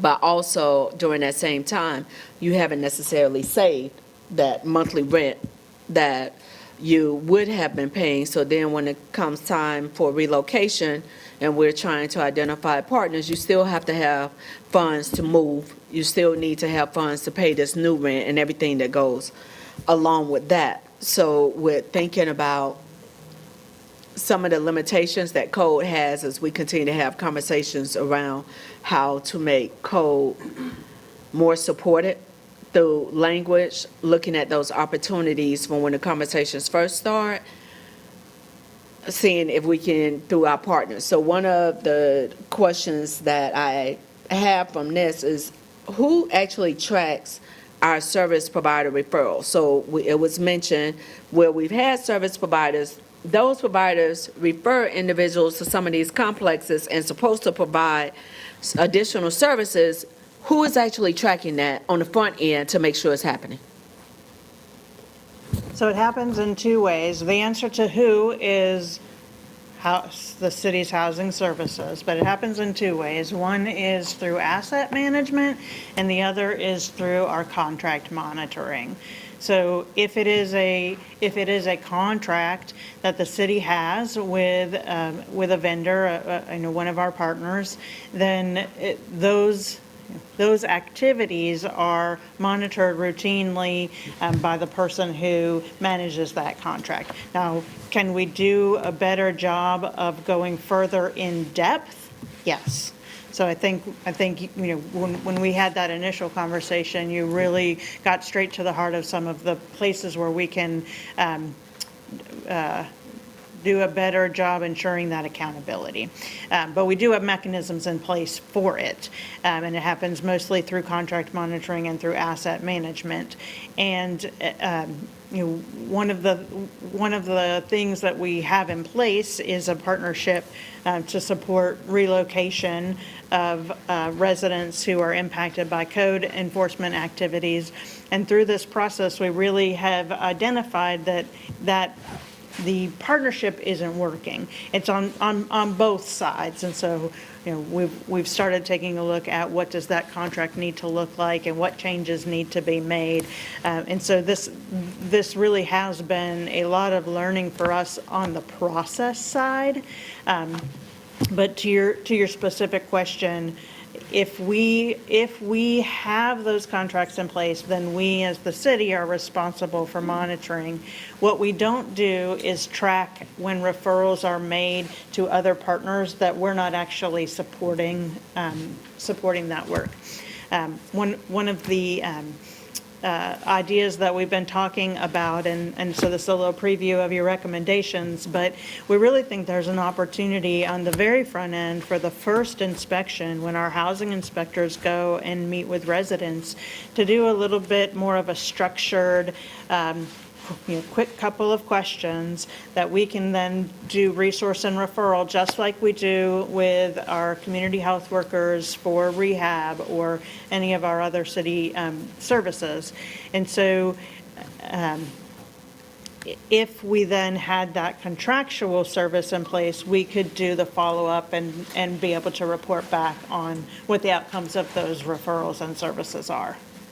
So the other part of the conversation that you and I have had is one of the challenges we have with these private entities is even if we were able to get in, and let's say we were able through our partner database, which will be another question, but the partner database, if we were able to have people relocated, is there a way for us city, when a building has been identified, for us to notify community, because they're still leasing.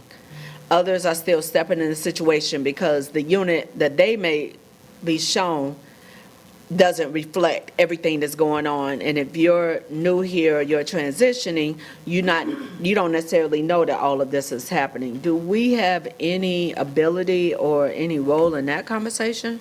We don't have a mechanism for that right now, but we do have ability, and I think it will be partly for you all to discuss if there's a role for the city to play there.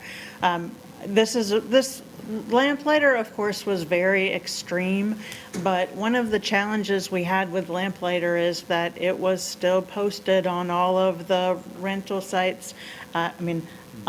Anna even spent an afternoon calling the corporate owners of those kind of sites, trying to see if there was a mechanism by which we could get those postings taken down, and we couldn't find a way. So that's very extreme, but for something like a Tanglewood, where if we're helping people to find new housing, and then that's creating vacancies, I think your question is there a way for us to make it more known to people that these conditions are happening on the ground? So I think we have an opportunity with the relationship that you have with Mr. Dawkins and others for helping to utilize their resources to get the information out, because unfortunately or fortunately, it is a very small, i.e. connected community that are utilizing this, because one of the other challenges is we had a major displacement issue a number of years ago. But for some in the community, the way it feels is that we moved you from horrible to horrible. And within a year or two, you're back in this situation, versus us having a running tally of all those that we fund, all those developers of NOAAs and everything else, keeping a running list that is updated. I don't care, okay, I do care, minimum quarterly, vacancies that they have so that we are able to actually put people into better situations versus we help relocate you from this horrible situation. There is not only financial, but a mental toll that is taken. Government, we don't necessarily have the ability to step in that part of the conversation. That's where our partners, that's where the county comes in. But there is a mental toll of living in certain circumstances and then being put into other circumstances that are similar to where we just moved you from, versus actually putting you into a position of two things. One, you also get connected into our workforce development, which we're putting a lot of funding and support into, and we get you into better quality housing. So that starts working on different health disparity issues that go along with it. What I would love 2025 and beyond is that we not have a case, because unfortunately, we have a number of older buildings. We're going to see similar, again, how we respond to it, I think could be very different with one on the front end, getting people relocated to better.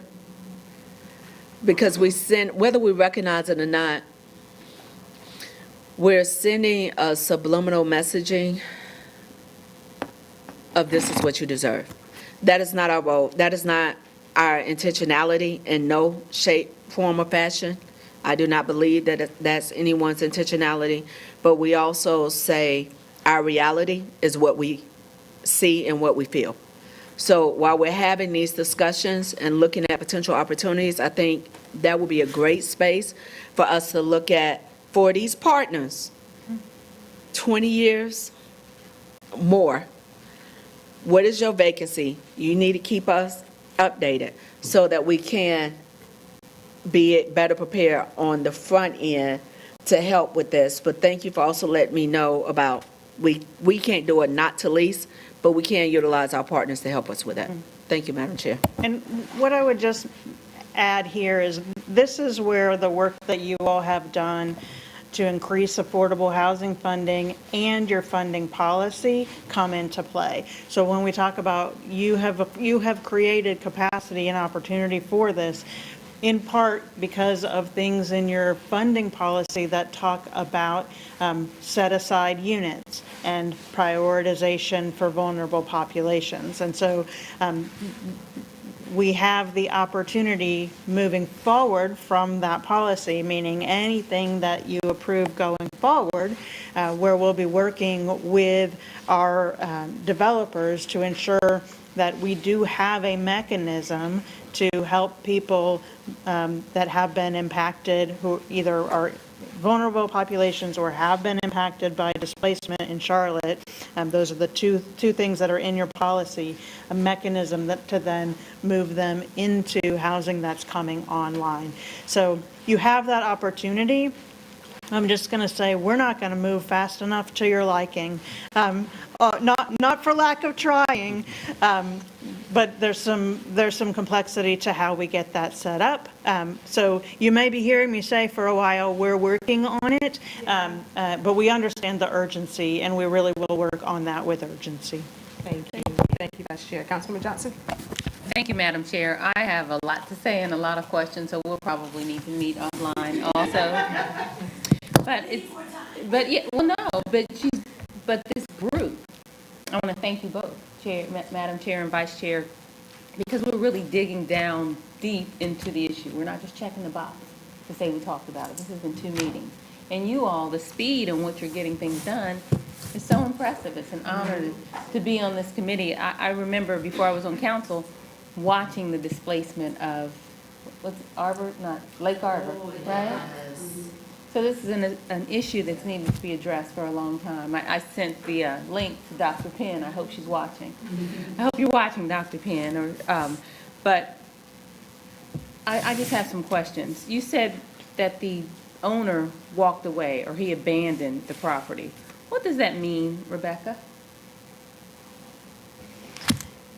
The owner turned off the power and the water and was, after that, almost entirely inaccessible, not to be found anywhere in Charlotte.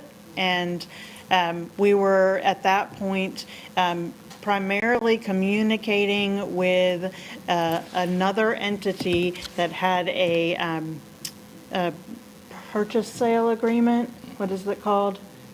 So who was planning to purchase the property. But the owner of record, actually, we had, what was the property, they took property management off the site. They turned off the water and the power, stopped collecting trash, and was also then no longer accessible to us. Yeah, they cut off all So what's- communication with city staff. Okay, so what's the consequence of that? The complexity and the mass displacement event that occurred at Lamplighter. I mean, there's I mean, the legal consequence for the owner.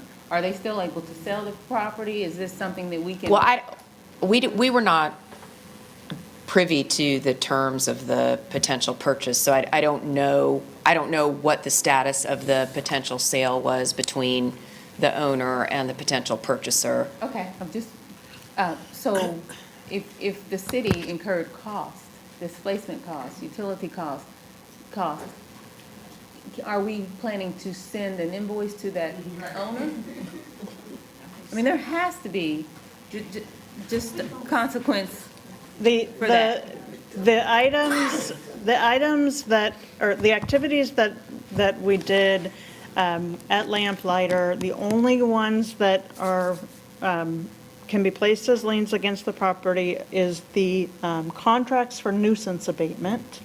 So when we sent contractors out to clean up the trash that had accumulated, for example, those can be liened against the property and either will be or have been. And we actually continue to do that. We've done it a couple of times.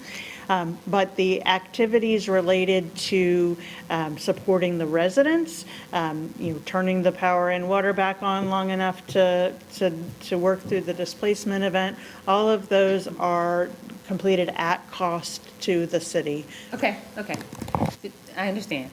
So I would say that we need to send a strong message to this owner and other owners that that's not tolerated here in the city.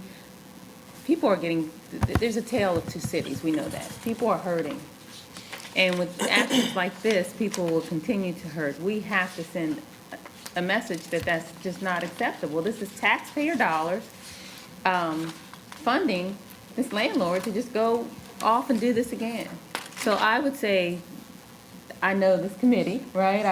That we want to see consequences, be that in-rim. I don't know if we need to expand the in-rim violations that can be eligible, I guess, for in-rim, but we have to do something. If it's a lawsuit or if it's something, people were harmed. This is negligence. So I'm sure there's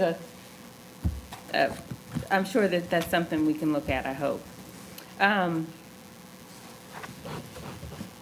We have hotels or motels at 85 in Sugar Creek that I don't know how many violations there are.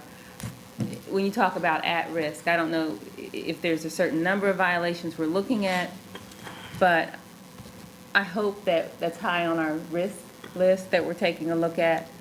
And when you talk about notice, is there a way that we could publicize code enforcement violations? If there's a list of like frequent flyers or something like that, so that people are aware of that, I don't know if that's an option.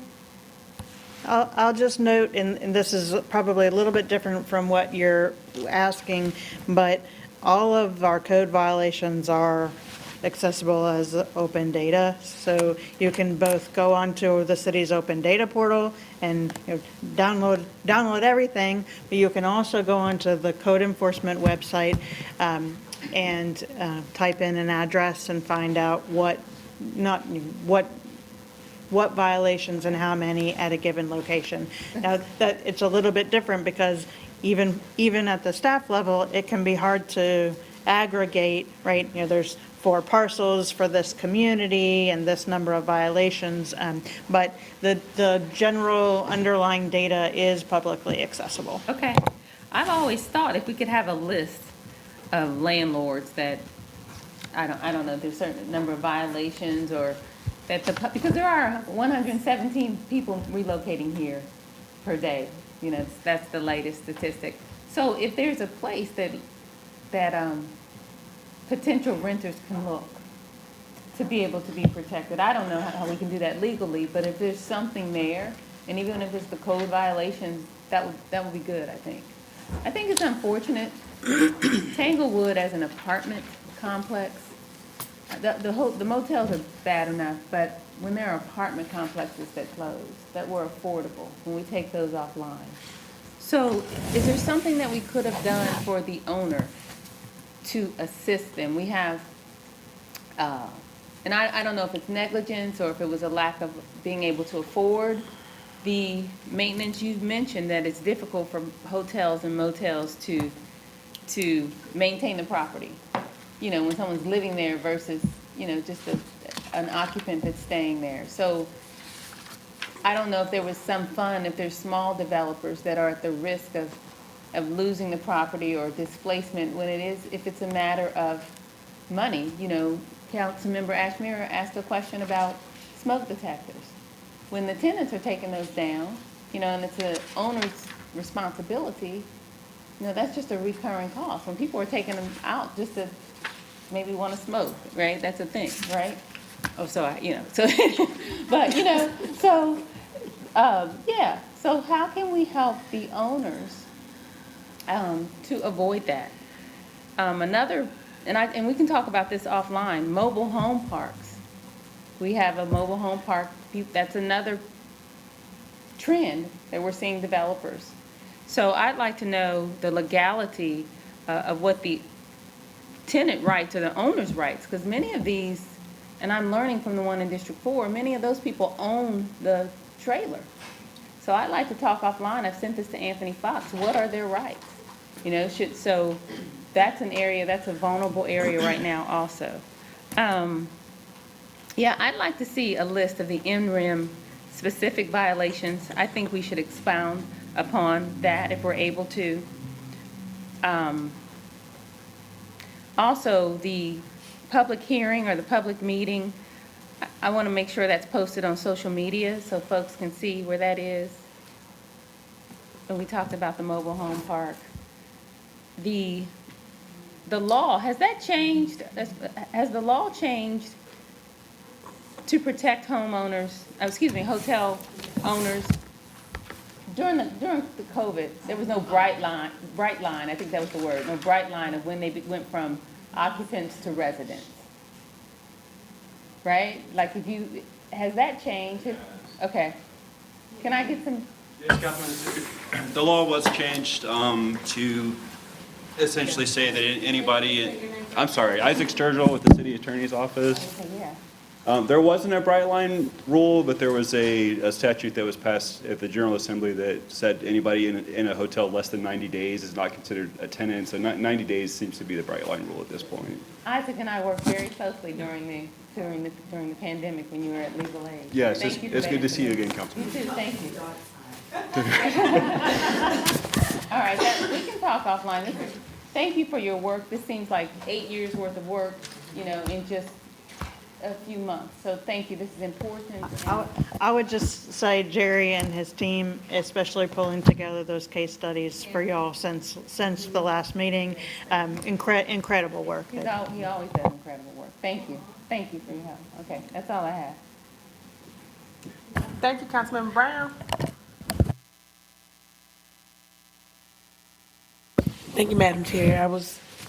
Y'all got it. Teammates, colleagues, team, players, committee members, amazing. Thank you, Chair and Vice Chair, and of course, Councilmember Johnson and Ashmere. So just a great team, so I don't need to repeat what they said because we have great minds alike and they do align. But for the record and for the sake of people that are watching, I do want to, our constituents that are looking at us, I wanted to go back to the residents themselves, when they were put in this situation. I just, well, before I go back to the residents, they're most important to me, But before I talk about the residents, I want to go back to the owners that just walked away. I took a lot of notes here, but they've already been discussed. But I do want, it's not okay to do this to people in the community and people that are watching us and getting their information through the media. They don't care if we did it, the county did it, or someone around the block did it. We just, the fingers get pointed back at us. And so we responded in a great way and stepped up immediately, getting the lights back on, the water, working outside of normal business hours. I do want to state that. And I appreciate all of the work that was done. But what happens to these folks? Do they get to continue to do business in our city?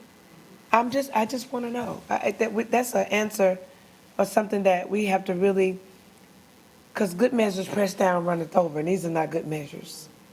And so I just want to know if we're going to reward that bad, unprofessional business ethics, behavior, or whatever it looks like to the community. I really, really want to know if they could be banned from doing business in our city, because they don't deserve to do business in the city.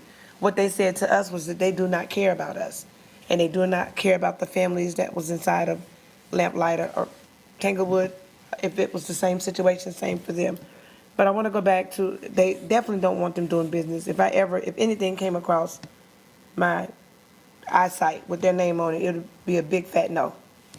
We can bring you back some information about, what the legal parameters are there.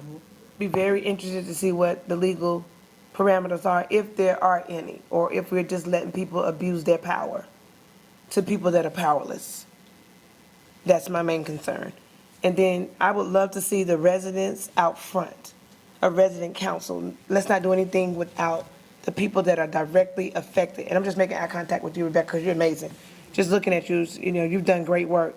But I would love to see the residents brought in and be at the top of the decision making. And I would like to see some of the residents that go to work every day speaking, versus some of the residents that may have challenges that they can't get over, and they feel powerless in that situation. So residents that go to work every day, their children are getting off the school bus, they're coming there, they're calling it their home. I spoke on this before, irregardless as what the condition looked like. They called it their home. I would also like to see if we could align like employment and workforce development with a situation that occurred like this, and what type of stabilization, location, center we could plan for if anything like this were to happen again. Because if we don't know if these residents, the owners could go and do it again, maybe they have some more property that's in our city, and it could very well be on the verge of happening again. So I love the work that we're doing. Hindsight is 20/20, it's gone, we can't do anything about it. But moving forward, and for the next council that's going to be here and people in the future, what can we do to be proactively making sure that we have solid plans and an agenda so that we're ready? Because it's just, the community didn't see that. The rumor started about Tanglewood, the rumor started about Lamplighter, and next thing you know, city council, county, city leaders, we get the blame for it. And we're out on the front lines, and it's like, well, what did you do about Tanglewood, and what you do about Lamplighter? That was terrible what happened. So the media put their story together, even though we're working behind the scenes to put parameters up, to put obstacles up to make sure that it doesn't happen. But again, we talk about power, and we talk about people that go to work every day. And so we put people that have all this affluence, and they're influential, and they have all this power over people that go to work, that are trying to come up out of whatever situation they're in. We got to make sure that we put parameters up so that don't happen. And just echoing the team members, the committee members. So it'd be very interesting to find out what the people that did this and left this damage behind, and the footprints. They're ugly footprints. I want to erase those footprints and make sure that they can't come back and put those footprints down again. I yield to the chair. Thank you, Councilmember Johnson. Mayor Pro Tem? Johnson, I'm sorry, Councilmember Brown. Thank you, Madam Chair, and thank you for these reports. Really, really great information. I just have a couple of points, and first I do want to say, Ms. Hefner, I know I'd called you very bright and early the morning around the Tanglewood Apartments issue, and your team was fantastic in activating our emergency protocols and getting people out in that community immediately, right? And so our response to having these eviction notices placed, I think was excellent. So I do want to give you some commitment there. It's great, the response. However, in the case of Tanglewood, that property was then sold, right? It was sold for a little bit less than the property tax value. And yet it had over $125,000 worth of fines, civil fines, due to the lack of maintenance. And and I've already expressed this to you directly, Ms. Hefner, but that's a major concern that I have when we know that, in this case, it was an apartment, but we know that we have apartments that are out there. We know that we have motels that are out there that are used for affordable housing. We know that, and it's all across the city. But for the owner to be able to sell this property for over $8 million and yet have allowed it to decline in that condition that it was in. I mean, you can see the photos and go out there and see it was terrible. No human should have to live in that type of condition. But my concern is that, our civil penalties effectively become toothless because it's meant to be a way to enforce code enforcement, and yet, this owner is able to go and sell this property and move on, right? I think we have to figure out how we can navigate around that and put some guardrails up in the future. The other piece that I have some concerns about, and you made a great statement, which I think is insightful, which is like these motels are not meant to be used as permanent housing, right? It's a different type of wear and tear, different type of maintenance, et cetera.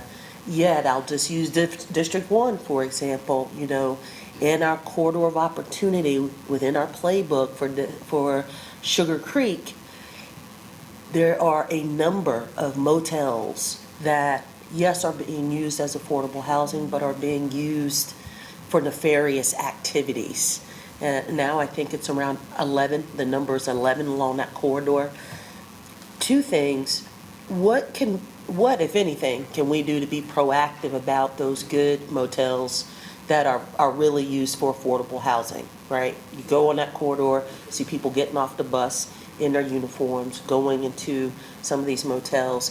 But on the opposite side, for those motels that are known for nefarious activities, how can we drive home through a code enforcement perspective to double down on the maintenance of these buildings, because they're just as deteriorated. And I'm wondering what we can do to have deeper, more strict enforcement, which would help us potentially deal with some of the activities going on in some of these dwellings. Any perspective on that? Well, one, they obviously have to fall off that county registration, the Mecklenburg County Environmental Health Registration for it to come under our jurisdiction.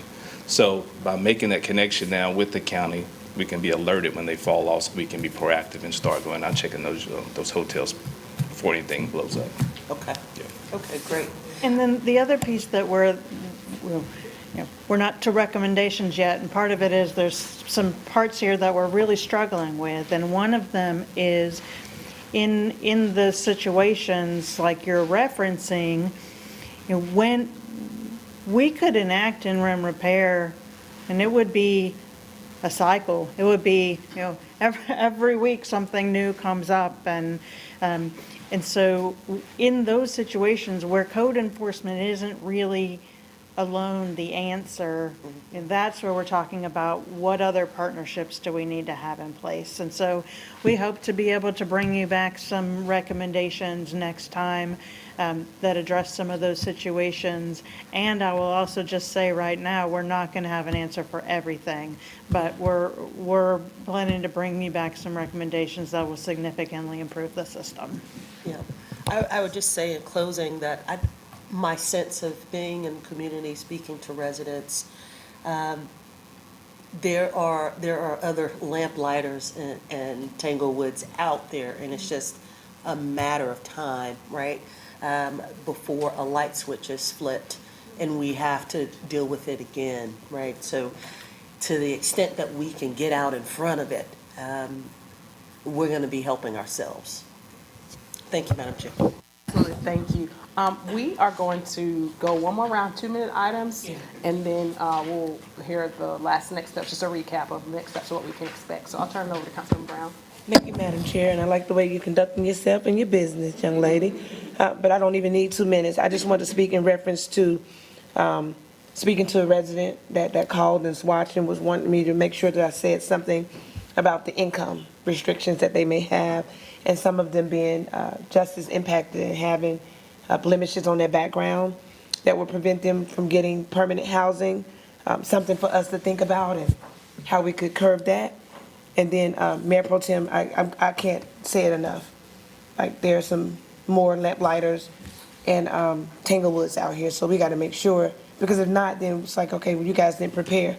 You knew this was going to happen again, and we're having meetings about it, and we're on record meeting about it, so we definitely want to take a look and see how we can get out in front, be proactive, and stop it. So thank you for all your hard work.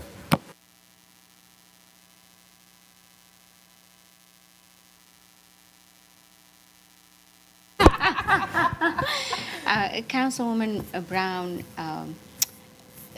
raised a very important point, because some of these hotels and motels are housing some of our most vulnerable population, especially the ones that might have eviction records where they have barriers to finding permanent housing.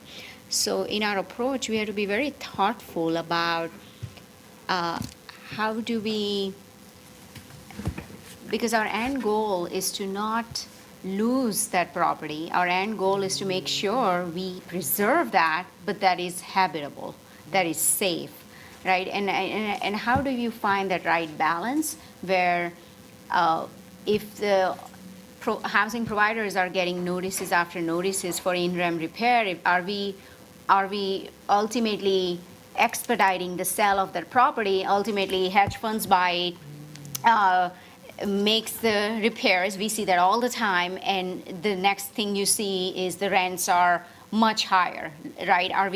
So I think we need to be thoughtful about a solution here in terms of the recommendations. What is our end goal? Our end goal is to ensure that we increase our affordable housing stock, we build more, but then we preserve what we got and we don't lose more.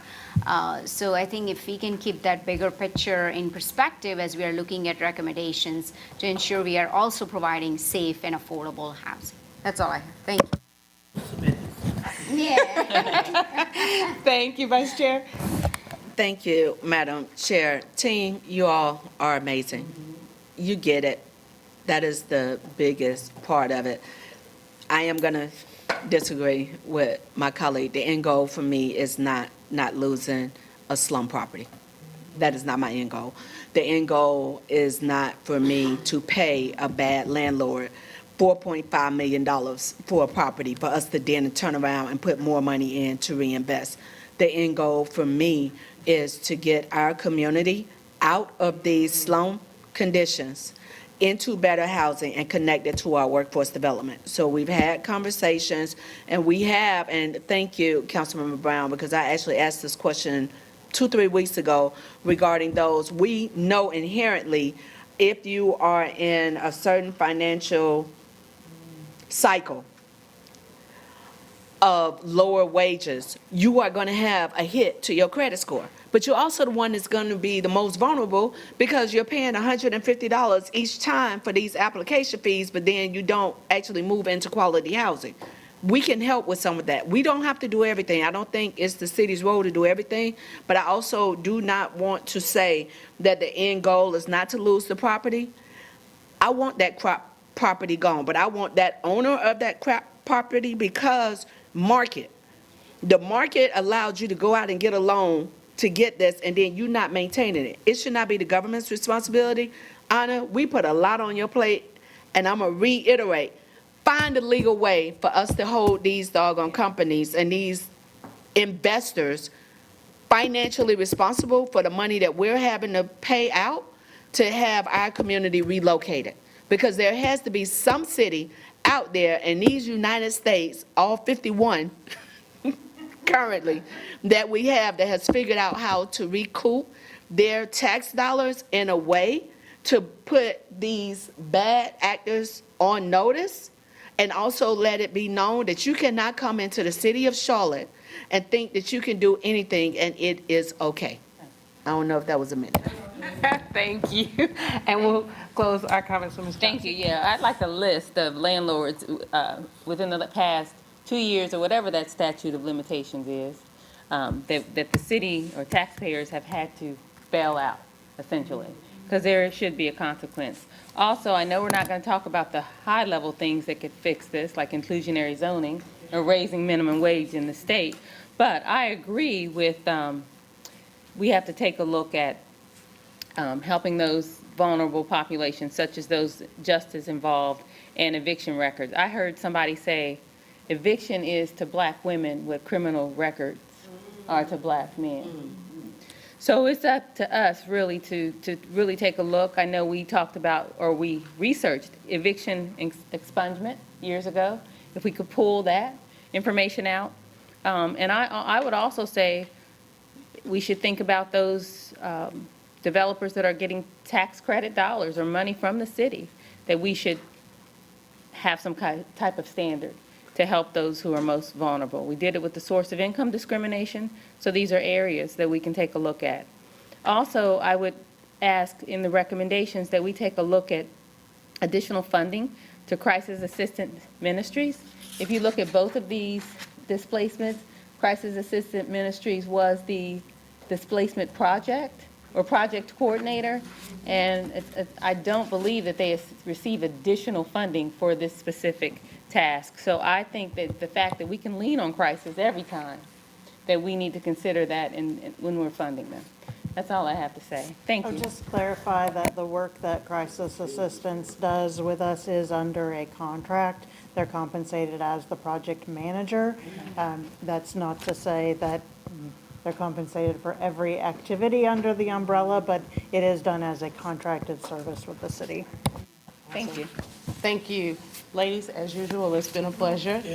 Motion to close. Second. Well, before we do that, I just want to make sure that we give our staff a chance to add anything, or what should we expect, or if we're good to go for right now, we'll just see each other next time. Yeah, so I think we've got, They're like, we got enough. we've got a lot of questions to answer and a lot of recommendations to incorporate. So just to reiterate, our next steps will be meeting with some residents who have been impacted. We'll have the community stakeholder meeting on the 13th. We'll, at that point, pull together some initial recommendations, which we'll bring back to you for review and discussion at your next meeting. Thank you. It's been moved and properly seconded. All those in favor of closing? Aye. Thank y'all. Great meeting.